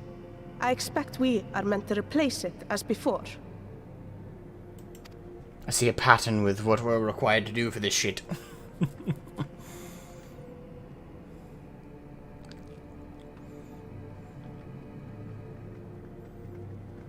Too simple.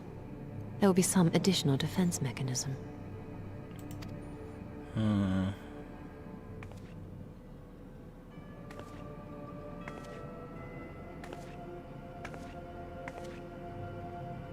Just a moment. There are words carved into the stone. Like, hey, don't put shit here or you'll get eaten by a monster. Sincerely, the guy who built this place. P.S. Fuck off. He who would disturb a here we go. hero's deserved slumber shall instead waken the beast and know his folly. Ah, shit. Wait! Don't!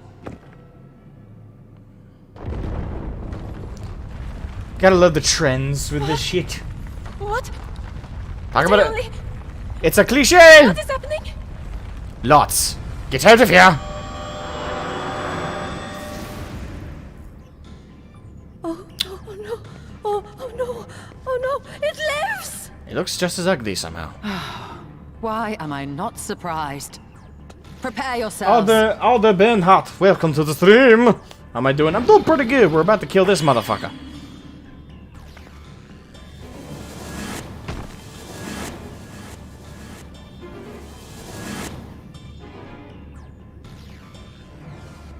We got Vamoost. Oh shit.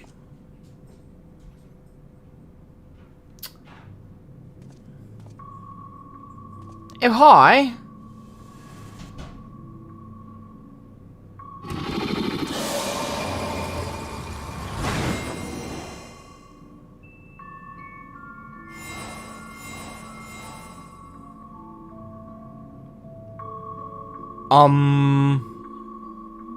¿Por qué?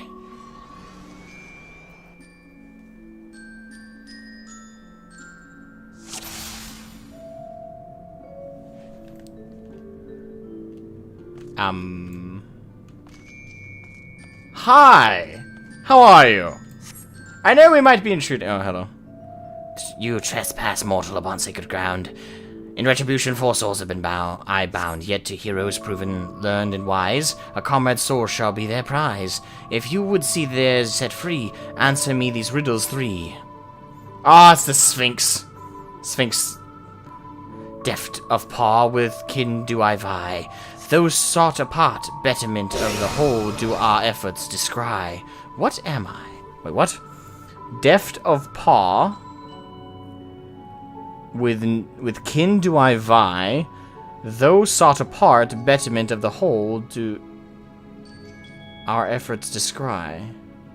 Deft of paw. Deft of paw. Not bereft of paw. With kin do I vie. Betterment of the whole do our efforts descry.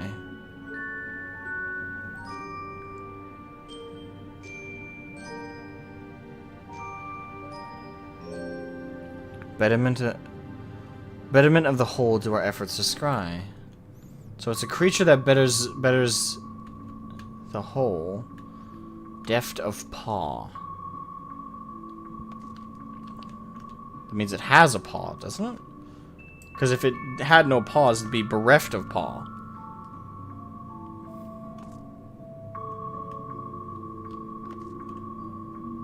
I can't remember. Do Opos have paws? Or... no. For the betterment curl, I think. Alas, 'twas the Opo. Keen and shrewd, its spirits exalts ingenuity and virtue. Ah, fuck! For this mistake, a single talisman I shall take. Fuck!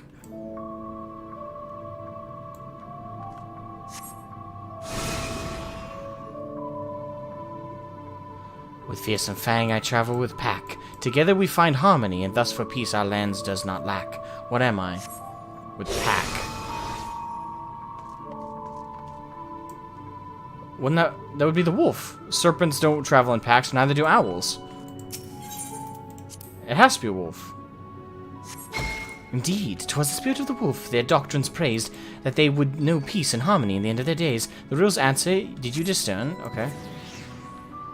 What happened? On my belly do I crawl. By my strength does prosperity reign within our hall. What am I?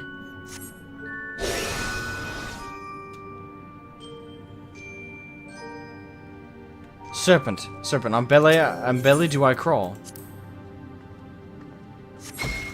Indeed, the dread serpent turned protector, lured to slumber, ere to tear we... what asunder? Okay.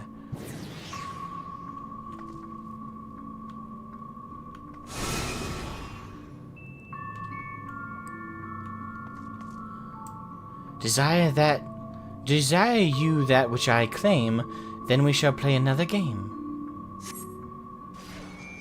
A test of mind and memory. Choose wisely, and you all may yet go free. Twixt these talismans hide fiend and foe. Choose your companions well, and sorrow know. For your comments from the talismans.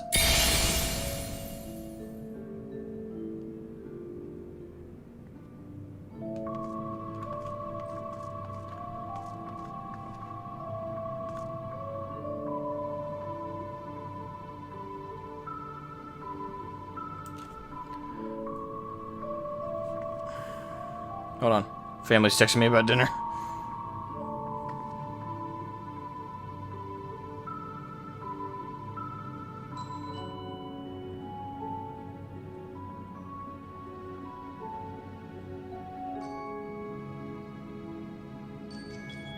Okay.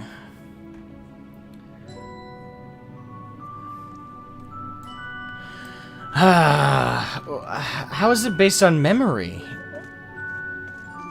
Because twixt these talismans hide friend and foe. Choose your companions well, and sorrow to know.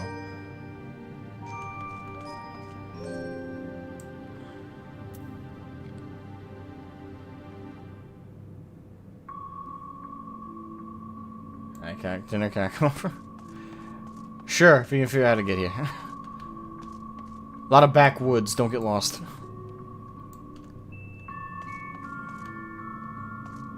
It's a total guess.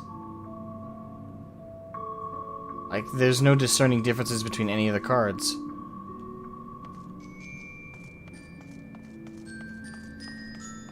It's entirely a guess.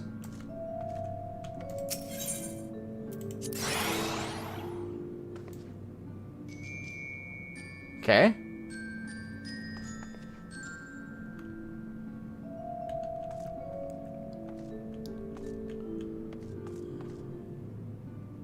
Well, the thing is, how could it be a memory card game when there was no memory to match up with?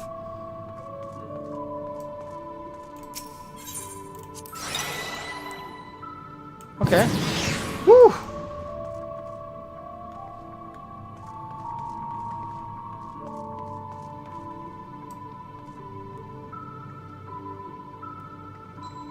Some meaning to their arrangement.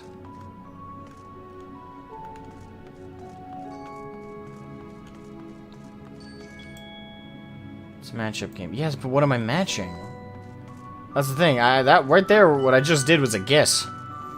But I'm not sure what would be an indicator.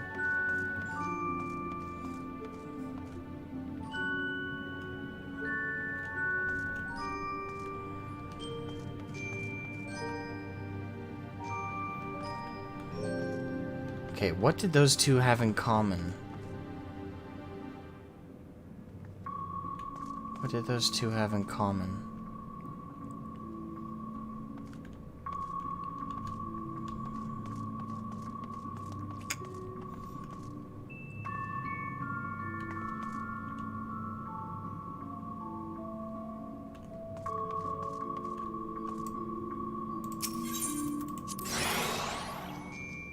Damn.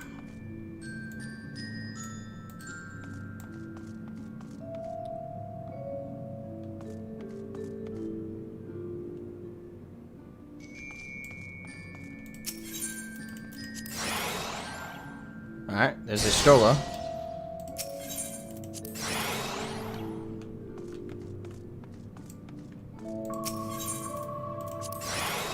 Fuck.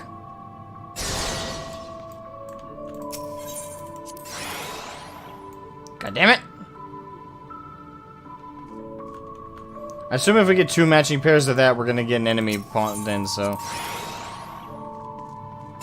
I'll intentionally poorly match them. Good God.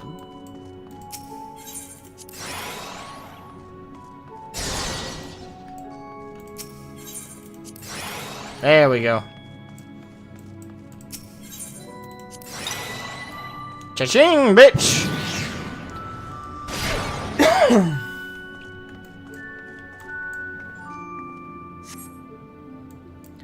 Yet still there remains one trial you must pass. What, defeat your ass? If you could glean the knowledge enshrined in this earth, I would first take the measure of your worth. Yeah, that comes off to me like she wants to fight us. Yep, there it goes. One worthy of she who the Ronkins installed must be strong of mind, body, and soul. It's always a trend with these things, isn't it?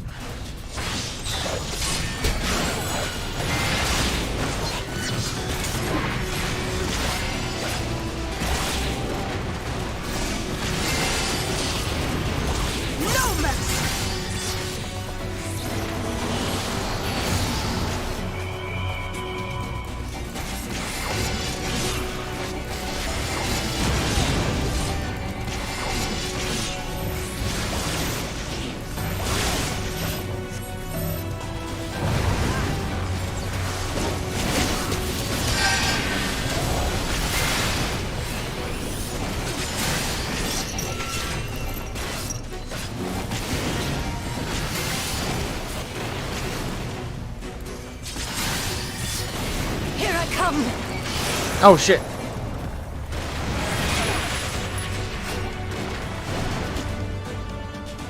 Oh.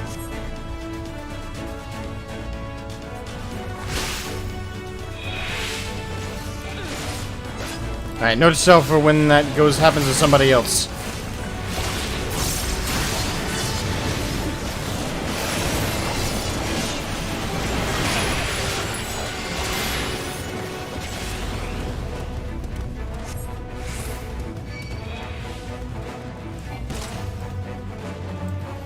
Gotcha. Alright, I see the trick with that one. That's a clever mechanic. We've encountered something like that before. I can't remember where.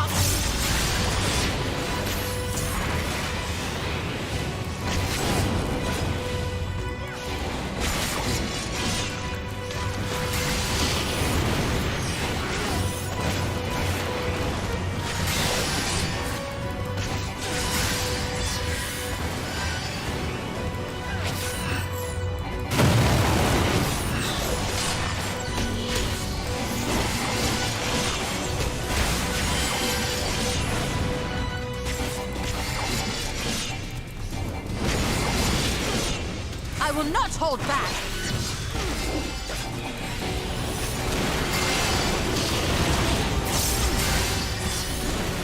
You may think you have won, but we have only just begun.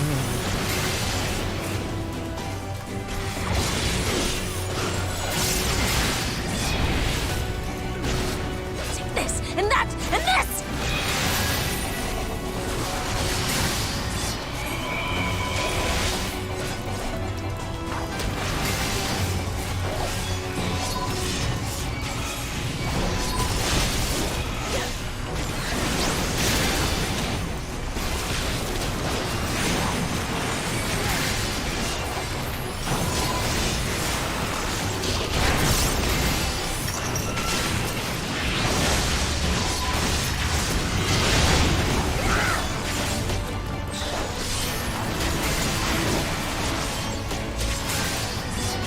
Almost dead, almost dead.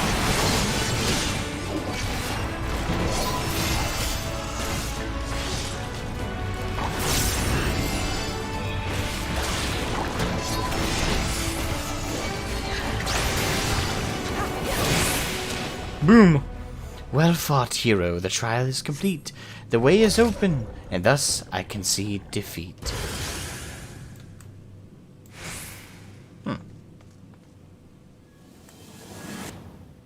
Not wholly unexpected, but an exhausting ordeal nevertheless.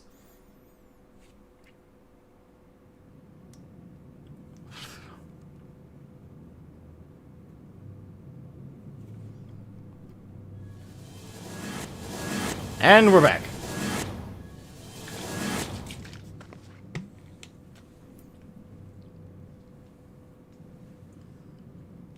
Twould seem the magics have returned us.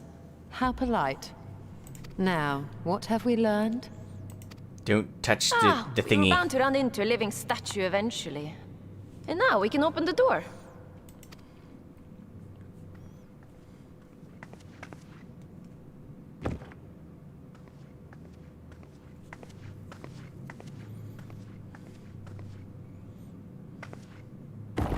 Apparently age does not equal wisdom.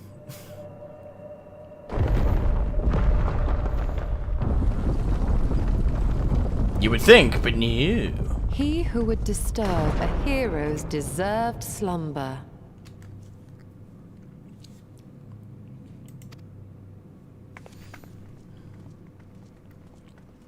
Alright.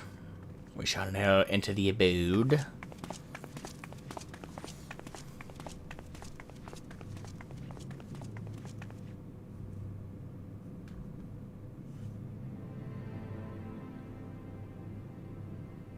Interesting. Sorry, I'm just... Family still texting me about dinner. Just as I thought. Befitting a hero.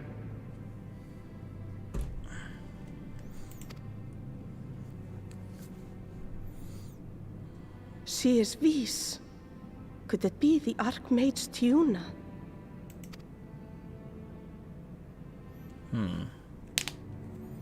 A legendary hero of Ronka, as you surmised. The tales tell of how she smote entire armies with a single incantation, so potent was her spellcraft. Though she ever fought in the name of peace. I thought them no more than tales. To think she really existed.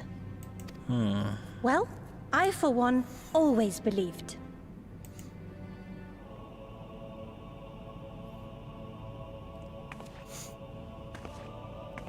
I wonder. By the light, of fallen stars, great power awakens. Tuna was not only a master of spellcraft. It is said she could see truths long lost and hear the voices of men's hearts.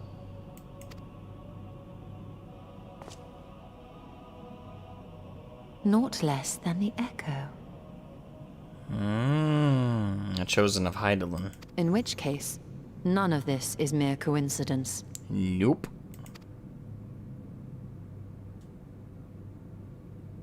A shower of stars setting the sky aflame. And in both this world and the Source, we find individuals within whom a mysterious power awakened at the sight.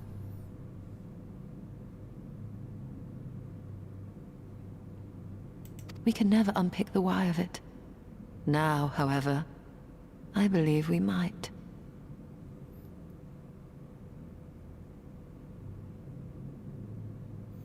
Yes, it was a sarcastic remark, Super Sideswiper. I should really get a Why They Coyote sign that says sarcasm. That way I can lift it up for those that don't get it. Tone of voice is clearly not enough. Does the scene depicted here not resemble the one we saw when we first ventured into the Katana Ravel? Moreover, does it not recall that which Emmett Selk invited us to witness in Amarot?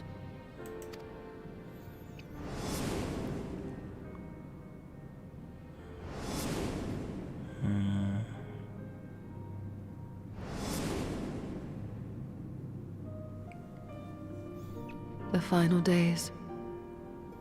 If, as the Exarch's research suggests, soul and mind share a fragile yet profound bond, might it not be possible for an event to leave such a deep imprint upon the soul that it could be perceived eons later, given a suitable trigger?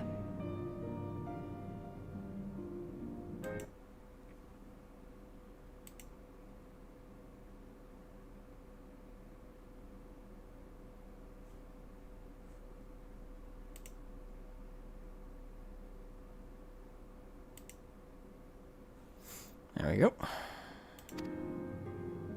The echo defies explanation by conventional etherological theory, or shall we say modern etherological theory. But if it is a power that once belonged to the ancients, to souls yet undivided,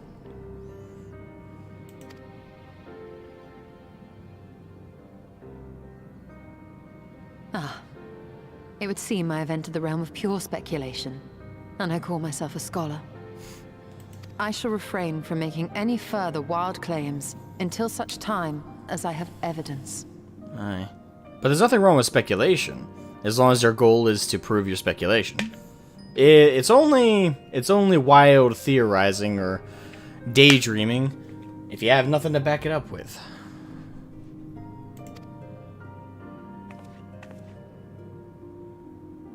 Still, I cannot choose but be reminded of our experience in Amarot.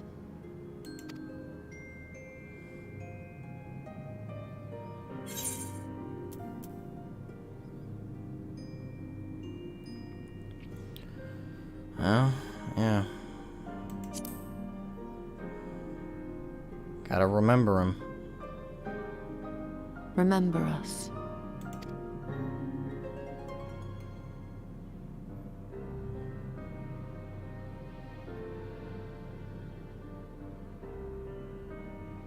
History is learned, not lived.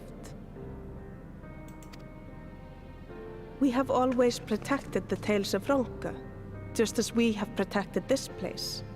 But we are mindful of what our mothers taught us. We see the past through our own eyes, and speak of it with our own words. Thus do we come to understand it in our own way. But this is not the same as remembering. Your mothers were wise. Though we witnessed the final days, our impressions cannot fail to be colored by our own experiences and expectations. Those who lived through it would have perceived the event quite differently. We must bear in mind that it is no simple matter to keep the truth alive, or it will die with Emmett Selk and his kin.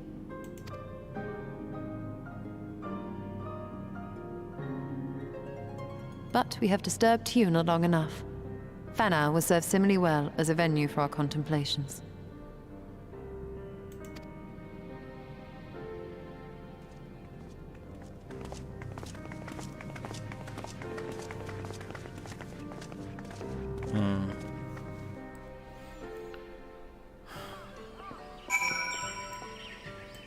Interesting. So I took from that oh, I feel like I need more. Oh. I say every time we've come to Raktika, there's always some brand new chunk of information, some small lore dumps that, not even small, but lore dumps that really just kind of fascinate me to think about.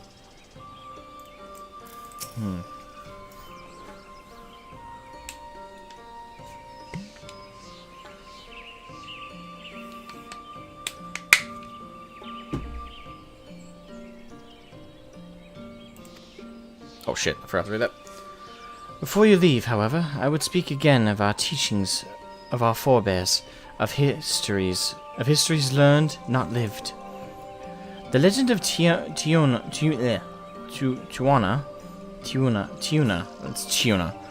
and her exploits has been told countless times over the centuries, yet as it is handed from one generation to the next, the story changes. With each telling of the tale, there are new flourishes, details changed or lost. We can never truly know how she lived, for we were not there to see it. But we are here now to bear witness to your life. We have seen the change you have wrought, the echoes that will endure long after you are gone, and though it too will change in time, I swear to you we shall do our best to preserve your history, your story. Well, history, story. We're making good progress on 5.2. I hope you forgive me if I don't make an oath of my own, but I think it goes without saying we could never misspeak of your heroism. Perish the thought, so long as we are here, there are none among the V's who will not know of all you have done for Novarant. We are not deserving of such reverence, but we are grateful all the same. You can be certain we will have our own tales to tell of the great guardians of Raktika and the ruins of Ronka. Pray you safe travels, then. As ever, we shall await your return with open arms.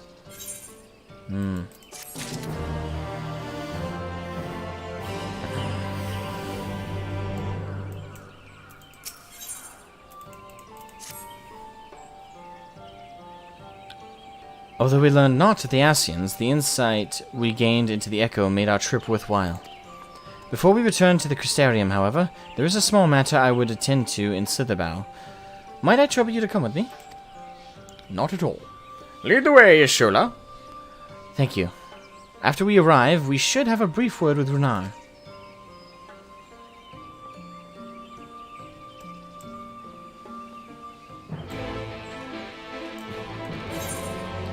Right. We're making solid progress.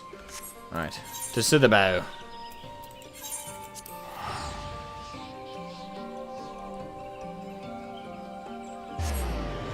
One step closer to 5.3, indeed.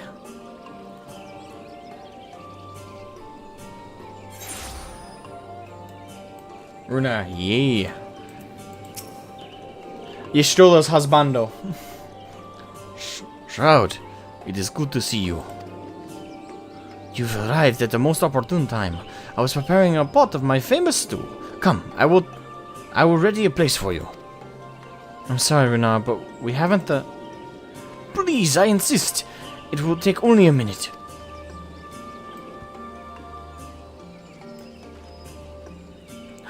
My apologies, Shroud. It seems our return to the Crystarium will be delayed. But perhaps only for a bit, if you assist me with my work. I say work, but it is rather more chore. I must clean my chambers here in Sitherbow, from top to bottom. If you would be so kind as to go and fetch a broom from Esgire, as gear. We might finish before Runar is done cooking. Back in time to see the bestest knight blessed.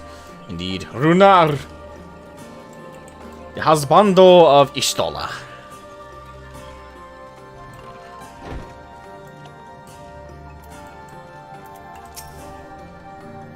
A broom for Master Motoya. I cannot imagine why she would have need of such a thing, but here you are. It is old but sturdy, and sure to suffice.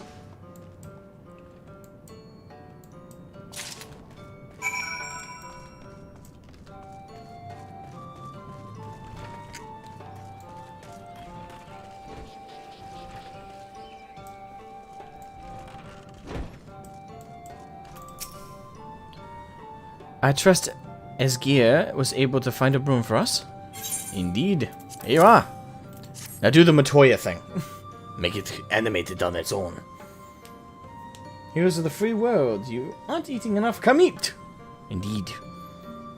Runar's trying to feed us. He's trying to fatten us. He might be wanting to eat us. Probably not. Well worn? Good. This would prove difficult otherwise. Though I must say, I think I did rather well for not having a broom thus far.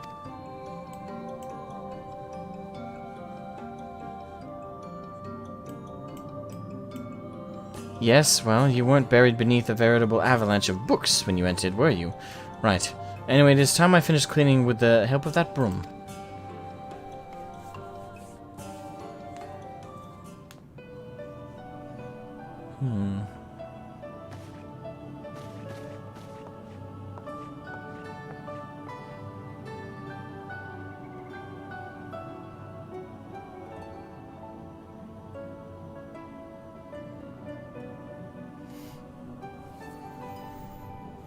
You didn't honestly think I'd do it the old-fashioned way?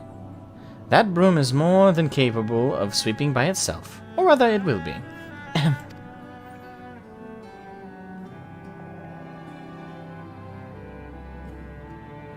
Time to rise, to swish and sweep, a tidy chamber you must keep. To this task you shall be bound, until no dust is to be found. Bibbidi-bobbidi-boo.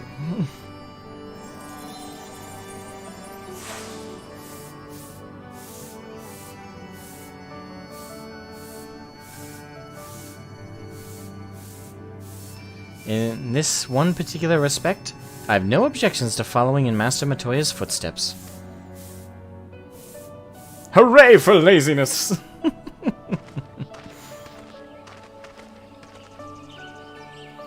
In the future, I may need you to remind me the pursuit of knowledge does not preclude other equally important duties, such as maintaining clean quarters for said pursuit.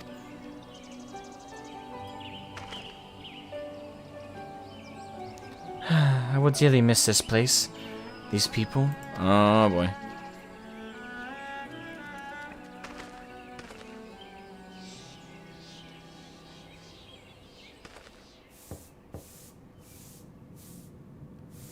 Master Matoya, pardon the interruption, but the stew is ready.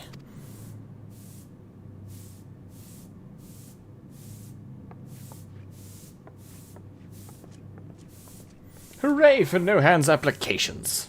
Indeed, it's like magical Roombas.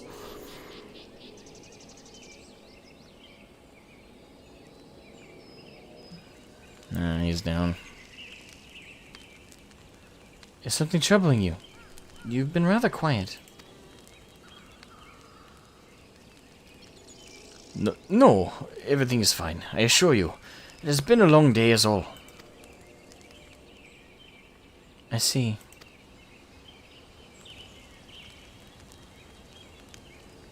Ishtola, thank goodness you're still here. Okay, it's the team. It's the squad.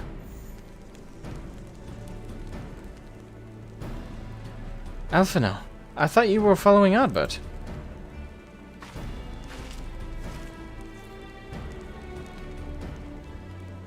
I was, though I'm sad to say I lost track of him shortly after entering these woods. He seems determined to traverse every ilm of Novrand, in his quest to spread the truth of the Warriors of Light and the Flood. And it seems news of your address at the Custarian precedes him at every destination, making his task all the more simple.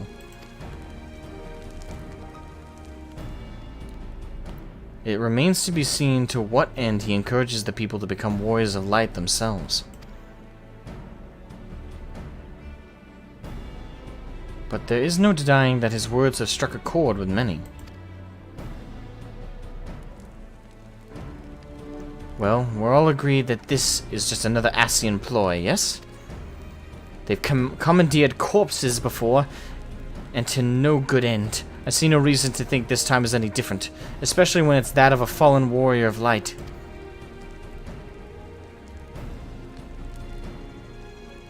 I doubt we'll earn more if we remain a step behind. His destination is, in all likelihood, Slitherbow. Alice, are you certain you should be here? If you are concerned about Halric and the others, you needn't be. Their treatment is going well, but progress is slow and exhausting for all of us. The best thing I can do now is let them rest. So, I believe we were about to discuss how to arrange a meeting with our would-be warrior of light. Before visiting any towns or villages, Ardbert would hunt down and slay a nearby Sinita to earn the locals' trust. Our best chance of getting ahead of him is to find one before he does. Thankfully, Thancred and Reen are returned from the Empty and have taken up the search. Reen believeth one may lurk beneath the boughs of woven oath. Then, that is where we will start our search.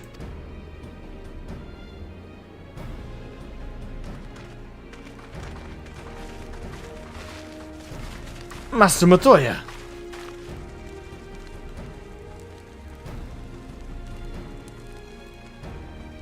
A warm bowl of stew will be awaiting your return. I look forward to it. Ah, tell her how you feel. Get it out of your system, even if she rejects you.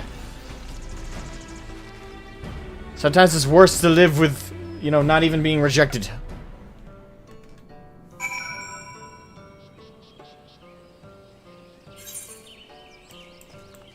An old friend. Alright. Let me double check something. Okay.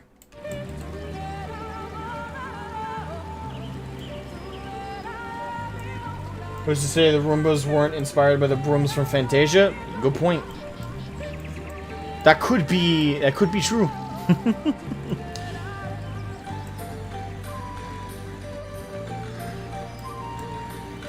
The little sun PTSD.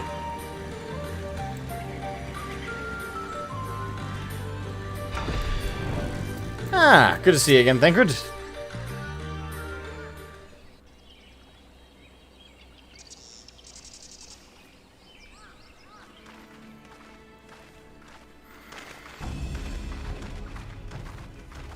If you were hoping to vent your frustrations on our Issa friend here, I can only apologize.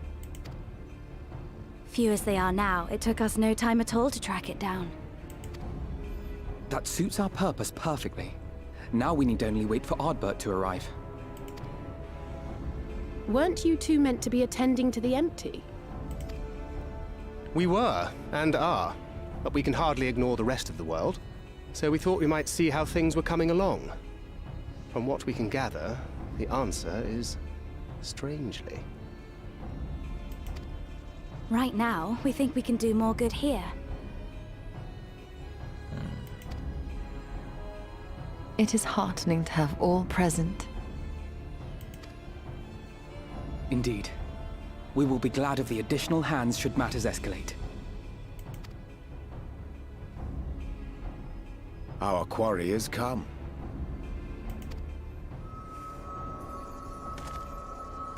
Ah, finally showing you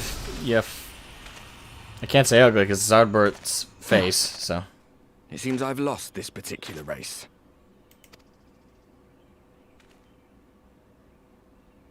Although I suppose it's only fair. When we first met, it was I who outpaced you. Ravana, was it?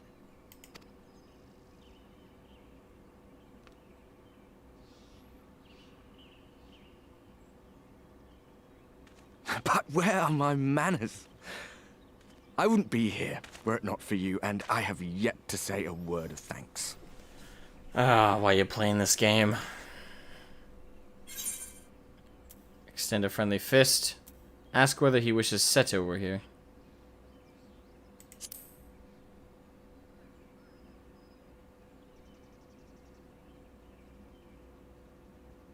Poor fellow.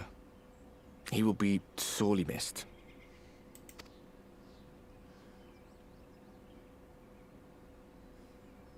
Except he's not dead. Indeed, Oddbert. I thought you were supposed to be good at this.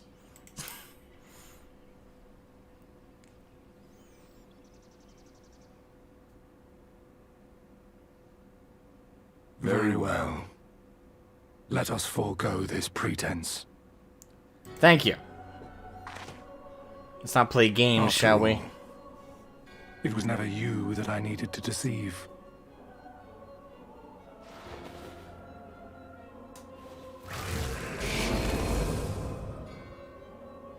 Yes, it is I, Elizabeth. Through your time in Emet-Selk's imitation of our home, I dare say you have gained a better understanding of my role since last we met. Not that it matters. That voice is familiar to me. I think this is the first time we've heard Elizabeth's voice. We understand your role, emissary, but not your goal. Other than in someone else's body, obviously. I seek to enact the will of the Convocation, of course. If it helps you to think of me as but another Ascian, no different in nature or purpose from the rest, you are welcome to do so. Once, I would have said your goal was destruction alone. Now I understand that you fight for something you love, just as we do. Makes him a lot more dangerous of an enemy. Though we seem doomed to clash, I bid you consider Emet-Selk's final words. Remember that we once lived, he said. Had he not seen some glimmer of hope in our kind, I do not believe he would have spoken thus.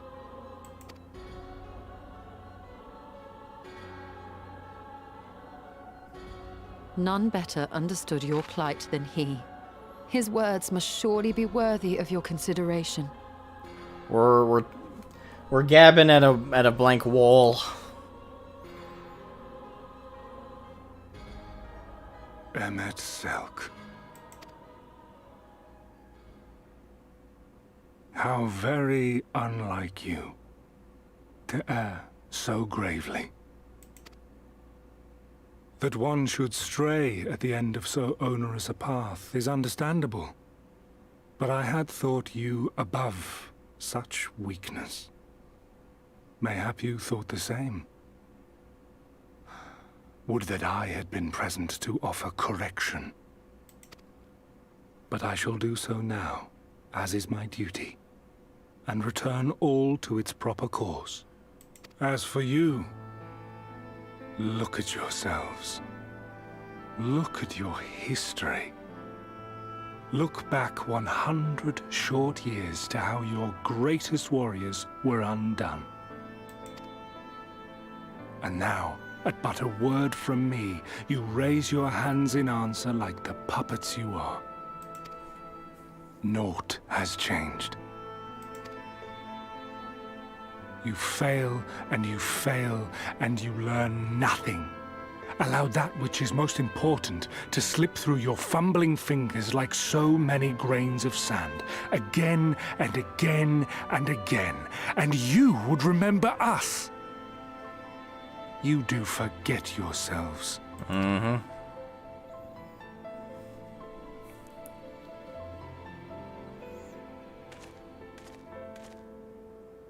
There is no common ground to be found between you and I. Nor do I require any. I have my duty. And I have mine. Wait! I don't know why we're bothering. I mean, it's supposed to try never hurts, but I don't know. I feel like we should have just attacked him. Would have saved a lot more time. Well, we have confirmed the identity of our foe at least. And 'tis safe to say his objective is the rejoining. It'd be But really we still weird if it have wasn't. no idea how playing the part of a warrior of light will further his cause, nor why he would spur others to do the same.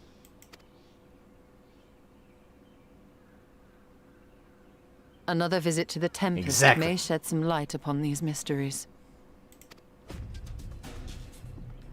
Whether we are to exchange words or blows with Elidibus at our next meeting, the fact remains, we know too little. That pretty much sums up the Ascians as a whole after. The Ascians live in the past while we strive forward. That's exactly the problem. That can literally describe the Ascians entirely within that. Ere our paths cross again, I would learn more of the world that once was, and of Elidibus himself. In this, we would be best served going directly to his home, much as Emmett Selk came to ours. Though I see the wisdom in thy suggestion, the Amarot we visited is but a phantom born of Emmett Selk's memory. I fear it will teach us little that we do not already know. I quite agree. Yet the ruins of the actual city remain unexplored. Given the vastness of the Tempest, I should not be surprised were there more such structures like to those in which the Ondo reside.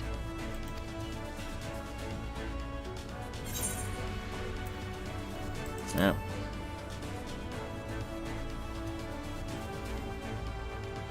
A man after my own heart. Sorry, Ashura. I'm literally the one guy in this fandom that isn't after you. Save that line. Save that line for Asmongold or literally anybody else in the chat. Now, if you were Hilda saying that, I'd pull out the rose and I'd be ready for the cha-cha. Assuming we are all in agreement, then I suggest we first pay a visit to the Ondo. If anyone can tell us where more ruins are to be found, it is them. Indeed.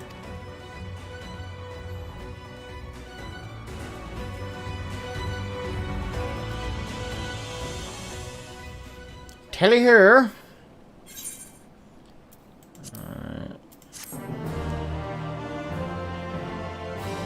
Runa would love to hear that. Correct. Let's go to the next one. Deep Designs. Alphino has the right of it. Let us pay a visit to the Ondo.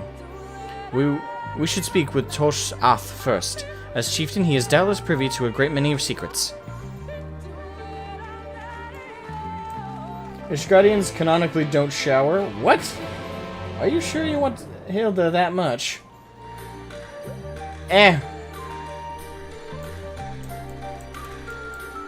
We all accept stuff for...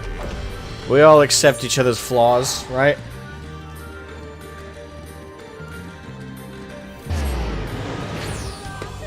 Besides, they invented nose plugs for a reason. Work around it.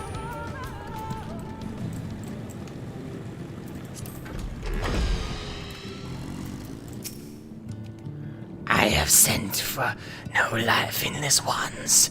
Perhaps you instead come seeking something of us. Indeed I do.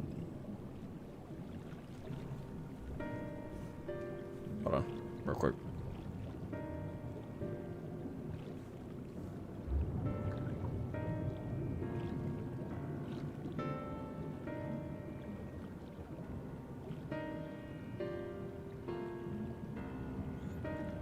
There. Ruins which your kind have yet to explore. I see. I know of one such place. Alas, under these circumstances, I am afraid we can spare none to guide you there. And what's... Oh, that's the shoulder. And what circumstances are these?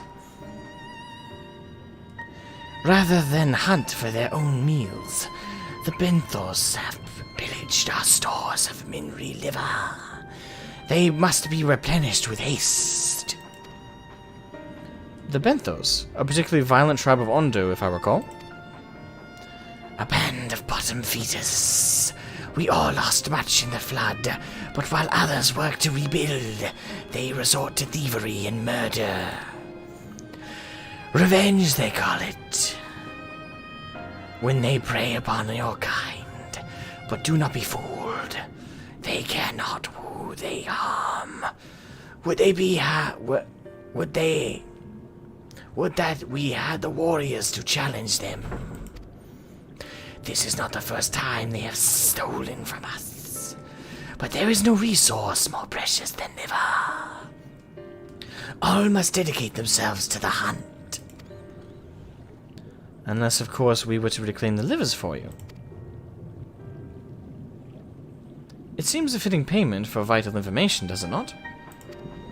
Moreover, one could argue that by employing Bismarck to reach these depths, thereby driving back the waters, we are in part responsible for the deeds of those driven to desperate ends by the changing climes.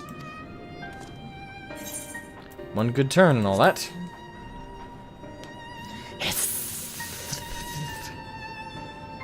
I thought you might say that. You've never been one to miss an opportunity to help. Reclaiming the stores it is, then.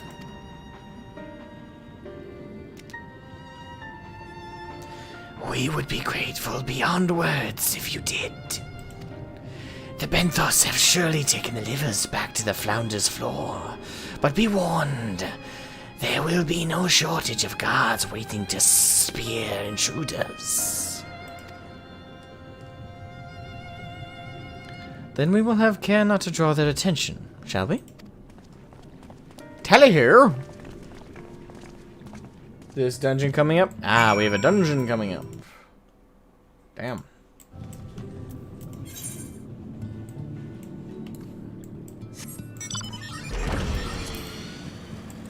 You ready for another banger of music? I'm prepared.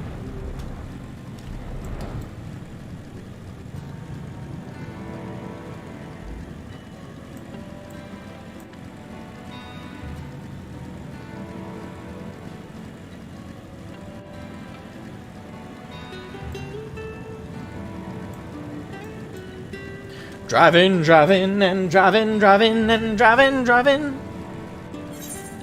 I'm flying in the air on motorbike. Dungeon come up is great. I believe it. I believe it. I believe it. I believe. I believe.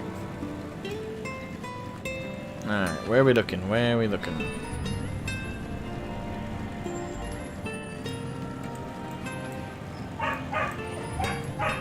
Jump me.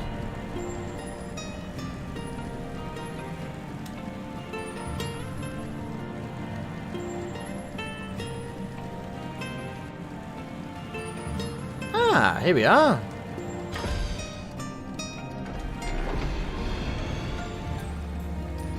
Clammy cask. Why fight when you can fly over their heads? Damn it.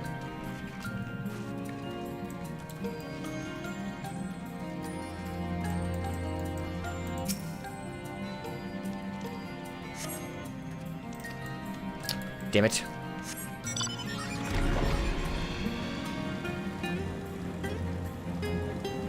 I think would beat me here. Damn it! You bastard! I was so close! Must you disturb me?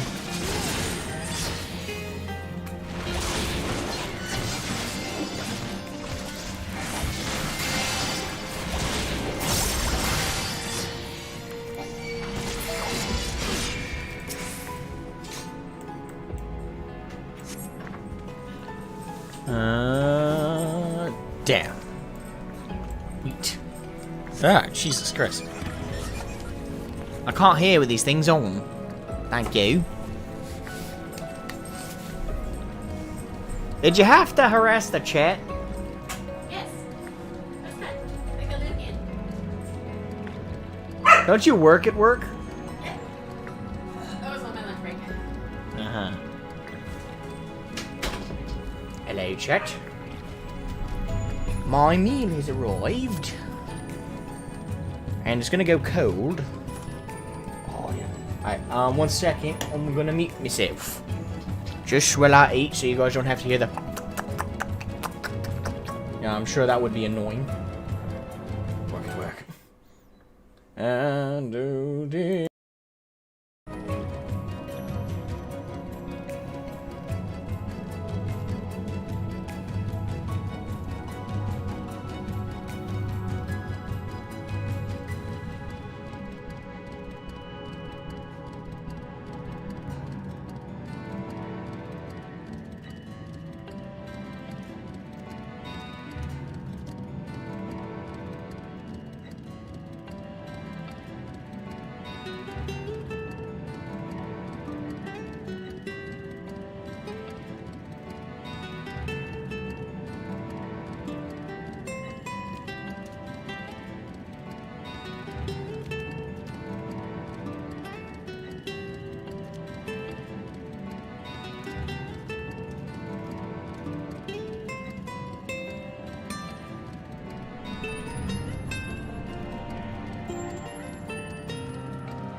Feel free to like throw any questions in the chat, and in between me munching and crunching, I don't know, interact with you guys still.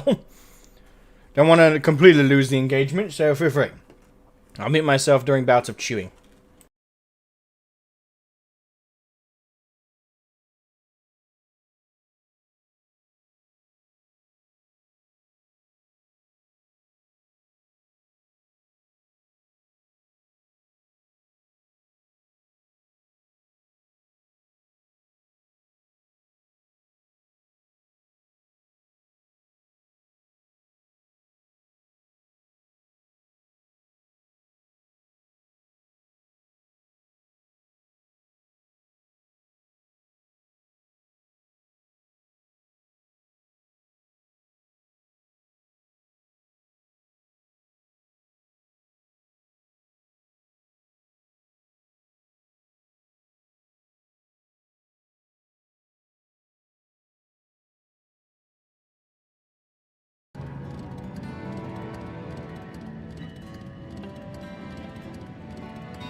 Right now, my mom's talking about you guys at the dinner table.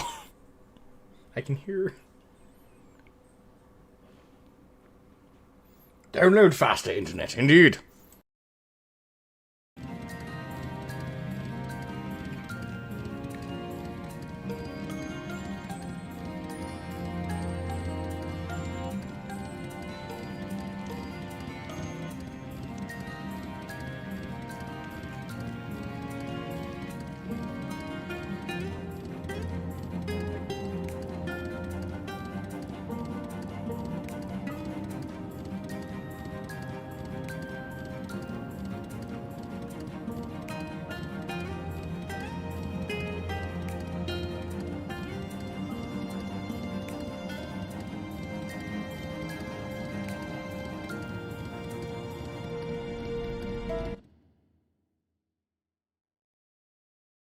Kiwi! You demand royalties for being talked about? Who are you, Susie Lou? I might get in trouble for that one.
Don't the Japanese have those kind of angled plugs?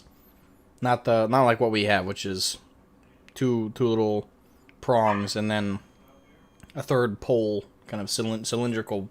You know what I mean? Very, very, very different. Don't they have that?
Currently, what's on the menu is chicken and fries. I ate all the fries. Kirira, thank you for the super chat. Thank you, thank you, thank you, thank you, thank you. Oh, you wonderful human being, you. Please react to the NBC series. What? NBC. What is the NBC series, perchance?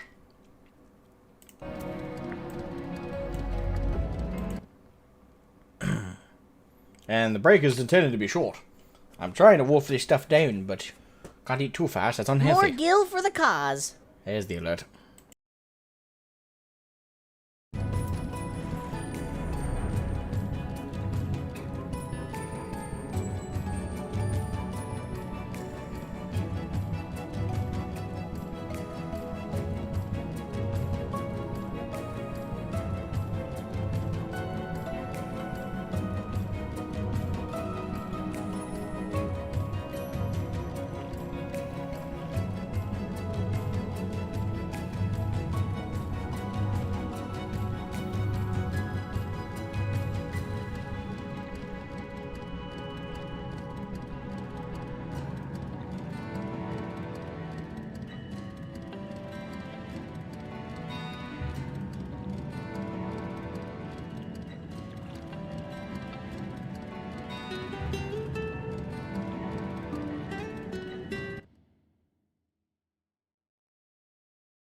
You know what I just realized?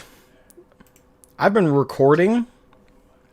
I have a recording here that's 4 hours long. The fuck? Whoopsie! Yeah, the thing I pressed record for earlier, I never pressed stop recording. Oh my god. I can't believe it. And funny thing is that was like a 5-second thing. I'll delete it. It's not even gonna become a video. God damn.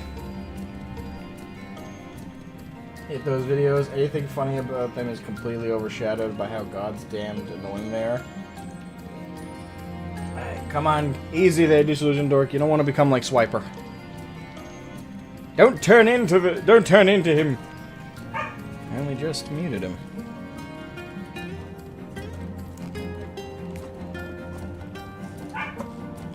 Alright.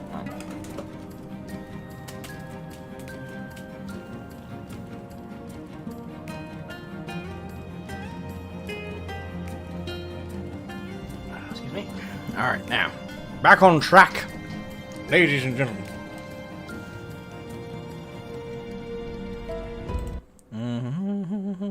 Oh, no, my audio's good. Okay. Alright, so now, where were we?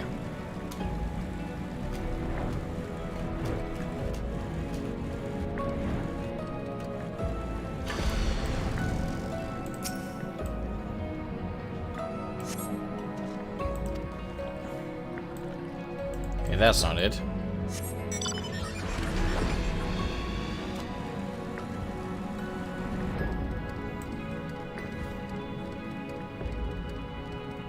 What did he do? It was more the culmination of it all. I think he's a troll.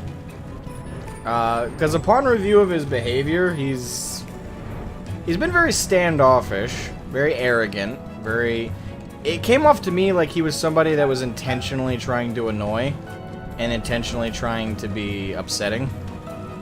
But he also did his best to do just enough to not be like full on like easy ban. It came off to me like the guy was intentionally trolling. Like, again, he was standing off with the people in chat. He called everybody liars before, convinced me to do Omega early. And since then, he's done a lot of these like side comments, which to me, I think it came off to me like the guy was gaslighting. So, upon review of his behavior, I have deemed that he's a troll, and he was fucking around intentionally. And if not, he was still being an asshole here and there. So, I think I'm safe in assuming that at best he was being a troll. At worst, he was being very arrogant, very self-centered, and also incredibly standoffish with the rest of chat. So, I muted him. And he could have just been a mentor Andy, but whether that's the case or not, he was being he pushed it too far, and I think I got sick of it enough that I said no more. So, if he wasn't trolling, he came off very much like he was.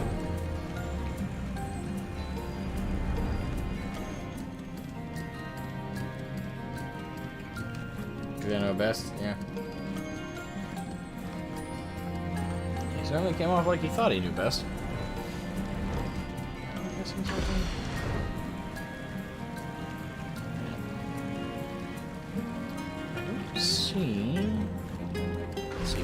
see. We went to the bristly bag. That wasn't it. Clammy cask. Going to that. Bedraggled box. Touched all of that. So I missed something. Hold on, let me try going through them again.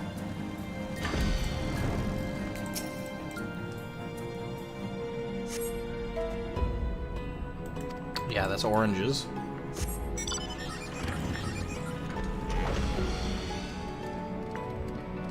Well, I suppose I'm being a jerk. He was definitely being a jerk at times. I let it go most of the time because I know people like that IRL who got who have this really arrogant, very self-centered, very standoffish personalities, but they don't actually mean anything by it. But upon review of all of his behavior, I can only come to the conclusion that he was pushing his luck intentionally. Again, best case scenario, he was not being a troll, but just being an arrogant ass. And being intentionally standoffish, which I don't understand that logic at all. We gotta fight them. So I checked everything.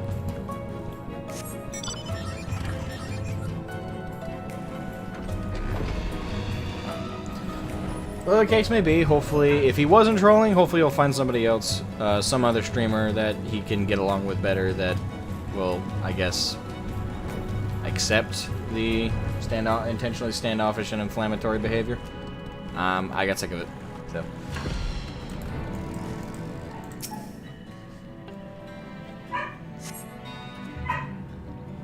Okay, so we checked vegetables, oranges, and the bag was wheat. So, where the hell? Hold on.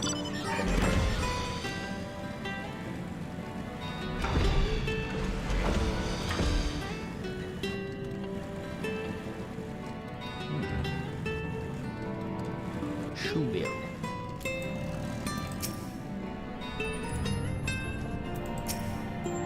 I haven't forgotten why we're here, I swear. Only this bird hasn't taken its eyes off me since I found it. I think it might be lonely. My God, she's innocent. The poor child. That's not in here. Maybe this chamber over here.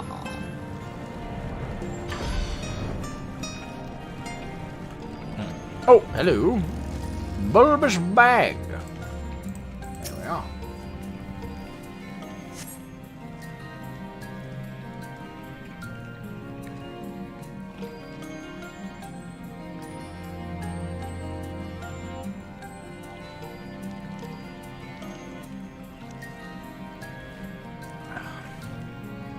From the squelching noise. Okay, so yep, we found it.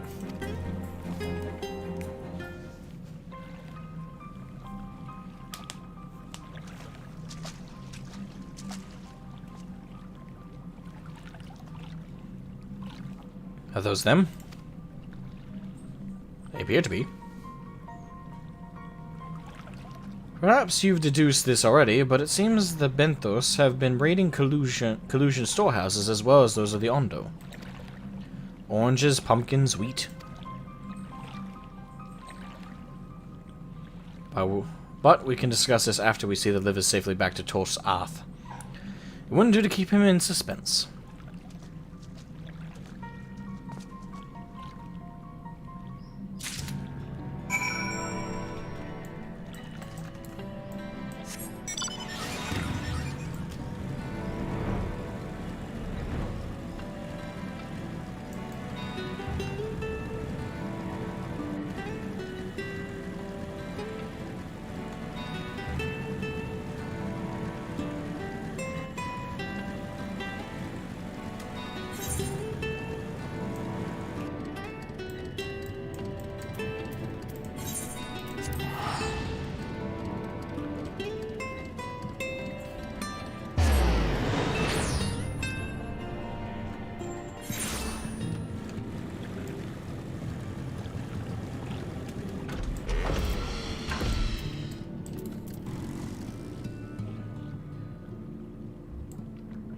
Got their break together.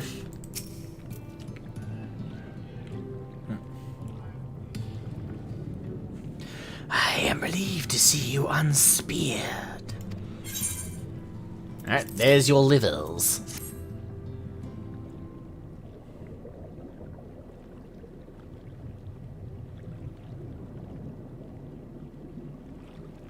Our precious livers.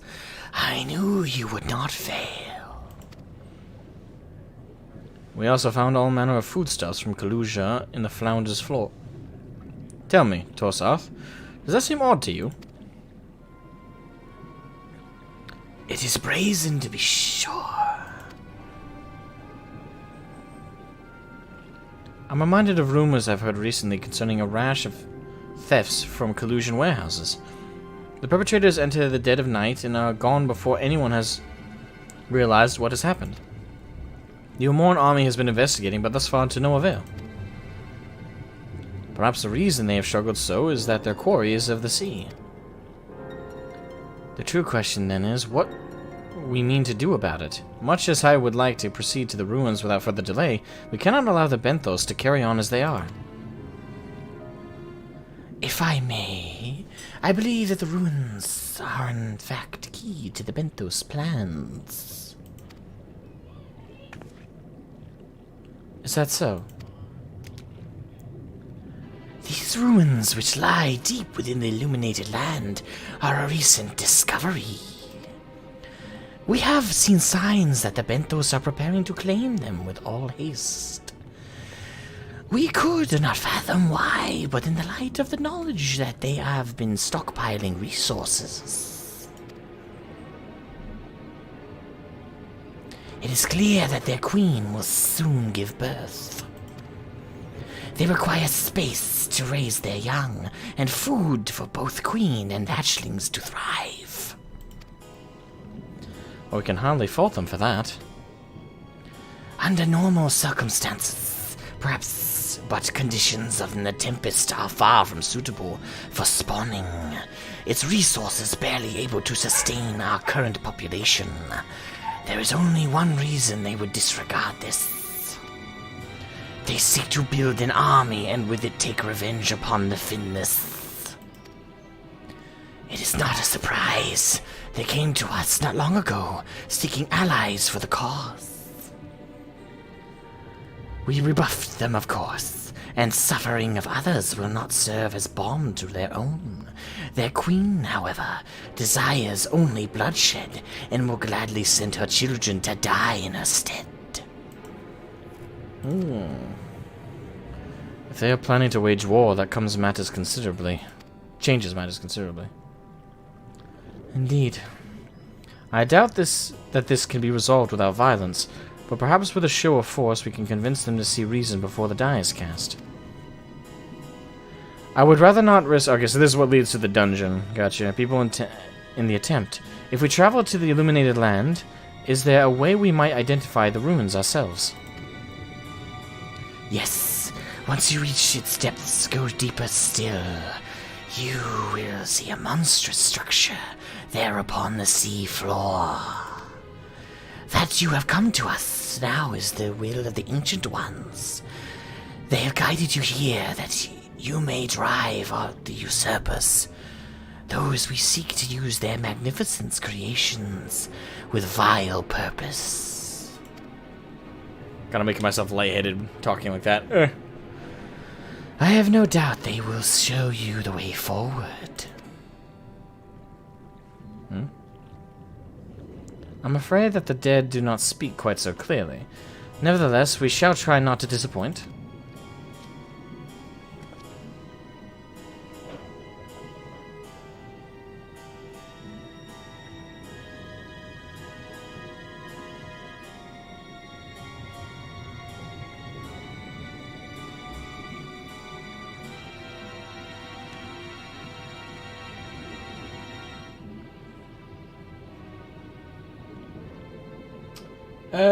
Thirteen Blade, welcome to the stream. Asmogan, I'm late. Yeah, it's no big deal. You're never late. You're entirely here on time as you intended. This is your on time. Yes, it may be late for the stream's beginning, but it's never too late to join in, my friend.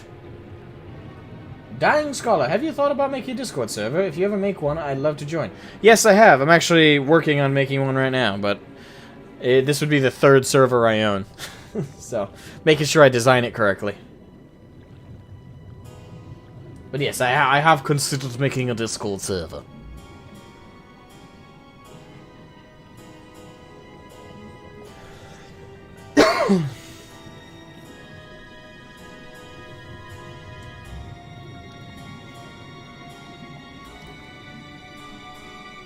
Oh, you didn't like Hildebrand?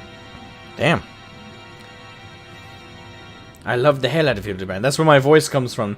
My name is Hildebrand, agent and inquirer and inspector extraordinaire. Welcome. Come, Nashu, to the investigation. Witness how spectacular. Like, that's where that voice comes from. I love good old Hildebrand. Of course, I give life to his character, so it might just be me.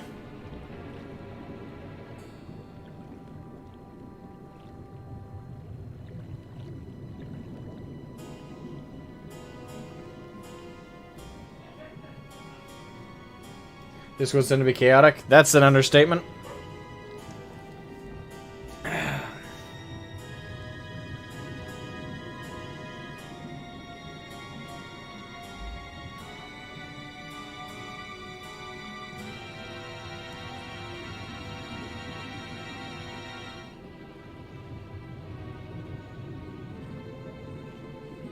And I can't answer that question. Disillusion Dork, it's up to everyone else to answer that. I don't feel like bots moderate servers very well. No, but I think is never get a bot to moderate, but if you're gonna... Oh, what the fuck? That was weird. My preview of my stream just went... It flickered. No, but you never want to get a bot to mod your Discords, but if you get the Me6 bot, which does, like, YouTube updates, it welcomes people to the server automatically, it sends them to the rules system, you know, things like that are always helpful and useful. But I'd say bots are only good to help with stuff like that, but never for moderation in and of itself.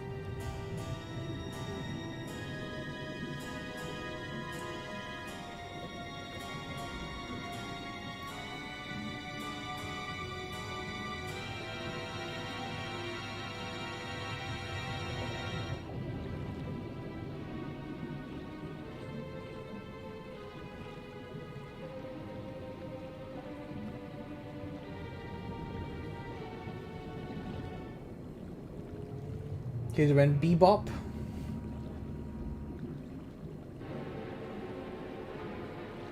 I might look that up on my own time. The Hildebrand thing. If what we seek lieth deeper still beyond Amarot, I would call upon the assistance of another. This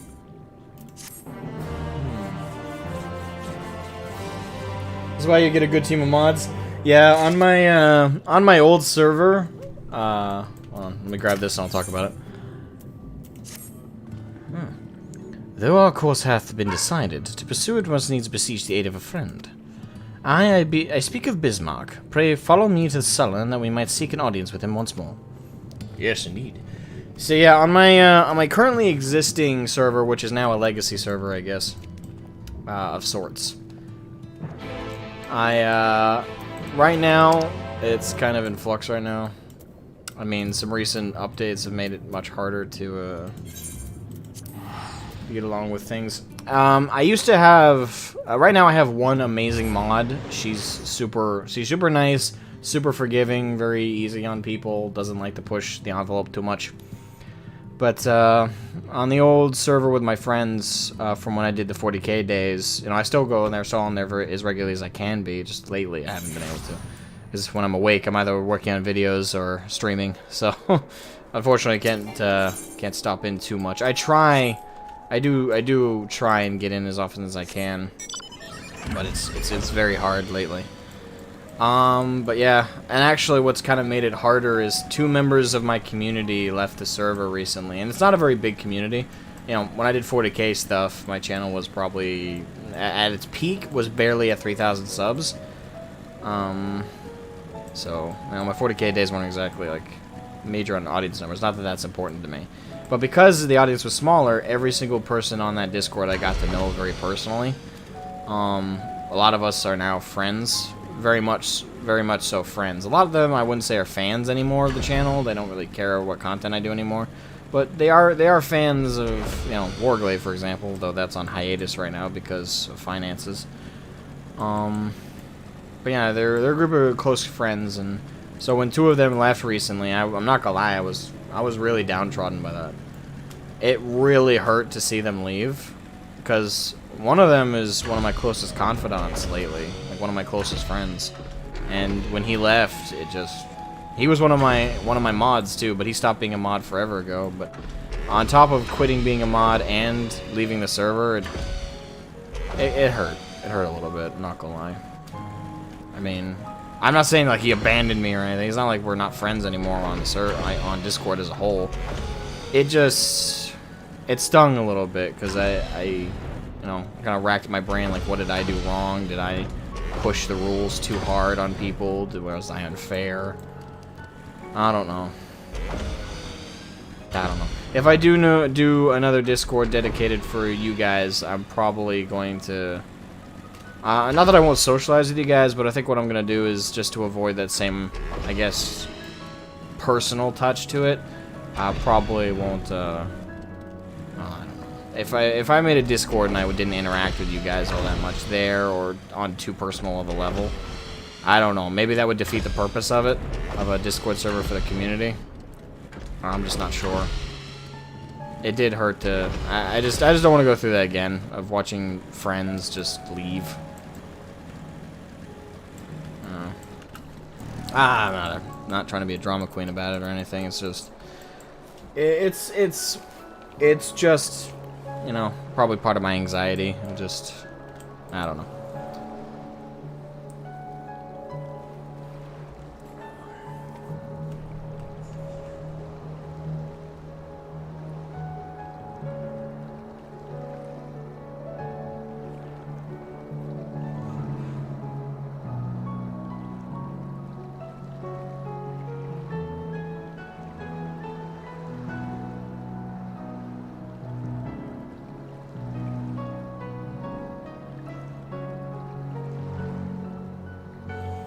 Yeah, I don't know. I guess it's just a case of I let the audience get too close to me, and I made some people I did genuinely call friends, and maybe that was the mistake. Not that I don't want to be friends with any of you guys here, it's just... I gotta keep in mind you guys are viewers. I'm here to entertain you guys, I'm here to provide you guys content, and I am friendly with you guys, and when I see names that I recognize in the chat, it brings a lift in my mood. It's like, oh, wait, you know, I have someone who's entertained enough by me to come back and say hi and spend time with me, and I love that, but I don't know, like, the closer I get to individuals, and then once they act like viewers, or to act, when they stop being entertained, when they stop being catered to, I guess the way they see the friendship is different. I mean, at that point, it's like, oh, this is not the content I enjoy anymore. I guess I can just leave and DM him on a rare occasion when I feel like it. I don't know, like... I don't know. Maybe I have abandonment issues. I don't know. I don't know. Oh. Probably making a bigger deal out of it than I need to. Not a biggie. Anyway, dungeon time.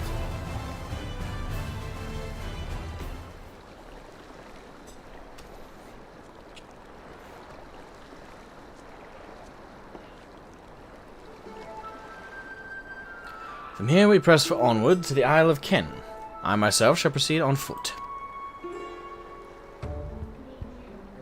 You've perfected your technique then. Has he learned to walk on water? I knew Ryanje was Jesus! Just so, the water will be as glass beneath my feet, and provideth purchase fragile yet true. Watch closely.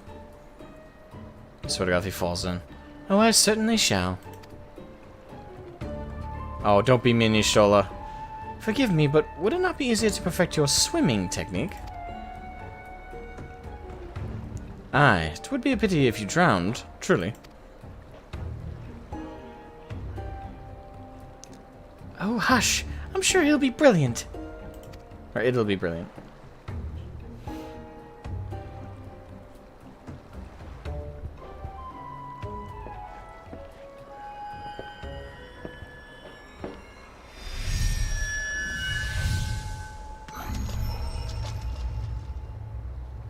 I knew he was Jesus!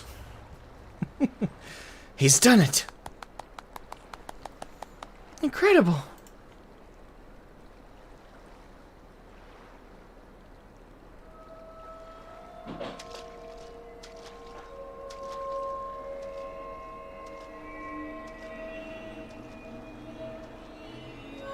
What the fuck is with that music?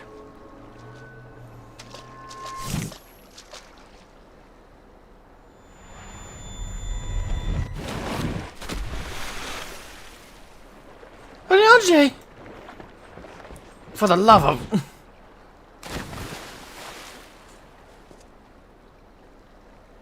That was shocking. Jesus.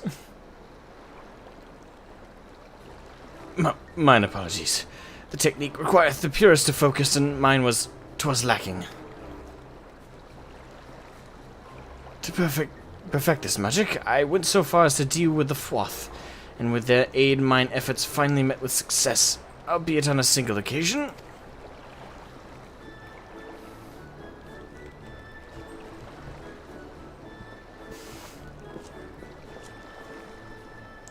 I know not why I cannot repeat it.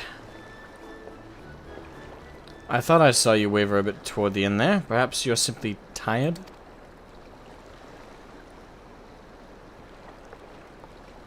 Thancred.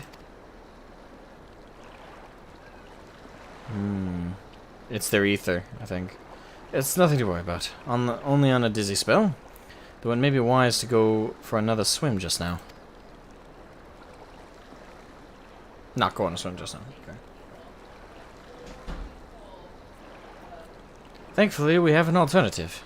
A wonderful little invention, I'm certain you'll agree. Is it called a boat? Wow. Why didn't I think of that?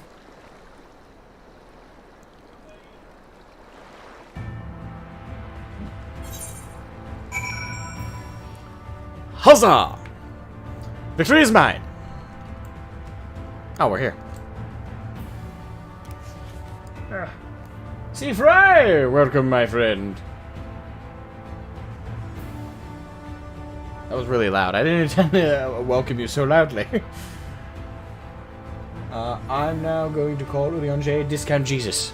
How can you call him Discount? Is it the beard? Is it because it's not as full? I can understand that. In that sense, yes, he's Discount.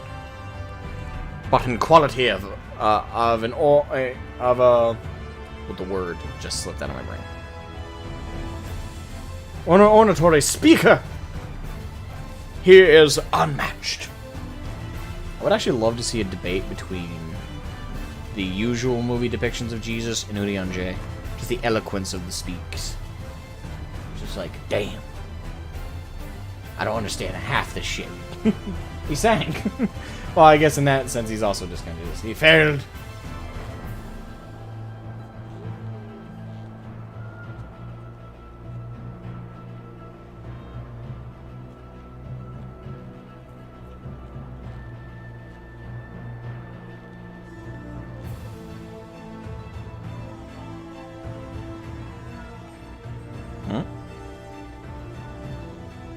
Should be worried with parasocial relationships? I suppose. So we're just trying to create a welcoming... I mean, I try to. Am I failing at that? Like, creating a welcoming environment for new and old folks? Not by age, but like... familiarity with me. I think I've failed to make it welcoming for the old folks, but the thing is, the only thing that would make my old audience welcome is if I covered 40k again. And I have no intention of doing that. So... because I don't cover that, because I don't basically do any of the content I used to do back then, that's that, really.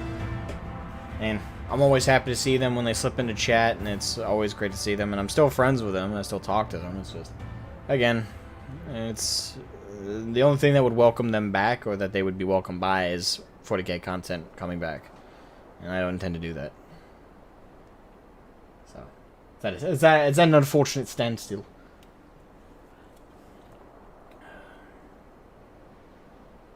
He's learned since the last time he drowned.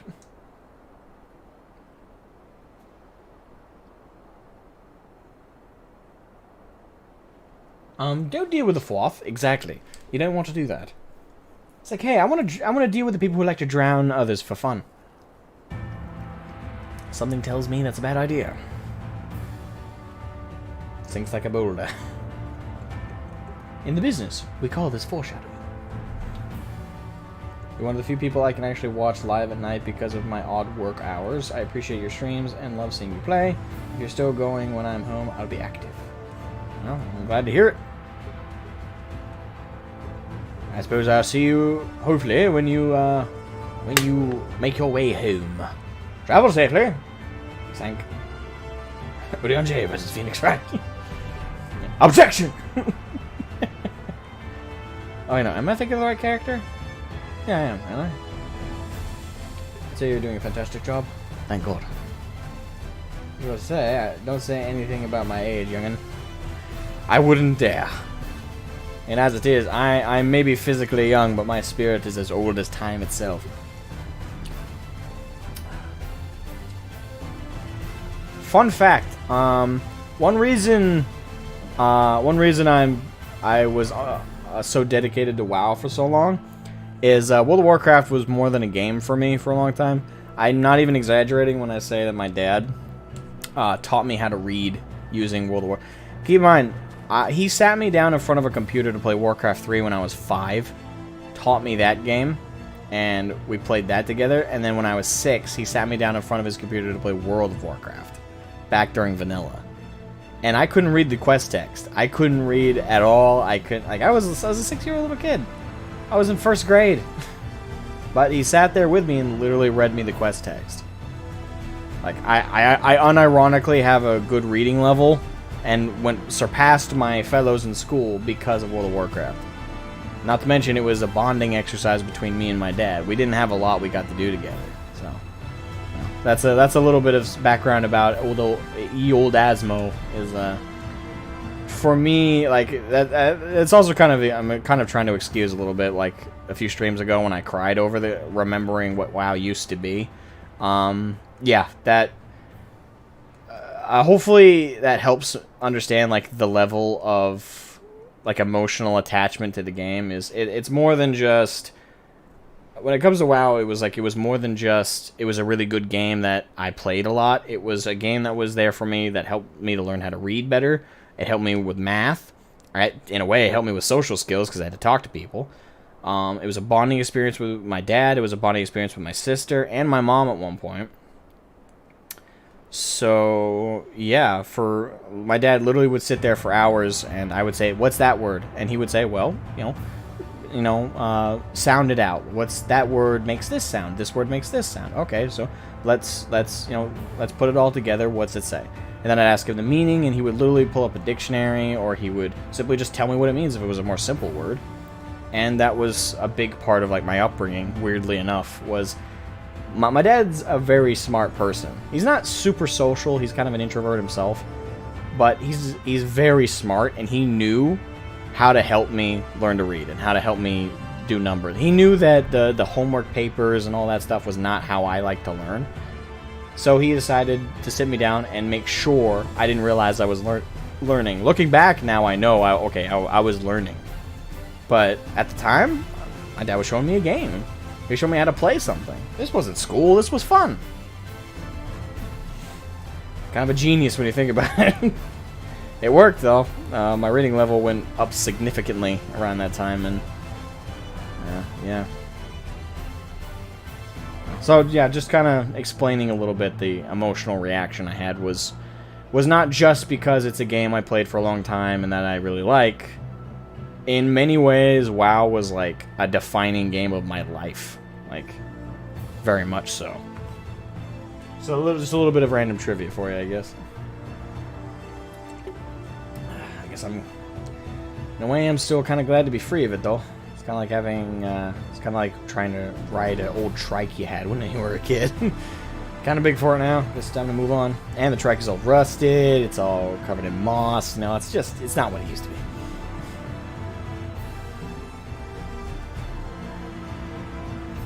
I'm taking the right character, okay. It's a friendly environment as far as I'm concerned. I'm relatively new. Yes, but you're an Ow, my throat. Ow. But you are an integral part of my community, Zianani. I could not imagine it without you. The good thing for you is nobody else reads the quest text either. A man once said that, but inverted to a police officer once. What? It didn't work out well for him. What? No one said that. What? Said what? Which is why people are so surprised coming over to XIV and are like, what did you mean there's a plot to this game? It's true.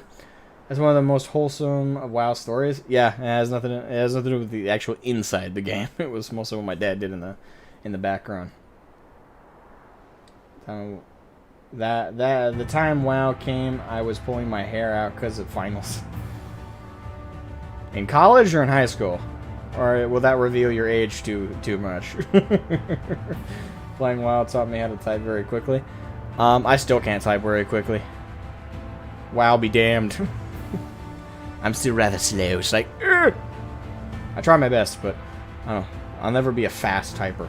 An efficient one, yes, not a fast one. When I go too fast, I misspell everything. So I'm a great parent. Kudos, damn. And yeah, I am very lucky with the dad that I got. Though he can be a hard ass sometimes, but you know, that's his job as well. Got a hoodie that a friend from WoW had screen printed for me. Nice. I'm super sad. He's since passed on. Stupid addictions. I'm sorry to hear that, man. Oh, I am sorry to hear that. That sucks. Well, may he rest in peace. That's a lovely, lovely memory. He's on that he was old but had a young soul. I had an old soul. Yeah, I am old. I am old inside, very much so. Attachments to games. Never had one to WoW, but you feel for WoW, or did feel, is what I feel for FF. Yeah, and I'm happy that you can still maintain that attachment without it being like cancerous in one direction. Assumedly, like I'm assuming you're enjoying it, hopefully more now than ever before. And the day it ends, I'm gonna cry. Well, don't cross your fingers hoping it's gonna end anytime soon, because with the huge influx of WoW players and a lot of them sticking and not leaving for other games, if I were Square Enix, I'd be like, you know, if we were planning the end, can we scrap that? I think we should hold on to this. We're doing pretty good right now. Oh god. And age is just a number. I really don't think about it much. Yeah, and really after a certain point, most people don't. I mean, when you're younger, because you're literally restricted by laws not to be able to do something, that is a cutoff by a number. That's when it matters. Like when you're young, like when you're like, especially in the US, when you're younger than 21. You're always like, oh, I can't wait till I'm 21. I could drink, I could smoke, I could do all this other crap. Oh my god. Then you get there and you're like, I really don't care. Like you get there and you're like, what was I excited for? Feels kind of pointless. Oh no. If you're young, enjoy being young. I know I still count as young, but I'm just saying. If you're like young, enjoy it, stick with it. You have no idea what you're asking for when you're like, I can't wait till I'm 21. Yes, you can, and you want to. Ah, God. I wasn't interested in drinking nor smoking.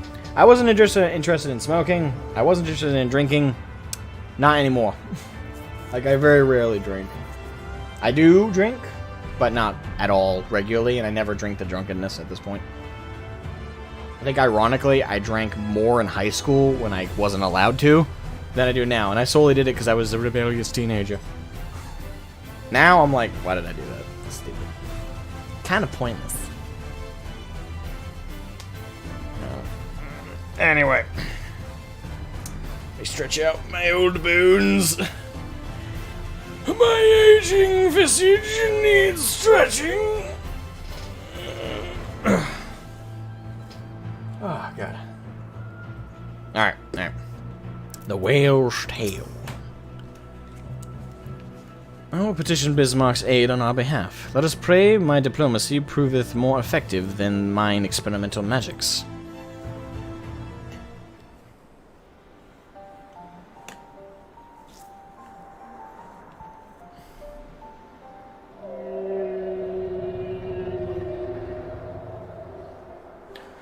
You speak with the voice of the king, little neighbors. I will not deny you. As before, if you seek what sleeps beneath the sea, I will be your guide. Thy kindness is as boundless as the depths, serene one. Oh, that was... shit, that was... what did I say? Before we depart, however, I would ask a favor. After our last flight, I found many creatures clinging to me. I am itchy. Remove them, and I will take you below. With all haste it shall be done. What? What foul creatures? You sense the presence of a powerful mark. So, did he agree? Aye, though I agreed to a favor in kind. Regrettably, 'tis not one I possess the power to grant. Bismarck hath asked us to cleanse his underbelly of barnacles. Alas, one must needs dive beneath the surface to do so. Even if I could master the power... to walk upon it, it would avail me not. Time to go for a dive. Oh, for heaven's sake, is that all? Shroud and I are more than capable of that.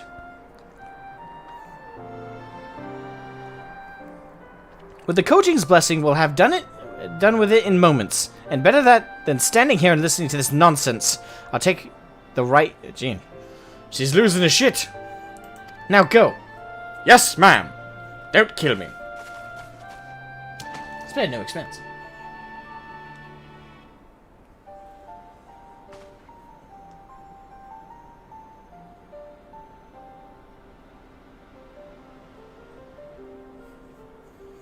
Full Jurassic Park.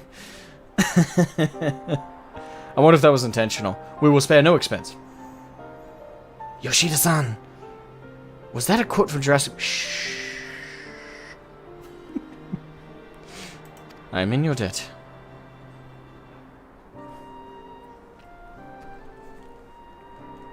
Age is just a number, the mantra of the map community on...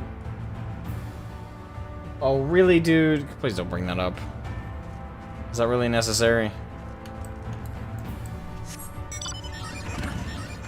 Don't bring up those people, please.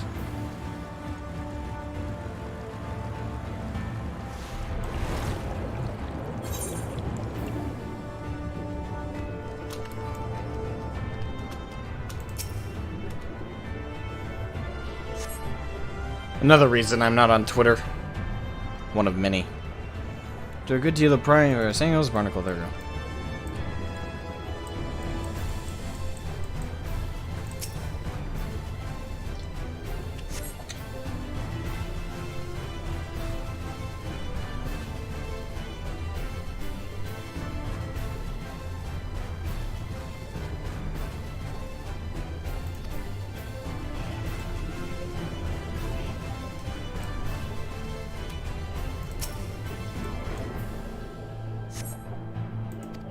There we go. Got the barnacles.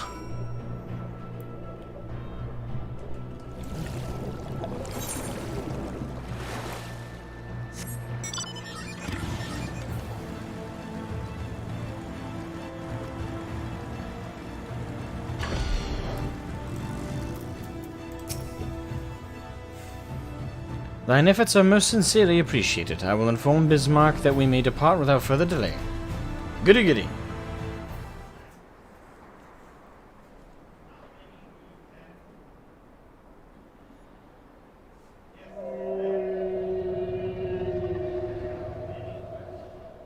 Much, much better. Thank you, little neighbors. I remember a long time ago, another did this favor for me. After the flood, when I chose the spot for my slumber, he came and made a home on my back. Ken was his name. When I grew itchy, I stared, but he was not afraid. No, he asked me what was wrong. I told him of the creatures clinging to my belly, and he drove into the water. He helped me. He was my friend. He told me he wished to live in peace, away from his people and their wars. This I understood. I treasured our time together, brief though it was. Brief though it always is, but I remember him, and how he laughed when we flew. I remember when he slept. I too slept that day, and many days since. But the light fades and darkness returns. Ken sleeps, but in memory he laughs, and together we fly. And I am here. I am awake.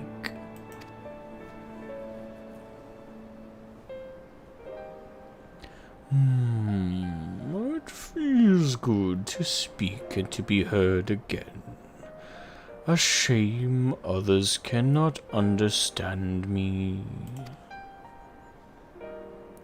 If thou art willing to learn, I would gladly teach thee the language of man.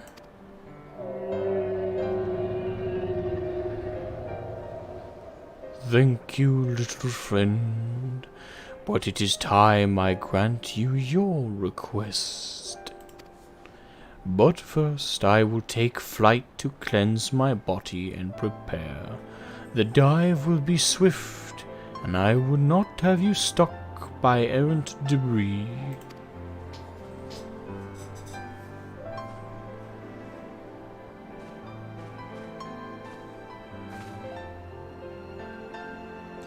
So this island was named for a man. How easily the past was forgotten. He passed not even 100 years ago, yet the truth has slipped from history, like so many grains of sand. Might I have some explanation of what he just said?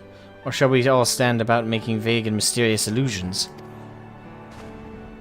While he maketh ready to deliver us unto our destination, Bismarck bade us wait for him on the shore of Kalusia. That's all? I feel as though there was more to it. There was. Indeed there was, but it hath no bearing on the task at hand.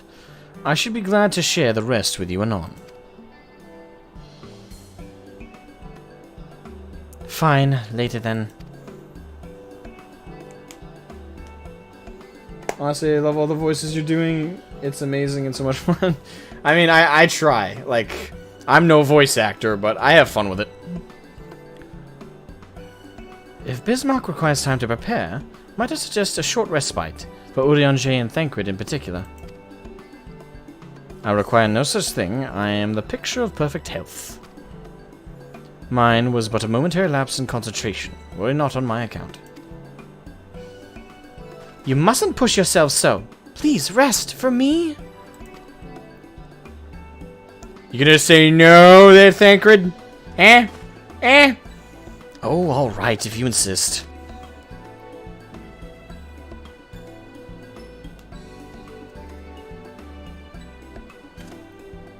You too, Shroud. Hey, if you want to hear fun voices, go check out my Hildebrand playthroughs. I have so much fun with that. You've been running yourself ragged. Yes, ma'am, but I feel fine. Just gotta salute and nod. Just gotta salute and nod. In that case, I leave the old man in your care. The rest of us will meet you... Sassy! Meet you at the split hull anon.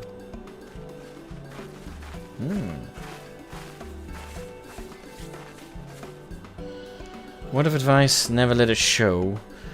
When she realizes she struck her nerve, she remembers. By the gods, she remembers. In any case, if we must be made to rest, I know a place in Sullen that's better for it than most. Come with me. Come on, let's go get a drink. Sastola strikes again. Indeed. Alright.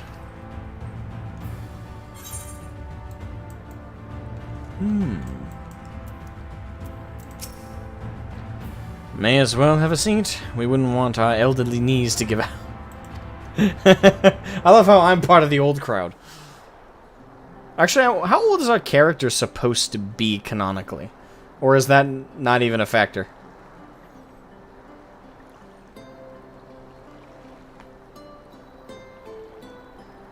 To hear her speak, you'd think I'm on my deathbed.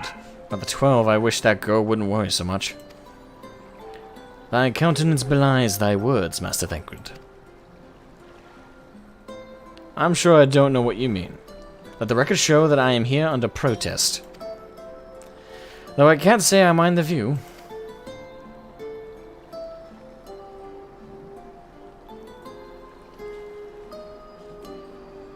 Who wants to go fishing? And if the abundance of anglers is any indication, even an amateur might land an impressive catch. Should we try our hands? Ah, there we go. Let's go. Let's go fishing. Help! Someone! Quickly! Oh boy.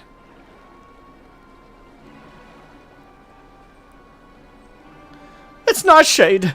We was attacked on the road! From the Crystarium! Barely escaped with my life! Suppose we might have predicted this.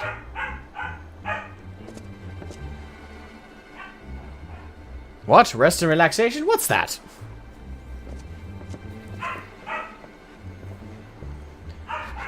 You mean your help? For free? Thank you! If I recall correctly, Nightshade is a local band of outlaws. I doubt they'll trouble us over much. No more than they already have, by interrupting our relaxation at any rate. Can't go 5 minutes without something happening. Exactly.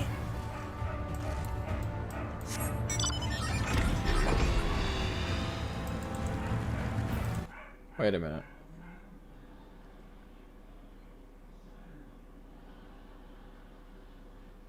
We have 2 quests after this, and the next one has a dungeon. If I'm turning in this quest right here, that doesn't make much sense. Oh, okay. So, okay. For a second there, I was like, is a dungeon going to be against the bandits? I thought that was going to be with the fishmen. These two have matters well in hand, by the looks of it. We can rest when we're dead. Exactly. I'll not forget this kindness. May we meet again?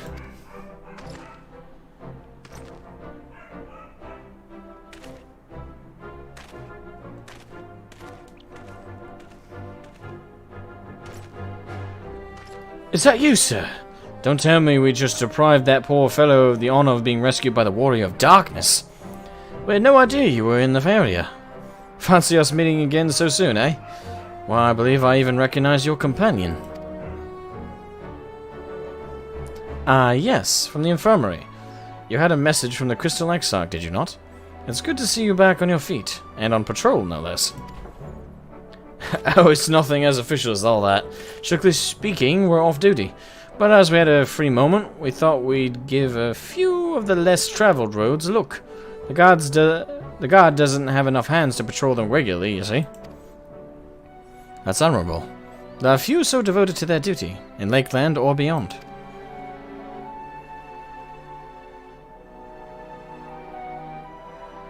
Well, we've been talking about it for a while, and neither of us is satisfied with just seeing out our service. It feels like we could be doing more. Like we should be doing more.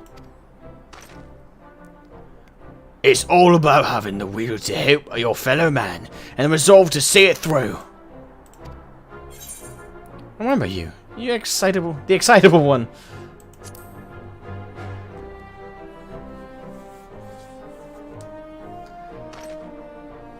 Sorry, sir.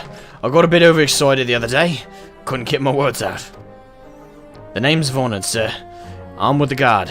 But I don't just want to protect Lakeland. I want to protect the lot. Just like the Warriors of Light.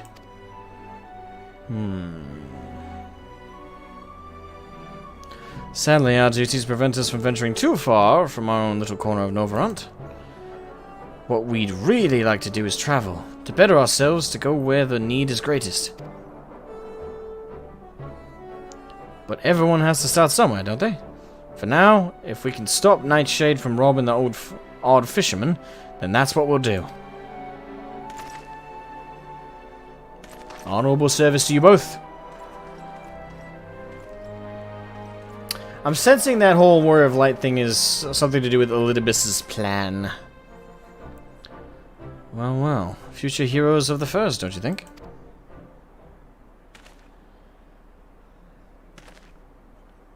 They want not for spirit. 'Tis but a pity they draw inspiration from so clouded a wellspring. Yet it availeth us not to fret in idleness. We must needs press on if we are to bring Elidibus's schemes to light. The corpse is leisurely lying in the background. Now let's see here. Direct hit rate, critical. Oh, we're gonna want critical. Give me that crit damage! That's the insignificant plan. Are you sure? Yes. More than certain. Beneath the surface. Ah, now this is the dungeon. Though our respite was cut short, I dare say we are all eager to avail ourselves of such knowledge as the ruins may hold.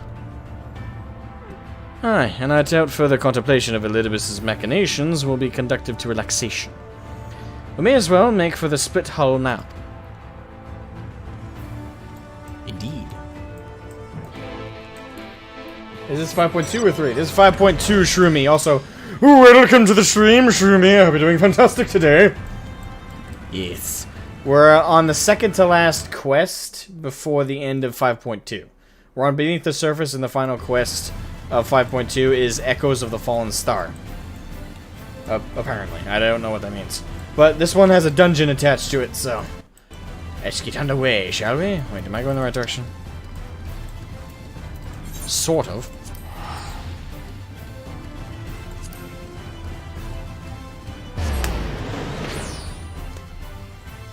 There's always an evil plan.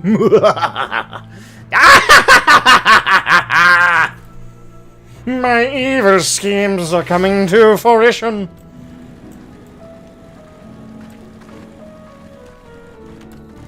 Hope you enjoy it. I've been enjoying it. Auspiciously.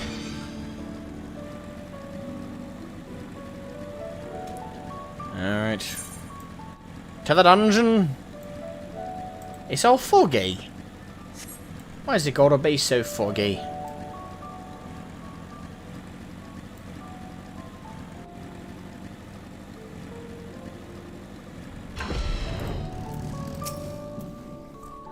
All are present. Now we need but await Bismarck's coming. I wonder if this will be a trust dungeon, or if I should queue up. We shall see. Evil schemery. Skullduggery!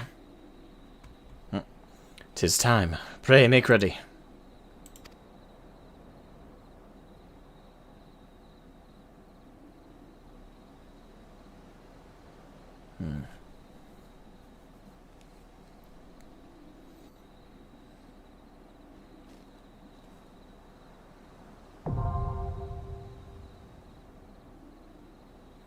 Have I ever considered using shaders?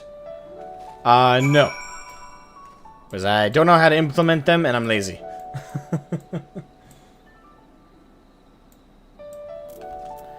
Okay. Small attack, form party. I guess perform a party just to queue up fast. I will take... Our fates are not yet sealed. It feels like a fair mix, doesn't it? Yeah, let's go with that. Commence with the operation! Hello, Anne Shepherd, welcome back. How are you doing, my friend? But fog sets the mood for evil schemes. It does. It's the perfect weather for it. The mysterious nature of it. That's why I think like every evil villain in every franchise just owns a fog machine. Doesn't matter if it's fantasy or not. They got some mystical version of a fog machine. They got mood lighting. Animinus. What the fuck was that? I don't even know how to say the name of this dungeon. Animinesis. Anonymesis. Anamsis. Anamnesis. Aneder.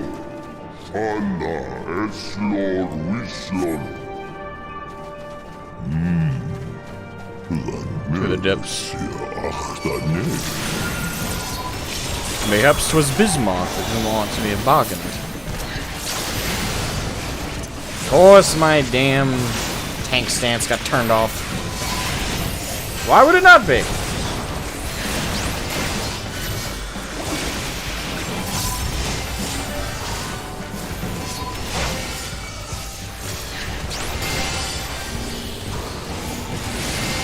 Take my AoE, bitch!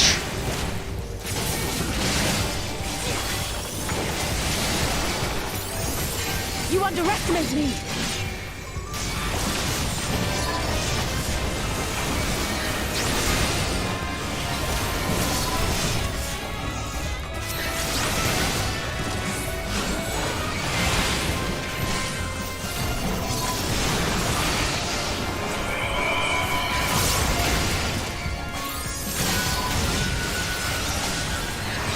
Oi!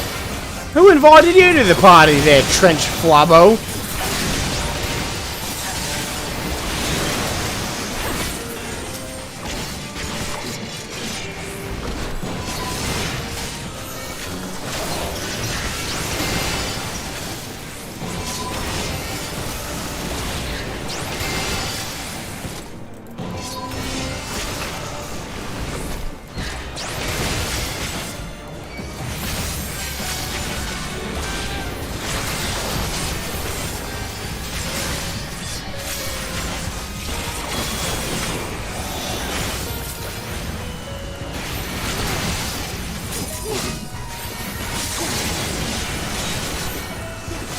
La la la la! There we go.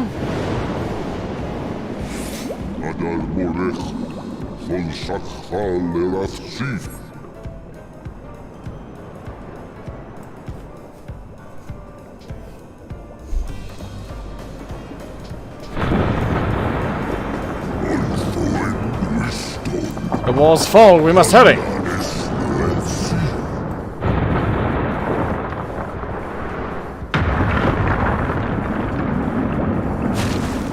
You missed! Oh shit. What is all of this?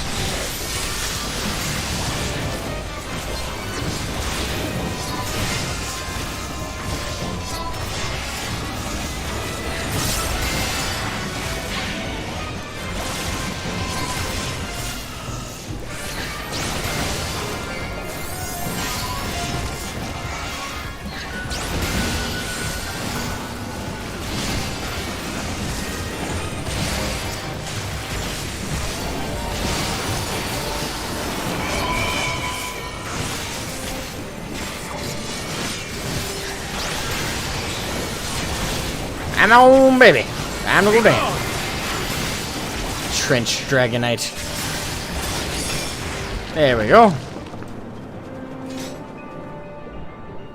You can't spell Jessup Sashtasha. Oh, come on. Hey, that's what I'm saying too there, Bismarck. Tireless little buggers. Why are you so determined to get in my way?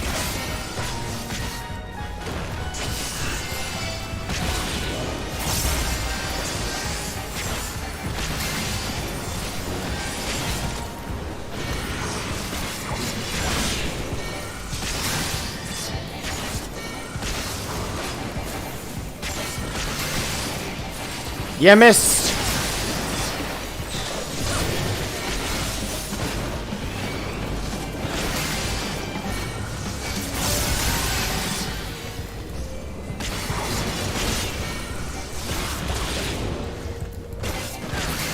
Boom. You kind of want this as a mount, though? I'd call it Slappy. What, the Trench Yovra? Hello, Slappy Pappy. There it lies. I give you my breath.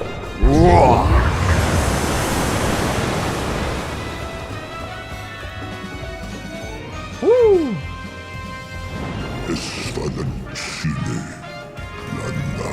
Thanks, big man! You're a godsend. Alright, our first boss. What the fuck is that thing? Well, no point in it but drawing its attention.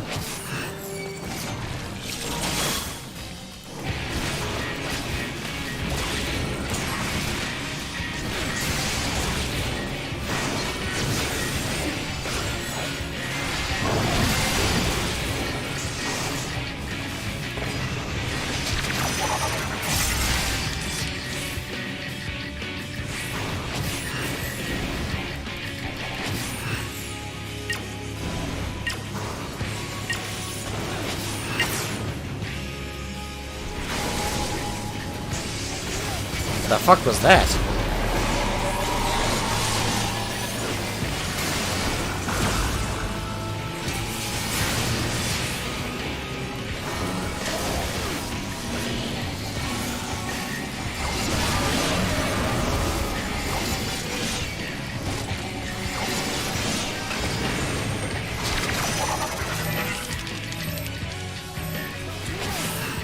Oh crap.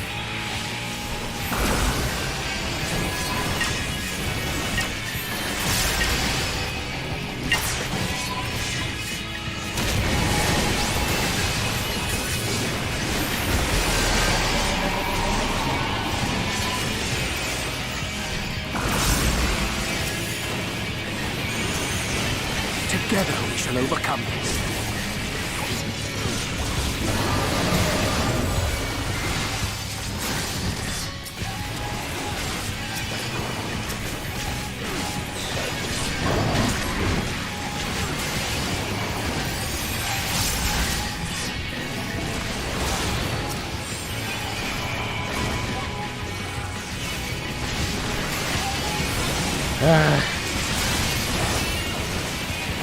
Back you, bitch!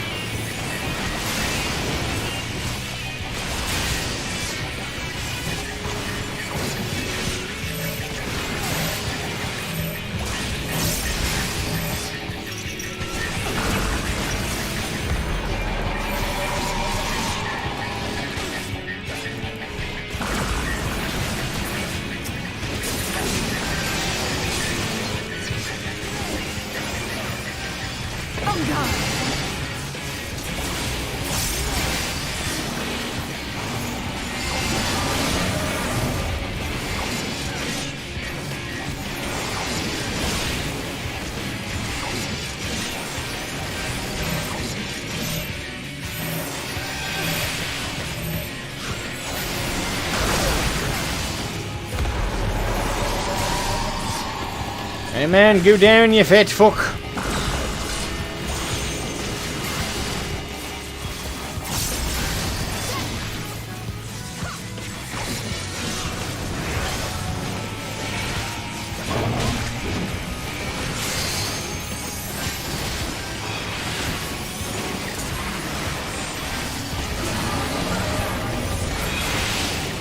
Boom. Now you're dead. There you go. 2 Devil Joes. Wait, is that a Monster Hunter World reference?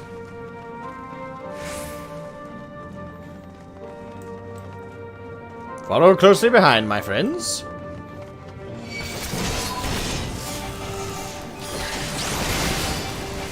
I just realized I have all casters in my party. I didn't even realize that.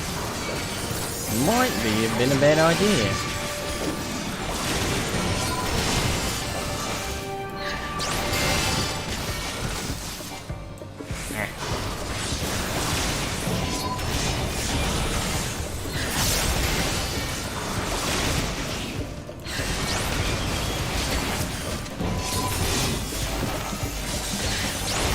The Angry Pickle. It's Mr. Pickles.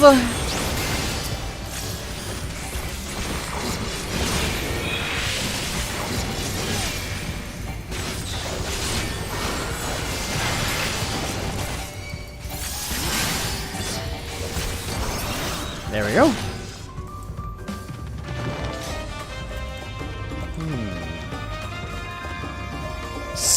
I read that as a Snyder leech for a second. Snyder?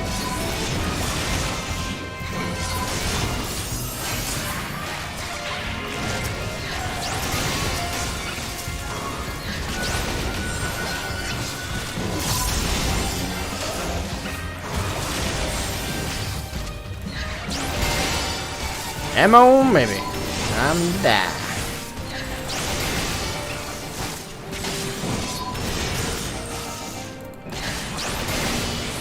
Thy time hath not yet come.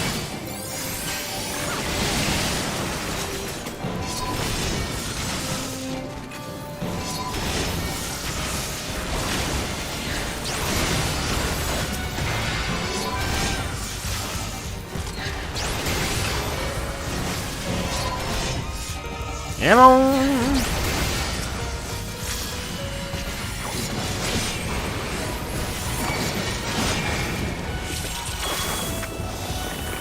Alright. Now we're facing off with the main enemy.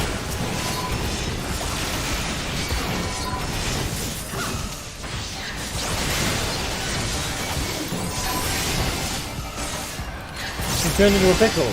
I shit you not. I started to miss that out. Wait, what? Oh no, maybe because it's the late hour, but I don't know what you're referencing there.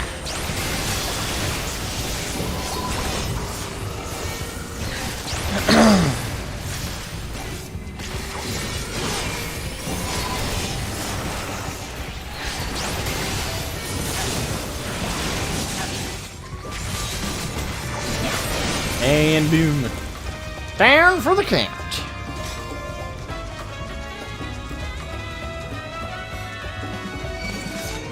Who don't mind, we're just gate crashing.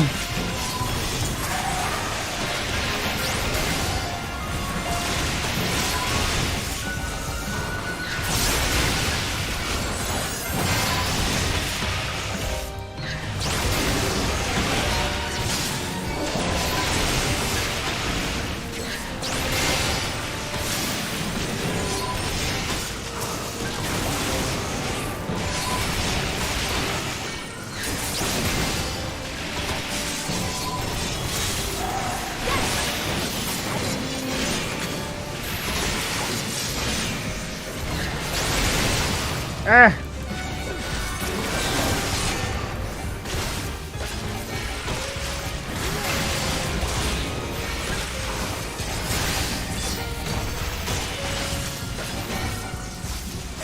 There we go. Alright, here's your coffer. Give me my riches.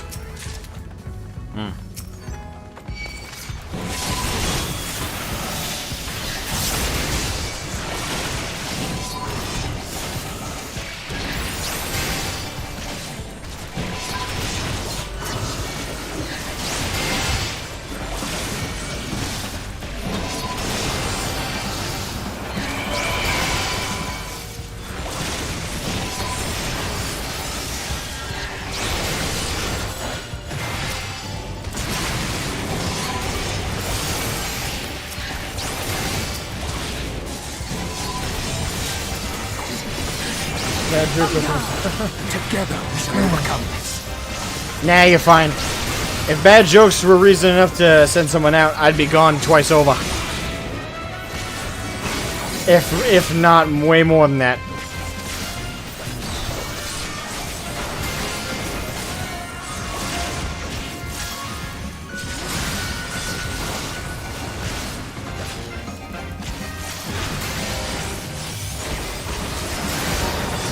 There we go.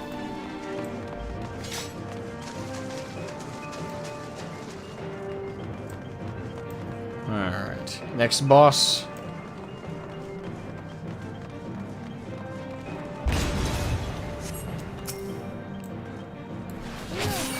Let's give them a show! 'Tis a Cyclops.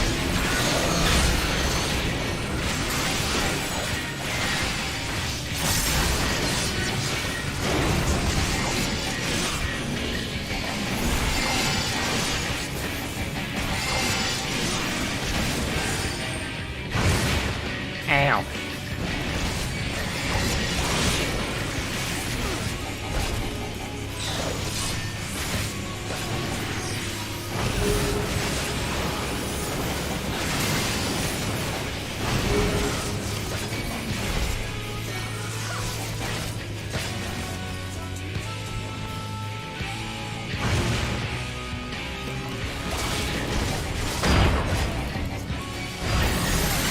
Damn.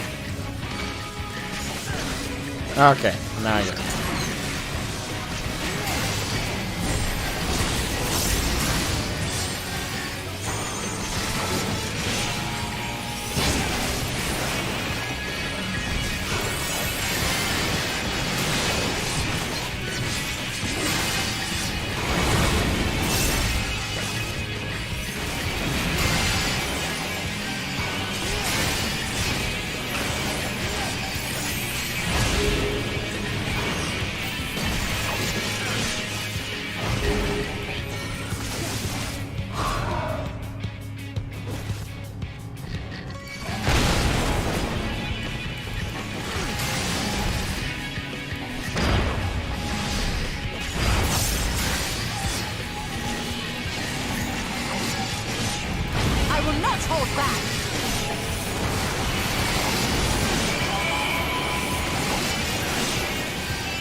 I shall protect you.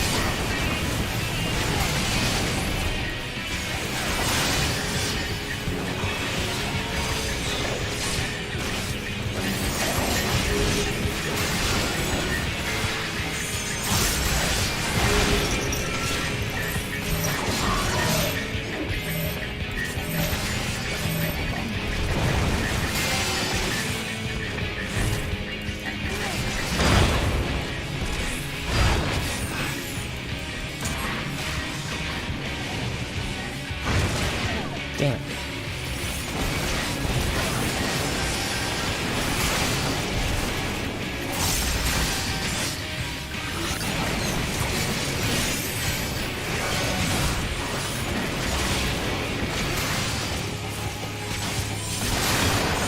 Boom, baby! 2 bosses down. 1 more to go. I'm assuming.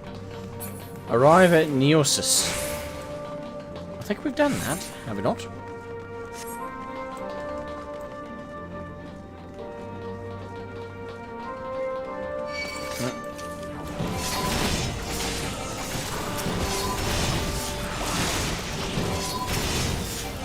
Amon! Time to go down, you bastard! These guys smell a little fishy. I wonder why.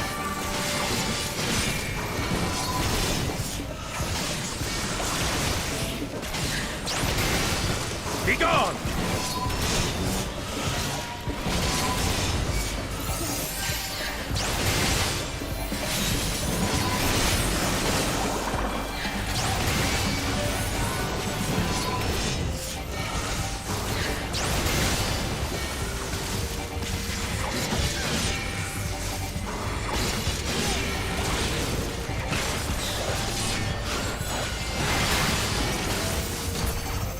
Boom, baby.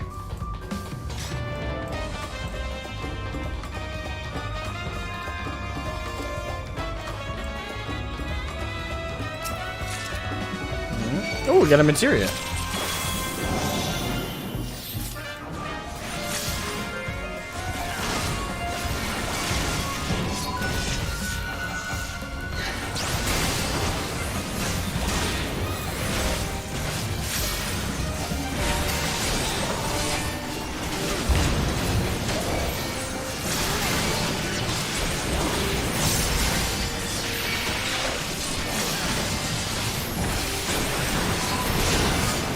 Together we shall overcome this.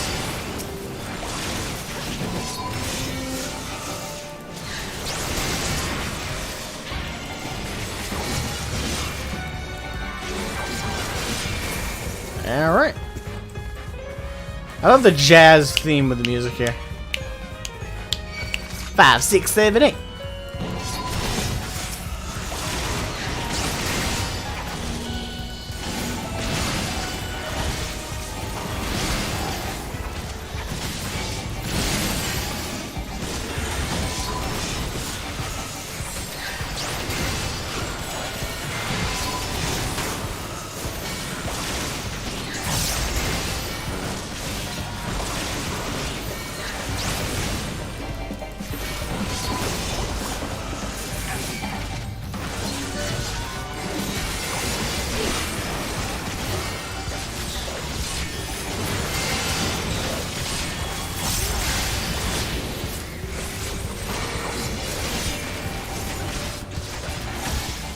That makes me want to go watch Chicago. Good choice.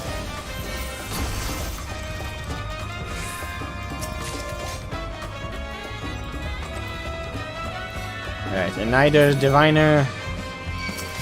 Yeah, I got more of them.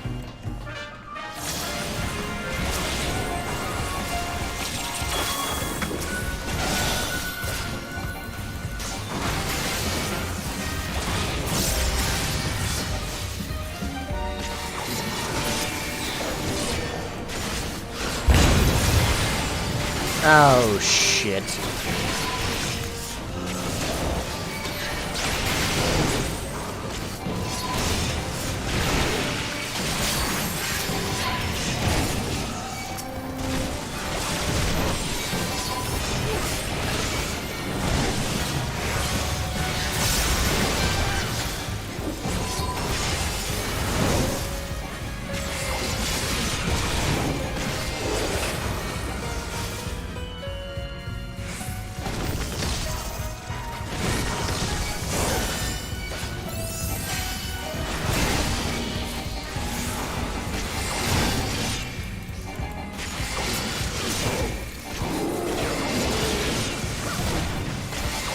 Not sure if anyone told you yet, but the materia are only generally used for endgame gear. Usually on set, you're going to be using for a while until you can clear it. Yeah, I gathered that myself. Didn't really need to be told that, but I gathered it did take me probably longer than it should have to figure out. But yeah, it makes sense. The materia should only go on gear that you're going to use for any kind of substantial amount of time. Yeah, and at this point, since Shadowbringers is virtually over. And we're waiting on Endwalker right now. Probably should wait till Endwalker to bother with any kind of materia. Alright, final boss. It appears so. Is that the Queen?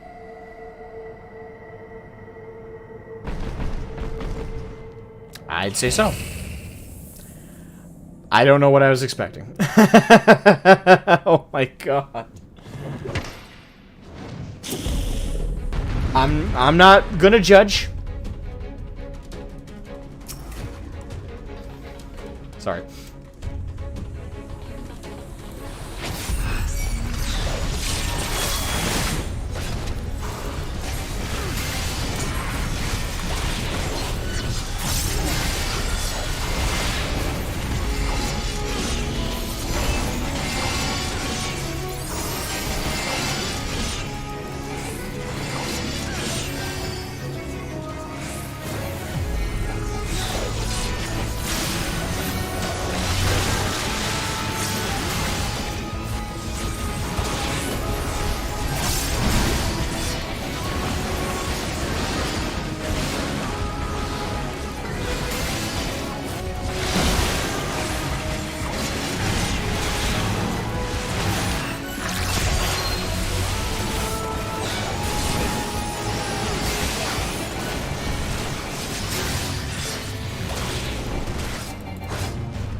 shall protect thee.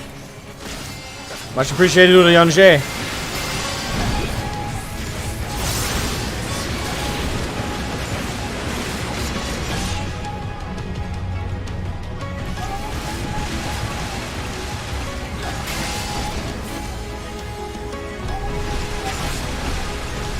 I will not hold back.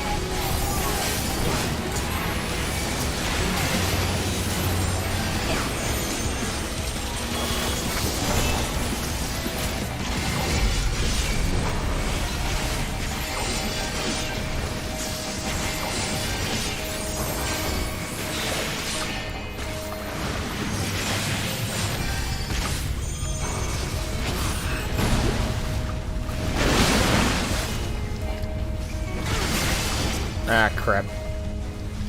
Wait, where am I? Ah, shit. I will not hold back.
Crap.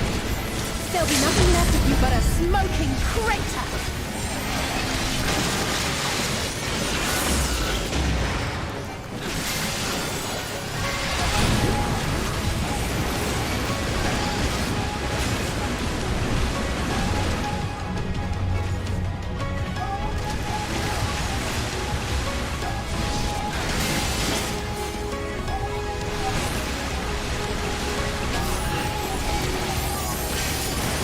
Damn, she does a shit ton of damage.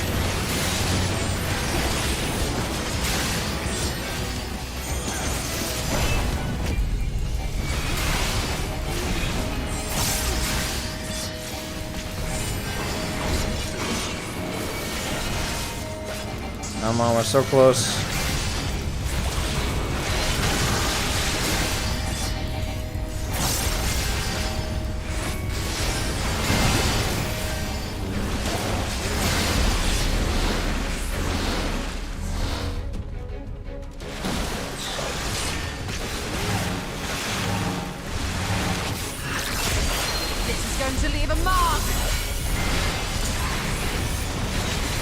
Yes! Got her. Woo! And now you're dead. Night-night. Gotcha. Victory is mine!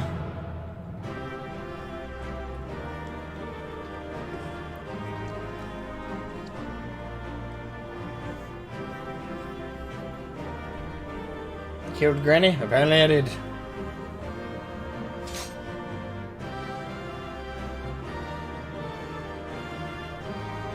Mage turtle.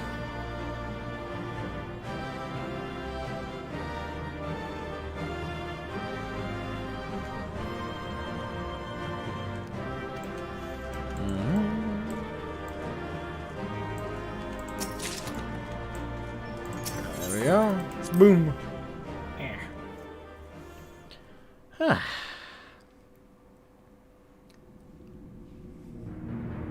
I just realized those things in the background look like white auracite, but This gigantic. structure must have served an important function.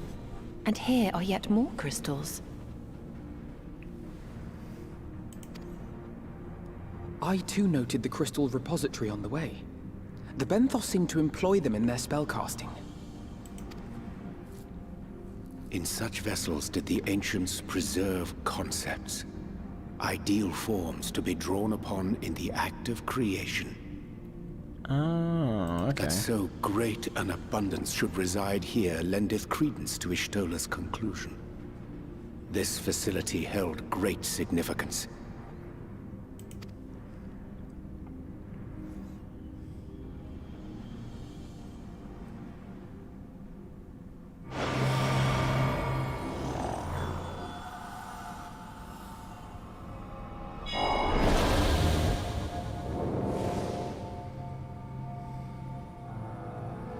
Hello.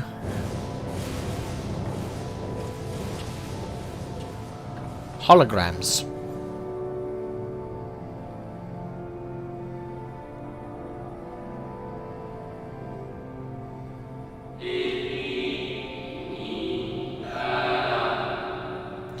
Thank you all for joining us at Anaida in these most perilous of times.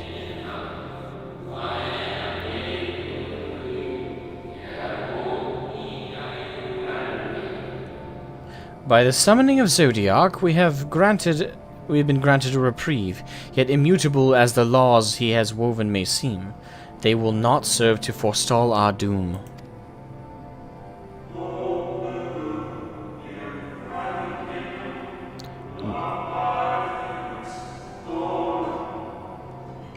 Nay, should we continue down this path, our fate will be the same.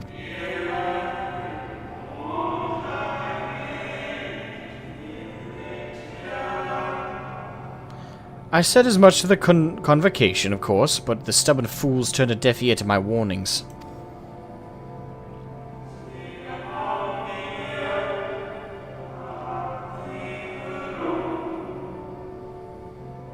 I hoped that the defector, at least, would side with us, but I regret to report our overtures have gone unanswered.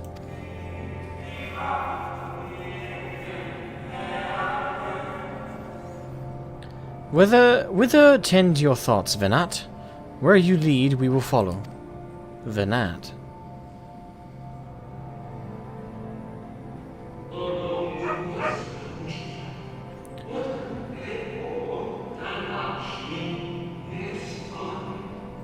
I shall not speak ill of the Convocation.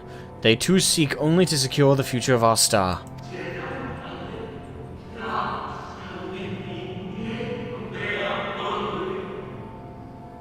Yet it is plain they will not countenance a permanent solution.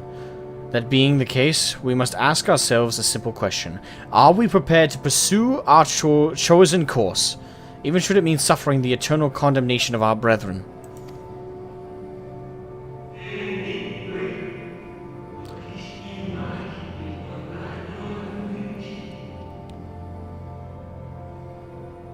If so, I see no further reason to demur.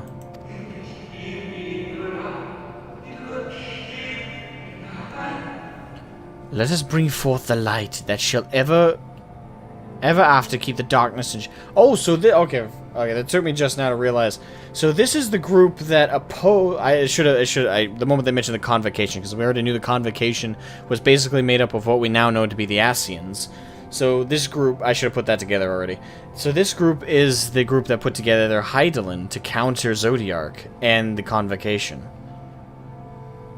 Damn. Victor Gabriel Aquino Vieira, welcome! Welcome to the stream, I'll be doing well, my friend.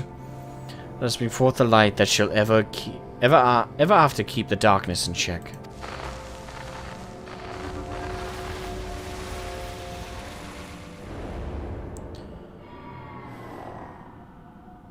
It'd be ironic if Venat was us.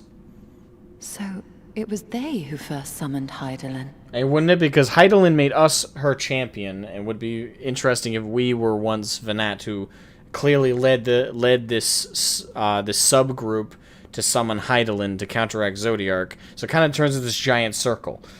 You know, if we were Venat, or his name's already slipping out of my head. If we were Venat, and we before the splitting of the worlds, we brought about Hydaelyn with our belief. Then we essentially were reborn as one of the 13 shards of Venat, and Hydaelyn shows us to be her champion. Kind of choosing her, one of her key creators, to do that. I don't know, I think that would be interesting. But every other prediction I've had so far has been wrong or just off enough.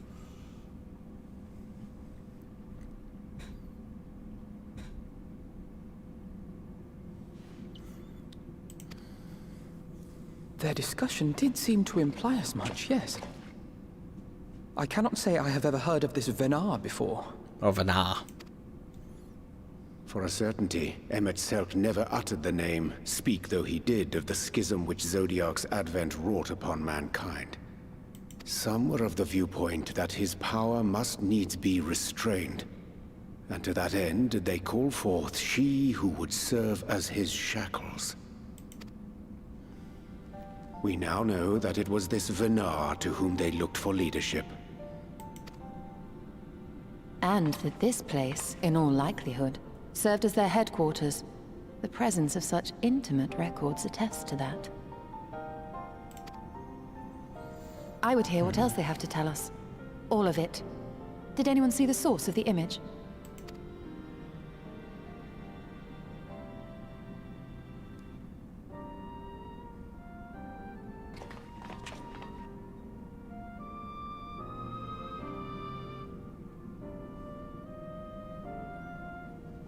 The device there? Then let us see what other secrets it holds.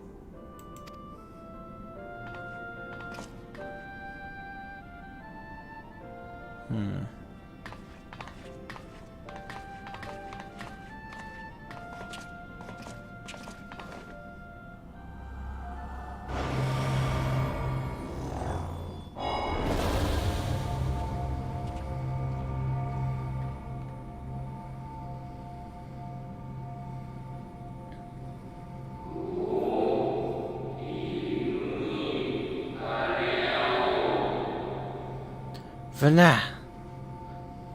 Please, why must it be you?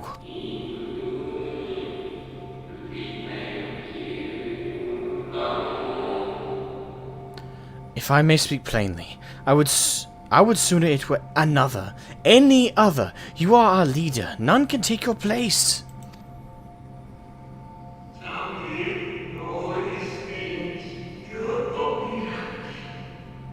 You know as well as I that but few support our cause. Far fewer than they who place their faith in Zodiac.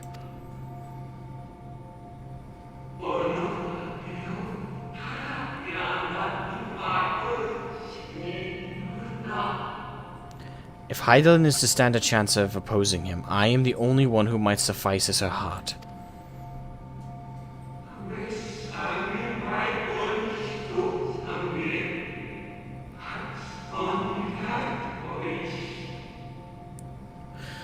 Rest assured, however, I shall not vanish from this world. The form I take shall ever remain my choice.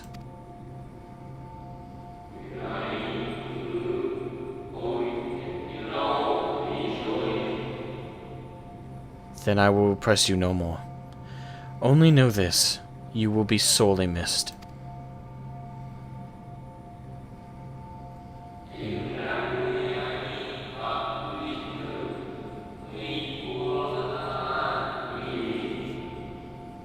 I wonder, is this how the Convocation felt about Elidibus?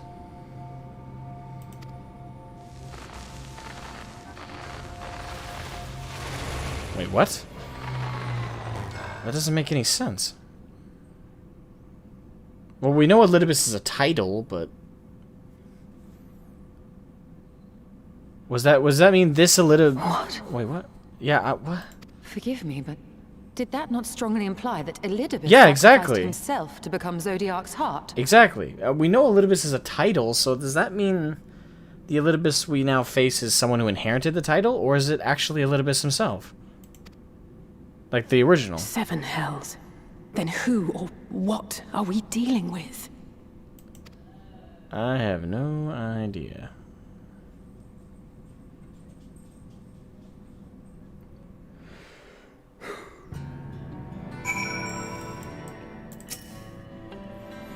The device appears to activate via a form of ethereal attunement, not unlike an aetherite.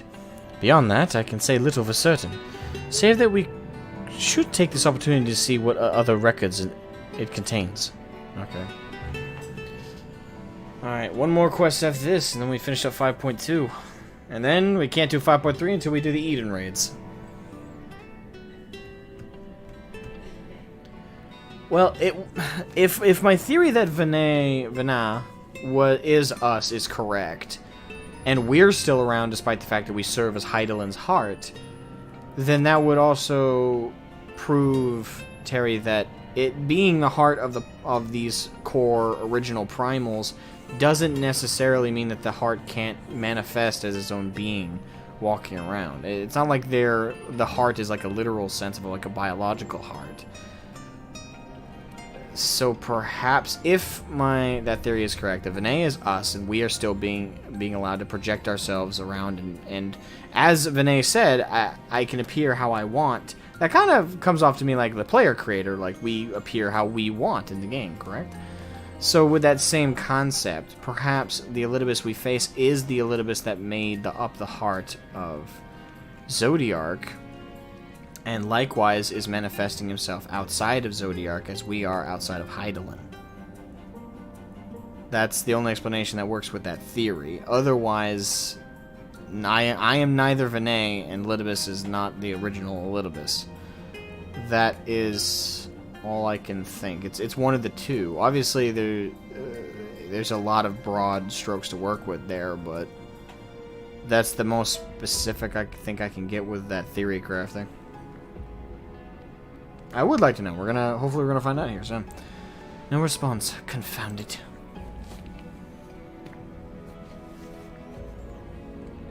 If I may, milady, the panel did formerly emit a soft yet perceptible glow. That it doth so no longer may betoken the depletion of some essential energy within. Given how long it has lain dormant, I think it fortunate it functioned at all. That may be, but if we can't get it to work again, we'll be leaving with more questions than we've answered.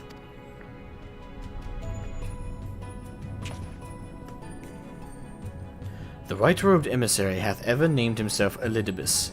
Yet if the shade spoke true, Elidibus ceased to be ere even the sundering came to pass. This calleth to mind a truth that Emmet Selk did once reveal in passing, that the names by which we know our foes are not those given to Ascians at birth. Rather, they are titles of office, afforded to individuals of merit at such time as the role becometh vacant. Perchance, the Elidibus at Zodiac's heart, and the emissary with whom we are acquainted, be not one and the same, but predecessor and successor. That's more than likely the explanation in that case, yeah. It's possible. If the previous Elidibus perished before the final days, the one we know could still be a survivor of the Sundering.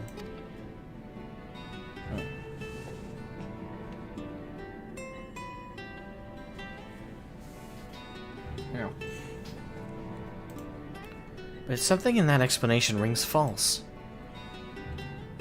I will remain for a time. I would not abandon my attempts to revive the device so soon. There is more to learn here. I can feel it.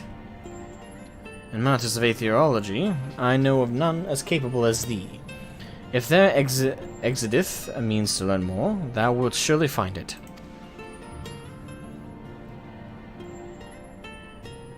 Plug it back in and replace its batteries. Whilst thou art thus engaged, we shall attend to matters on the surface. One more quest. One more. Right at the finish line. You may now enter... Okay.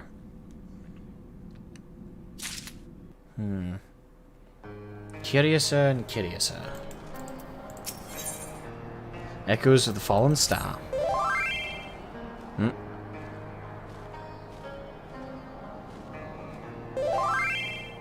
I'd have to type out those links, and that's gonna take too long. Sorry. And we but uncover Elidibus's true origins, we may yet come to understand his designs. To that end, Ishola must needs be afforded as much time as she doth require to complete her investigation. To the extent that such things are within our control, yes. Speaking of which, perhaps we might trouble the Exarch of news of his progress with the spirit vessel. He will no doubt wish to hear of our own discoveries as well, such as they are.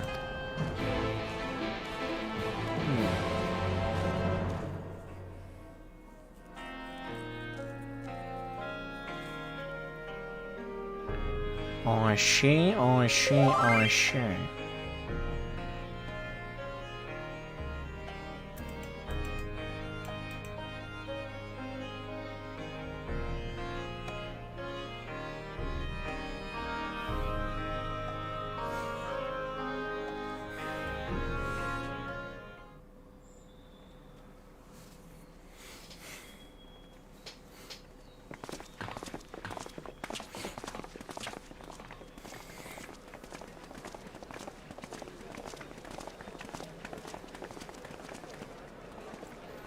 Dare I ask what's going on?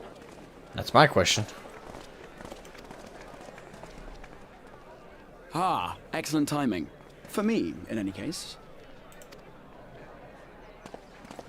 The vast majority of those gathered here are presently in the employ of the Guard or else one of the facets, and no longer wish to be so. Oh. In principle, all are free to change vocation at any time. But a city does require a certain number of people in these positions if it is to continue to function. For the moment, I have asked them to postpone their resignation until such time as replacements can be found. As you may have surmised, we have the Warrior of Light to thank for this. So that's what he's doing. At least surface level.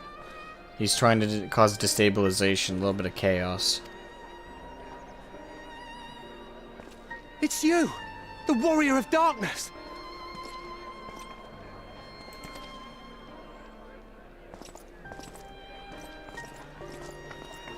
You understand, don't you?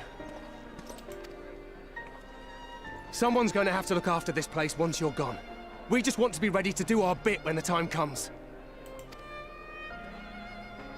And not only here, but everywhere.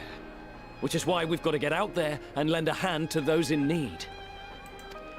That's what you did, isn't it? Even if it was just little things at the start. You helped people. Could this be the case of, if everyone's a hero, no one will be, kind of thing? People, chocobos, you name it. I mean, no point in saying no. And we're trying to do the same. We may have our sky back, but there's no shortage of people who still need help.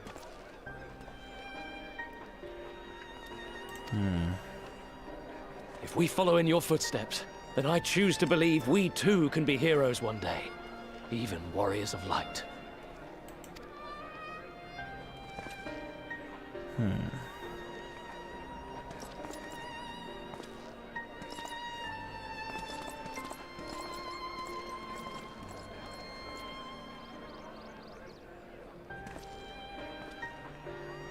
What are we to say to that? We can hardly tell them they are mistaken.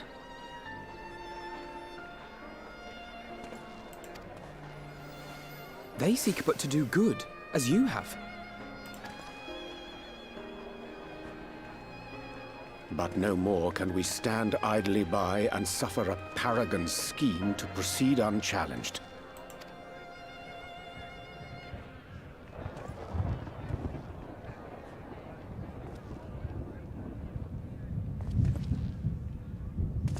What the?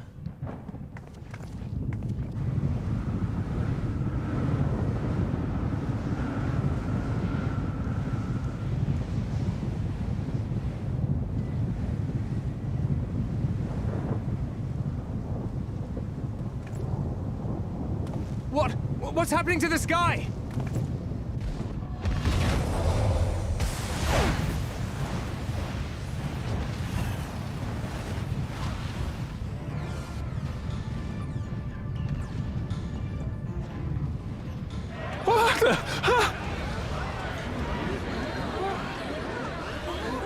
Wicked White.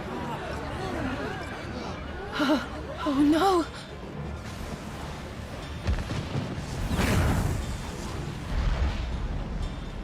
By the 12.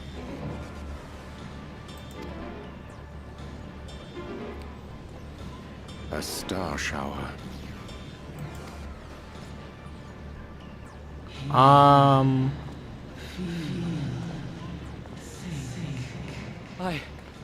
I hear a voice.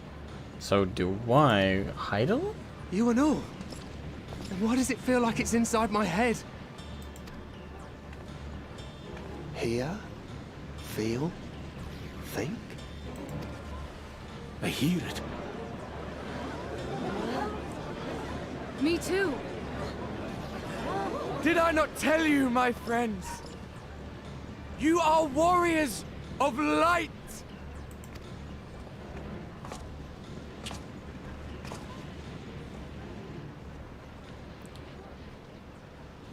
You're back!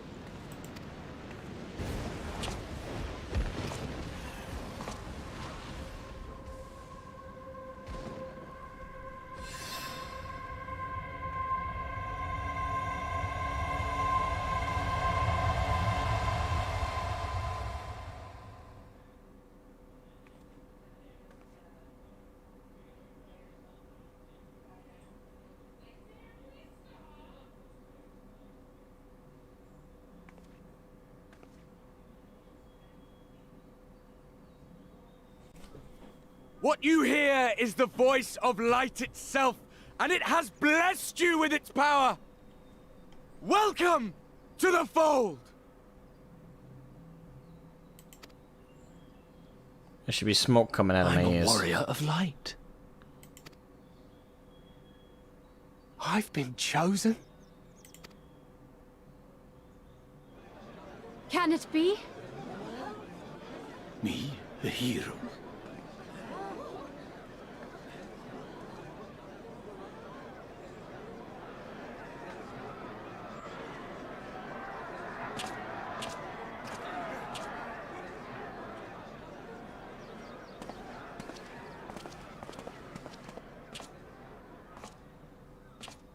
Wait!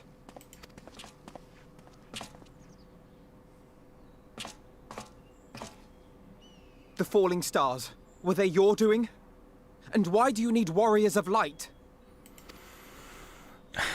What, am I to reveal my plans simply because you asked? I mean, it is kind of pointless why are we asking. Nay, I think not. Though the stars, I acknowledge mine. A convenient illusion apt to awaken what little is left of the power that once resided in your sundered souls.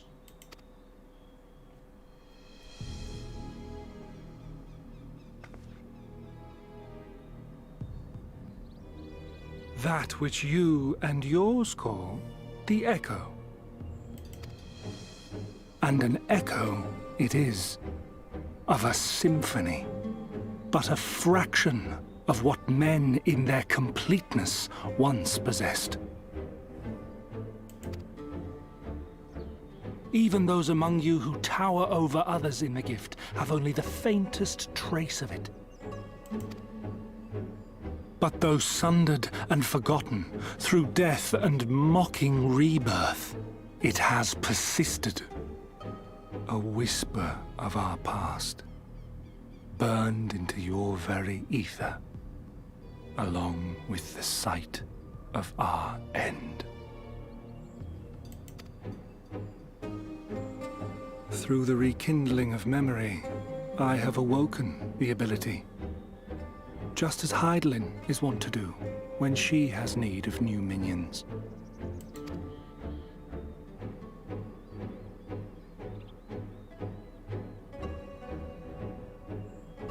The Echo hath ever been thought a gift from Heidelin, a boon granted solely to her chosen. Yet thou wouldst claim she merely awakeneth the power that men should hearken unto.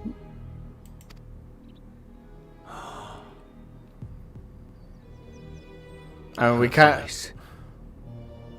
Given the perceived simultaneity of her call and the awakening of her chosen's capacity to hear it, it is only natural that we thus attributed the source of the gift. Yet if, in truth, the echo is a prerequisite for hearing her voice, one might surmise that her call never ceaseth, such that all who awaken to their innate gift might receive of the blessing of light at the self-same instant. In sooth, we bore witness to this but moments ago. At the sight of the star shower, full many in the crowd did speak of hearing a voice in their minds, did they not?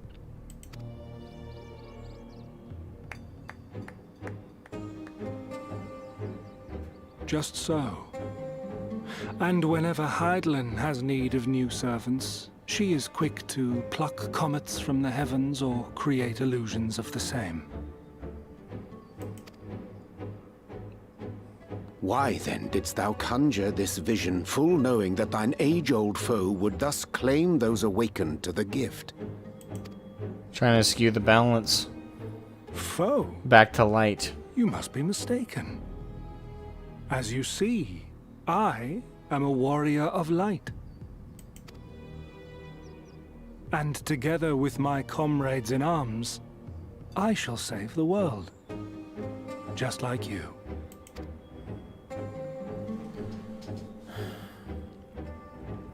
You're skewing the balance back to light. Easier to skew the balance entirely to the light when the world is only just broken off of the cusp of light consumption than it is to skew the world entirely to the dark.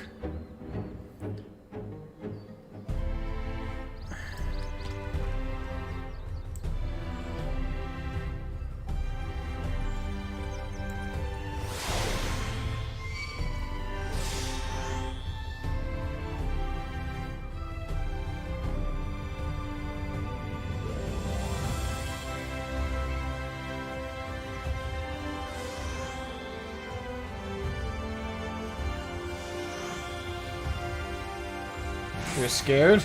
I was worried the townsfolk were going to go a little berserk, not gonna lie, but it wouldn't have made sense for them to attack us just because they became warriors of light. I mean, we're the warrior of darkness, but we're the ones who reveal the original warriors of light were good guys.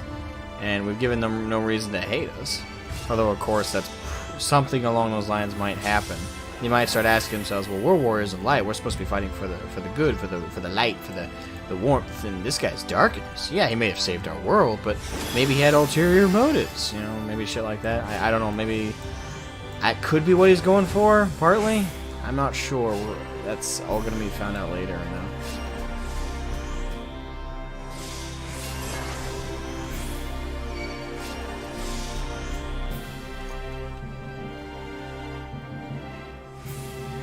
Susan Dork, thank you for the super chat, man. Thank you. You can copy paste and FF with Control C and Control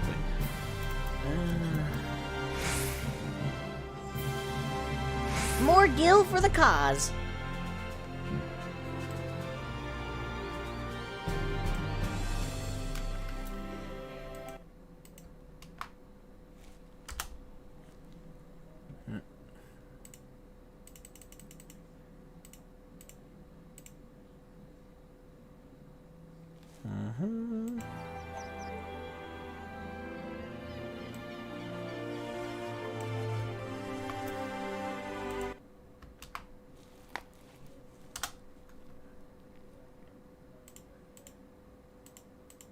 Oh, so it's like a saturation thing. Getcha.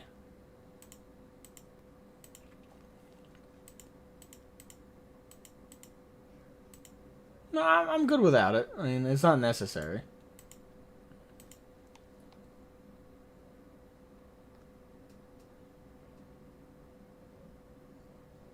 Need to highlight the text, though. And I did. Yeah, I pulled up the both shaded links I was shared with, and they look okay.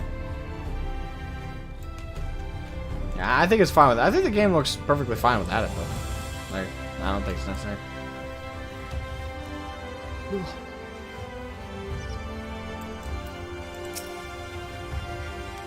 You can't go back to not using them? I mean, that's okay. And for me, I think the game looks gorgeous as is. The more that it reveals, the less I understand. That he has made a fine mess of things is plain. Yeah, no kidding.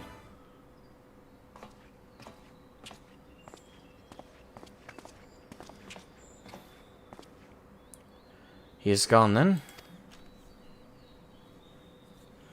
I've managed to persuade a number of our would-be deserters to reconsider, or at least delay, their departure, but as many are deaf to my entreaties.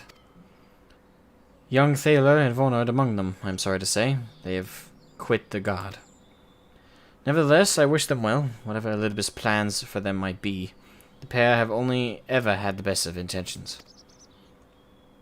You know what they say about the road to hell and all that? One can hardly blame them for thinking themselves heroes elect, not after having them been blessed by the Echo, and it's not as if they haven't shown the requisite spirit. I quite agree. Though the impetus for their sudden departure may have been words falsely spoken, the men and women in whose footsteps they would follow are heroes in truth, warriors of light. Ardbert, yourself most. Warriors of light. Ardbert, yourself most of all. And so I would ask a favor of you. Speak with them ere they embark on their journey, and furnish them with what wisdom you can. They've set off for the Amaro launch, but you should be able to catch them if you leave now.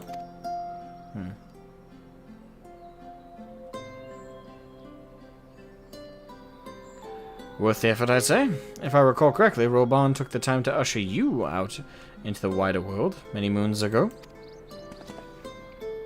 I think the comparison rather flatters Thaler and Vonard, but the point still stands. They would doubtless be greatly encouraged were the warrior of darkness himself to see them off.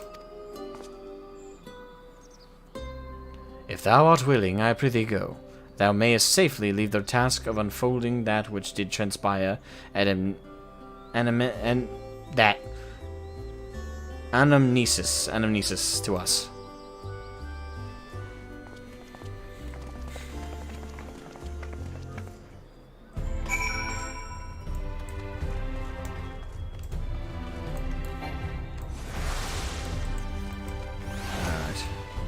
To the Amaro launch. I can probably get there faster if I use the damn shards. Port over. Teleport!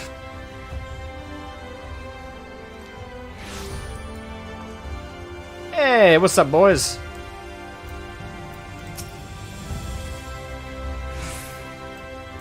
You again? I mean, it's you, sir. Sorry, it's been a funny old day. It's been a funny old day.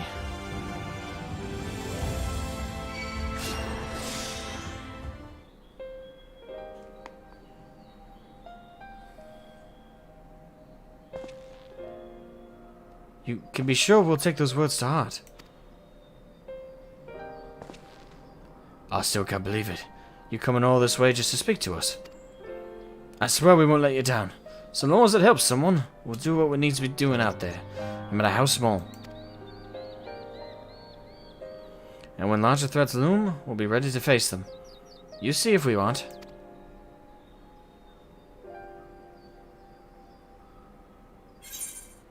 Strike fast and true, for victory belongs to the bold. Well, what are you waiting for? Get out there.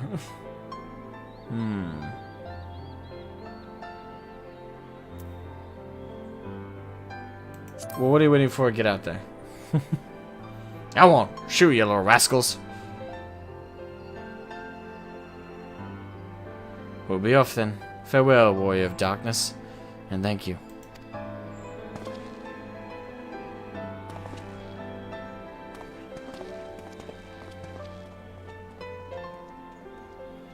I really hope they don't turn on me. That would suck.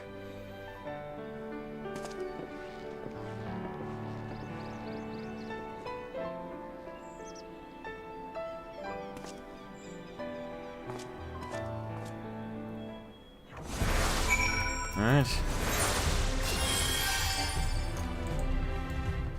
Alright. Okay. That's okay. There we go! Alright.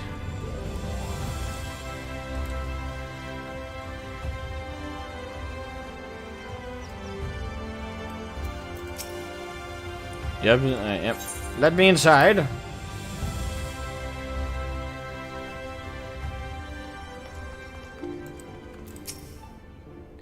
Thank you for making the effort. I'm certain your words will be a boon to them. While you were away, the others told me of your investigation. We have yet to discuss how to proceed, however.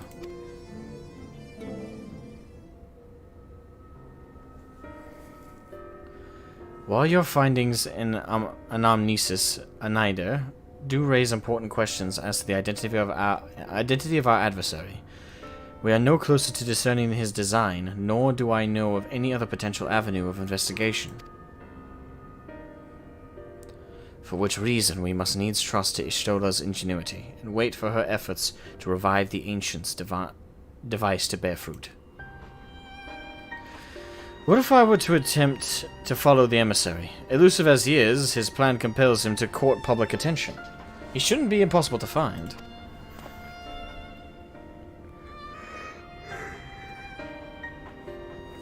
Especially for one of your experience. It does seem worth the attempt. Then I'll come with you. Safety in numbers. In combat, perhaps, but where stealth is required, the opposite is true. Happily, I don't plan on getting myself caught, so you've no need to worry.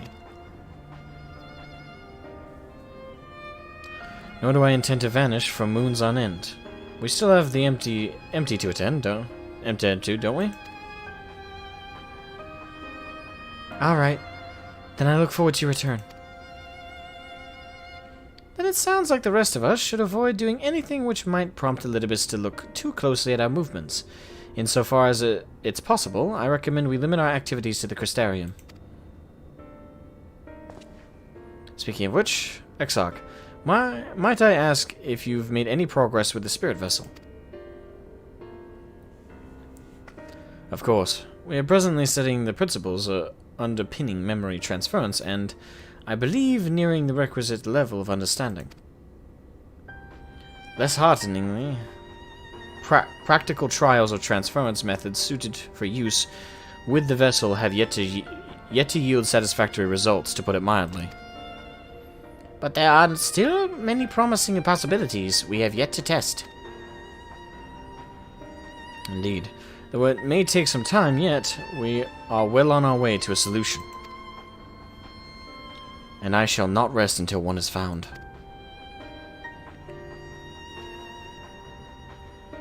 Though we are all grateful for thine unstinting efforts, thou needst not labor to the exclusion of all else. If it would serve to lighten thy burden, however little, I should gladly offer mine assistance. Quite. I, for my part, will do what I can to ensure that the Crystarium continues to run smoothly, in spite of recent disruptions. Then perhaps I could help. There must be something I can do, even if it's just guard duty.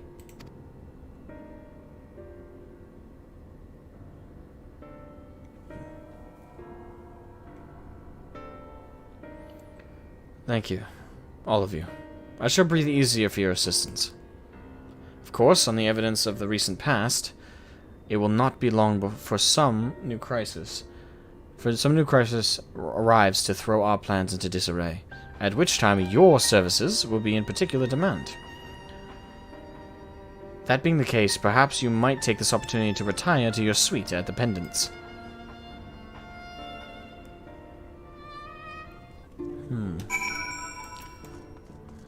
Alright, real quick, I go to the bathroom. I was hoping to hold it till the end, but I gotta go. I'll be right back. I'll be back. I'll be right back.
Alrighty then. Let's wrap it up.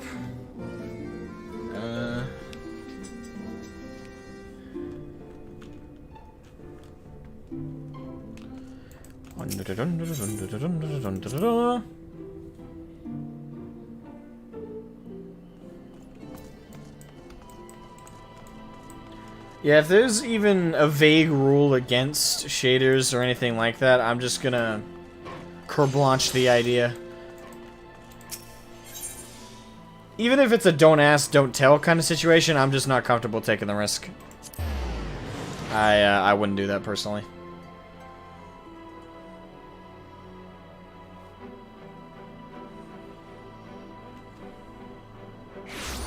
Besides, like I said, the game looks sexy as hell without any kind of alteration, so I'm fine.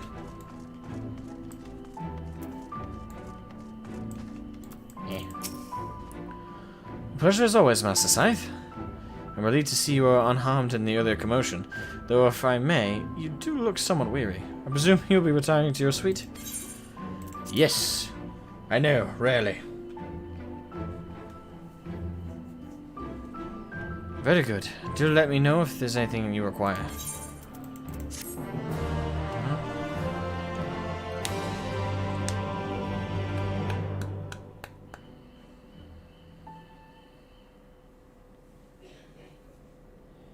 Alright. We're here at the end of patch 5.2.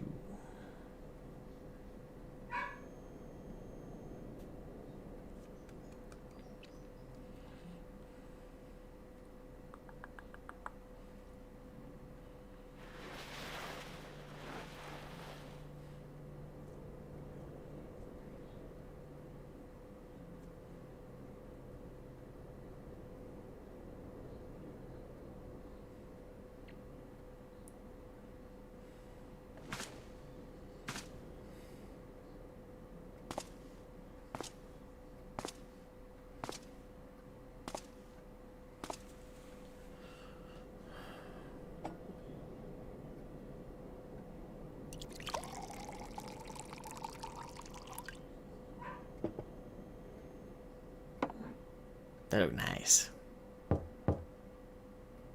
I was drinking water. Come on, man. Master Scythe, it's Glenard. From the Wandering Stairs? I apologize for calling so late.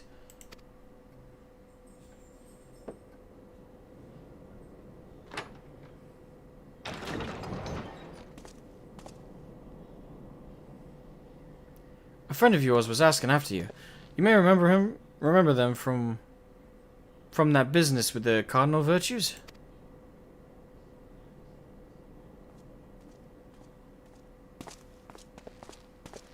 Hey, what's up, man? Well met, Senna.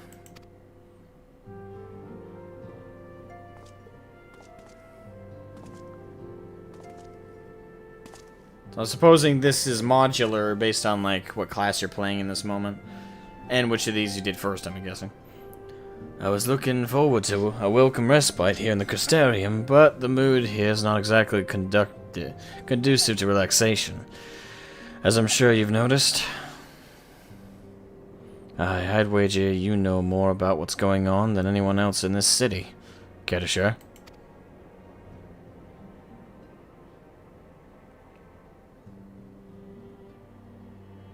Are we giving the full story or just the need to know stuff?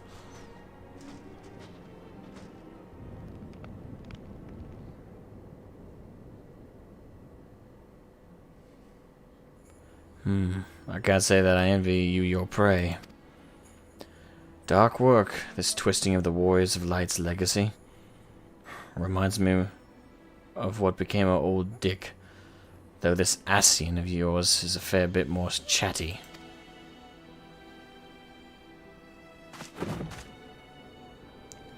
I'm tempted to silence him myself. Brandon made his mistakes. I'm sure they all did. But the past is the past. They've earned their rest.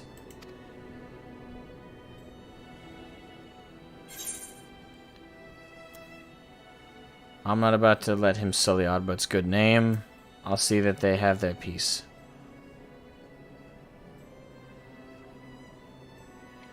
Or both, I want to say.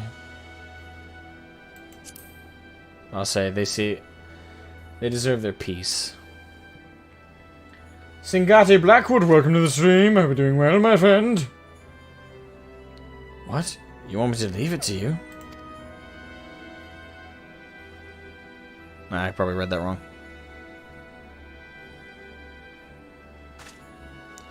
Right. I'm not the only one carrying all the weight. Very well. But only because you asked. Remember, if you ever need me, just say the word. I'll be there.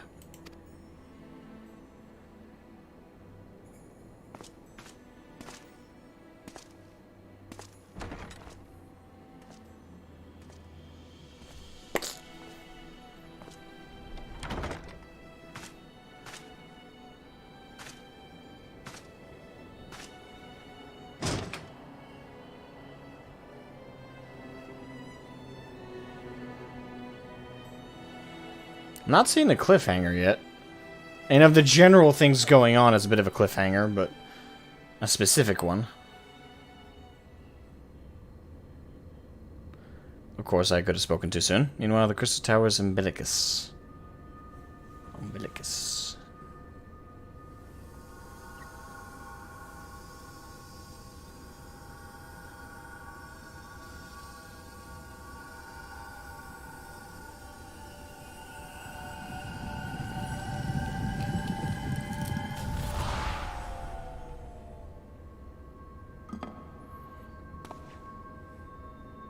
Foiled again.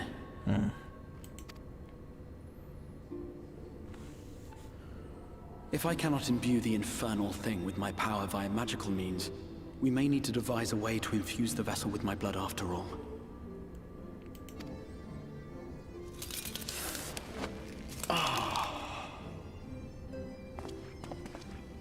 Art thou unwell?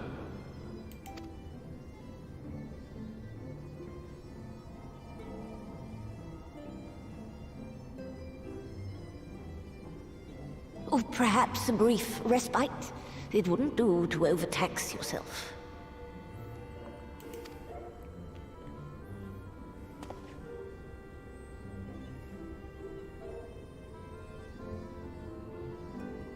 I'm fine. And given to stubbornness, I'm afraid. Especially when I have a stake in the outcome.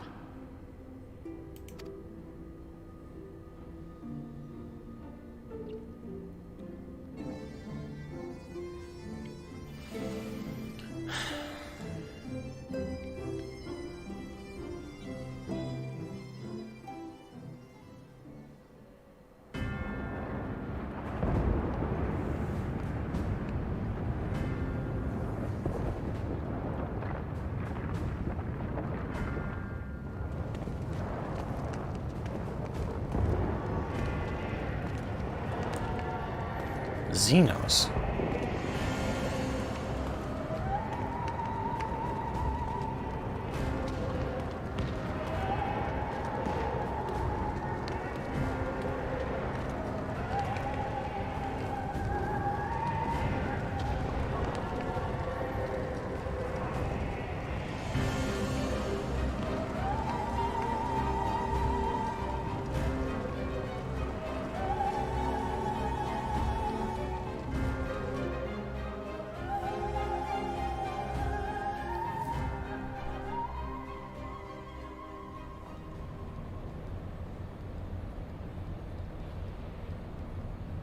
The dream again.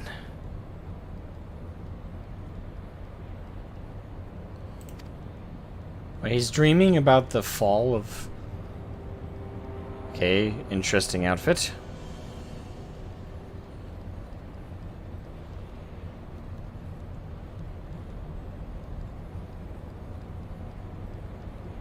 A recurring dream. They do so fascinate me. Might I trouble you for the details? Is that Asahi? I hate you so much. I have always dreamed of it. Fire falling from the heavens, and the city, nay, the whole world ablaze.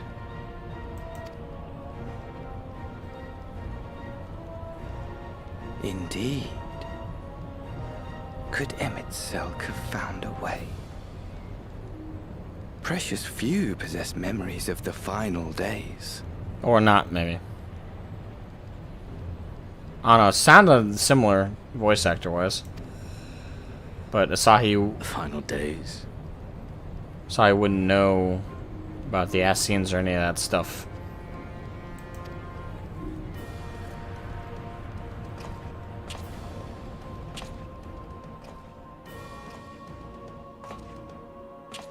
Why, yes. Admittedly, my knowledge is mostly second-hand, but if you are interested, I will gladly tell you the tale.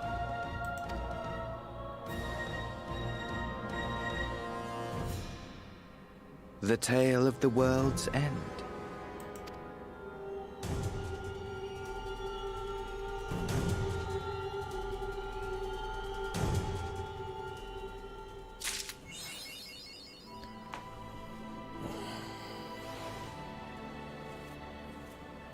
Yeah. Alright, so that'll hold us out. Now we gotta do the Eden raids. Which are not doing tonight. That would be ridiculous. Anywho. Oh, God. Lots of information, that's for damn sure. Lots and lots of damnable information.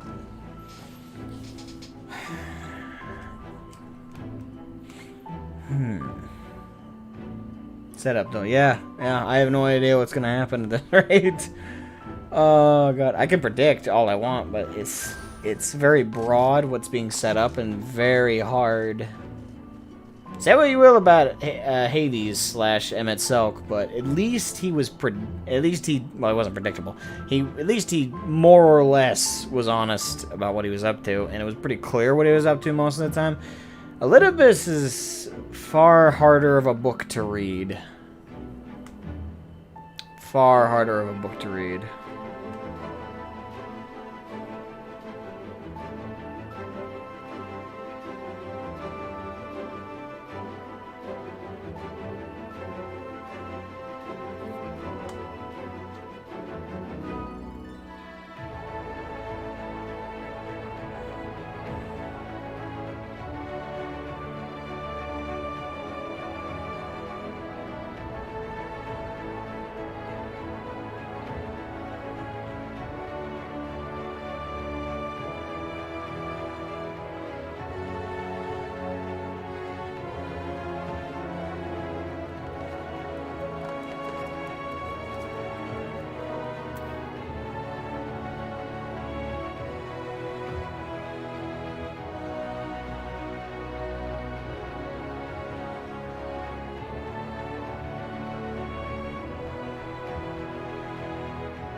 You only need to do the first 8 encounters. First 8? 8. So there's 12 encounters in the whole raid? Okay, interesting.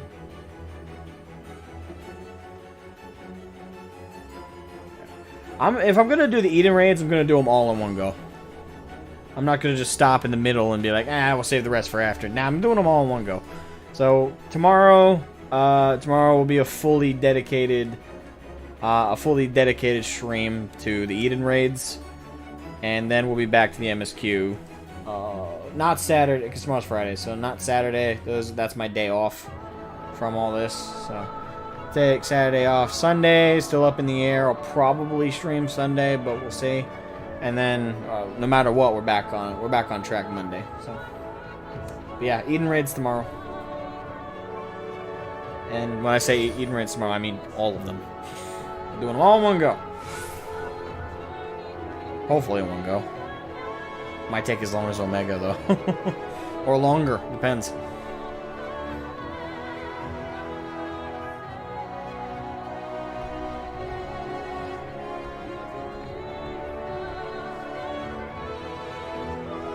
So wrapping up? Yeah, we're wrapping up. We finished 5.2. So and 5.3 is dependent on information gained in Eden, so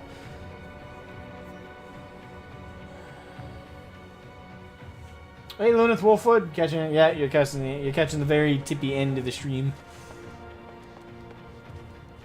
Doing the last 4 spoils, 5.3. Well, that's shitty. So you need to play the first 2/3 of it to know what's going on. But if you play the last third of it, you're spoiled. That's stupid. Okay, like I'm not happy whoever came up with that idea. It's like, yeah, you know, the first 2/3 is gonna be full of information that people really need to understand this shit. But if they go a little further than that, they're gonna get spoiled the whole damn story, you know? It's like stepping on a landmine. Great. I'm thankful for. Thank you. Great. I appreciate it. That's annoying to me. That's very annoying to me. Because I don't want to do 2/3 of a raid in one stream. Do 5.3 and then come back. That's annoying to me. At least with Omega, say what you will about Omega, but at least I could do it all in one go, and it all applied to the same information.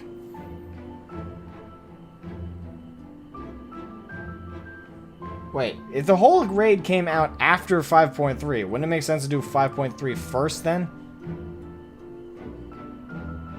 Because why would they retroactively have an explanation in the raid for information that they already have out there available in the patch? Am I missing something here?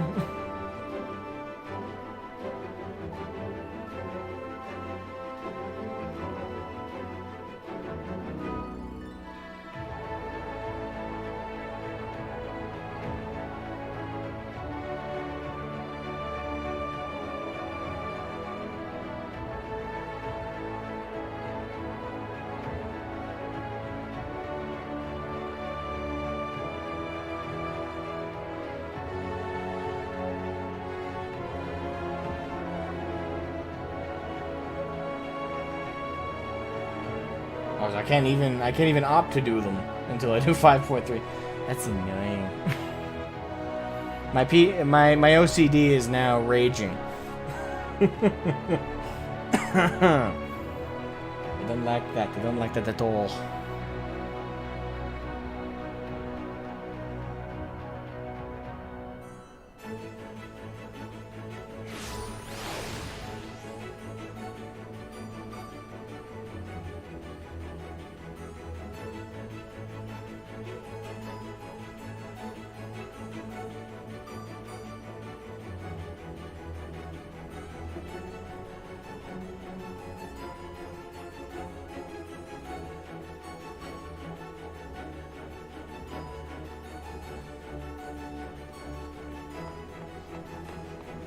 Alright, have a good one, Calligraphy. Thank you for hanging. Have a good night, Calligraphy.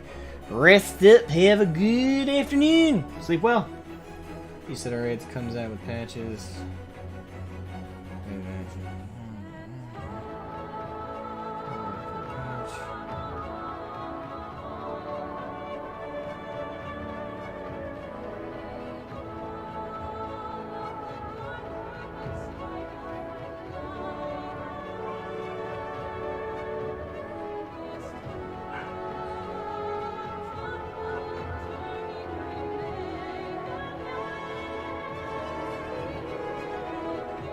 My OCD is raging. That's all I'm saying. My OCD is raging. I'm the kind of guy, like, if I'm gonna start this storyline, I want to do the whole damn thing. It's like do the first 2/3. Nope. You gotta do this whole other patch of story stuff. Then you can come back and finish it.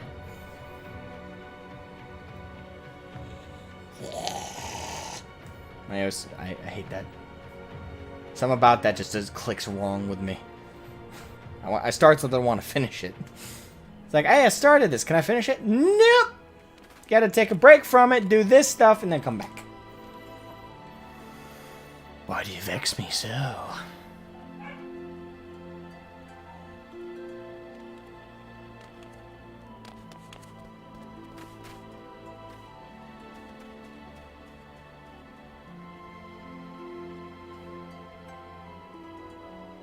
I'm raging. Alright, fine. We'll do the... And tomorrow could be a short or long stream then. I have no idea. It doesn't make sense to do the first... Unless it's so quick it breezes by in like 2 hours. It doesn't make sense to start the raid and then go into the MSQ. So unless the 2/3 of the raid we'd be doing are like that, it's gonna be a short stream or a mid stream. It depends on how long it takes.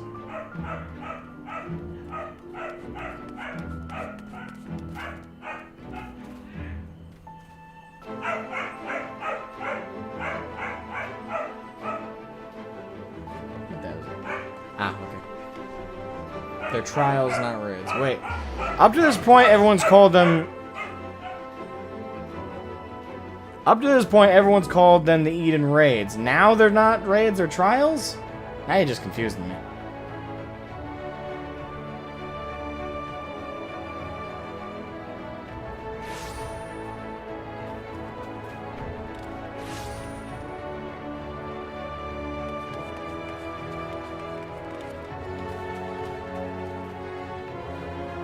New weapons quest? What? Alright, they're listed as raids, but function as trials. I'm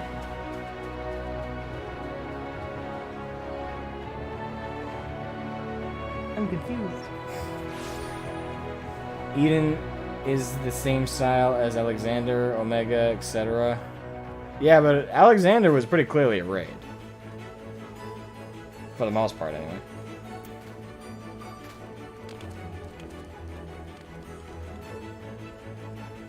Eden 1 through 4 is patch 5.1. Eden patch 5 to 8 is 5.2. Eden 9 to 12 is patch 5.3.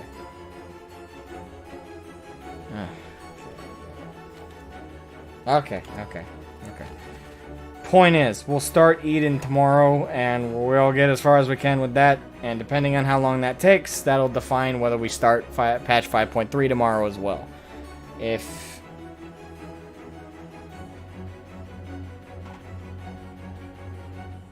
Yeah, good night, Alahima. Whatever the case, we'll start Eden tomorrow, and however long it takes us to get through the first 2 chunks of Eden, we'll define whether we continue. It depends on how long it takes. If it takes anything more than 2 hours to get through the first chunk to the second chunk, we'll probably just call that a stream, even if it ends up being a short stream. Because it doesn't make sense. Well, we'll see. We'll see tomorrow. We'll see how far we get tomorrow, how quickly, and I'll make a decision once we're there.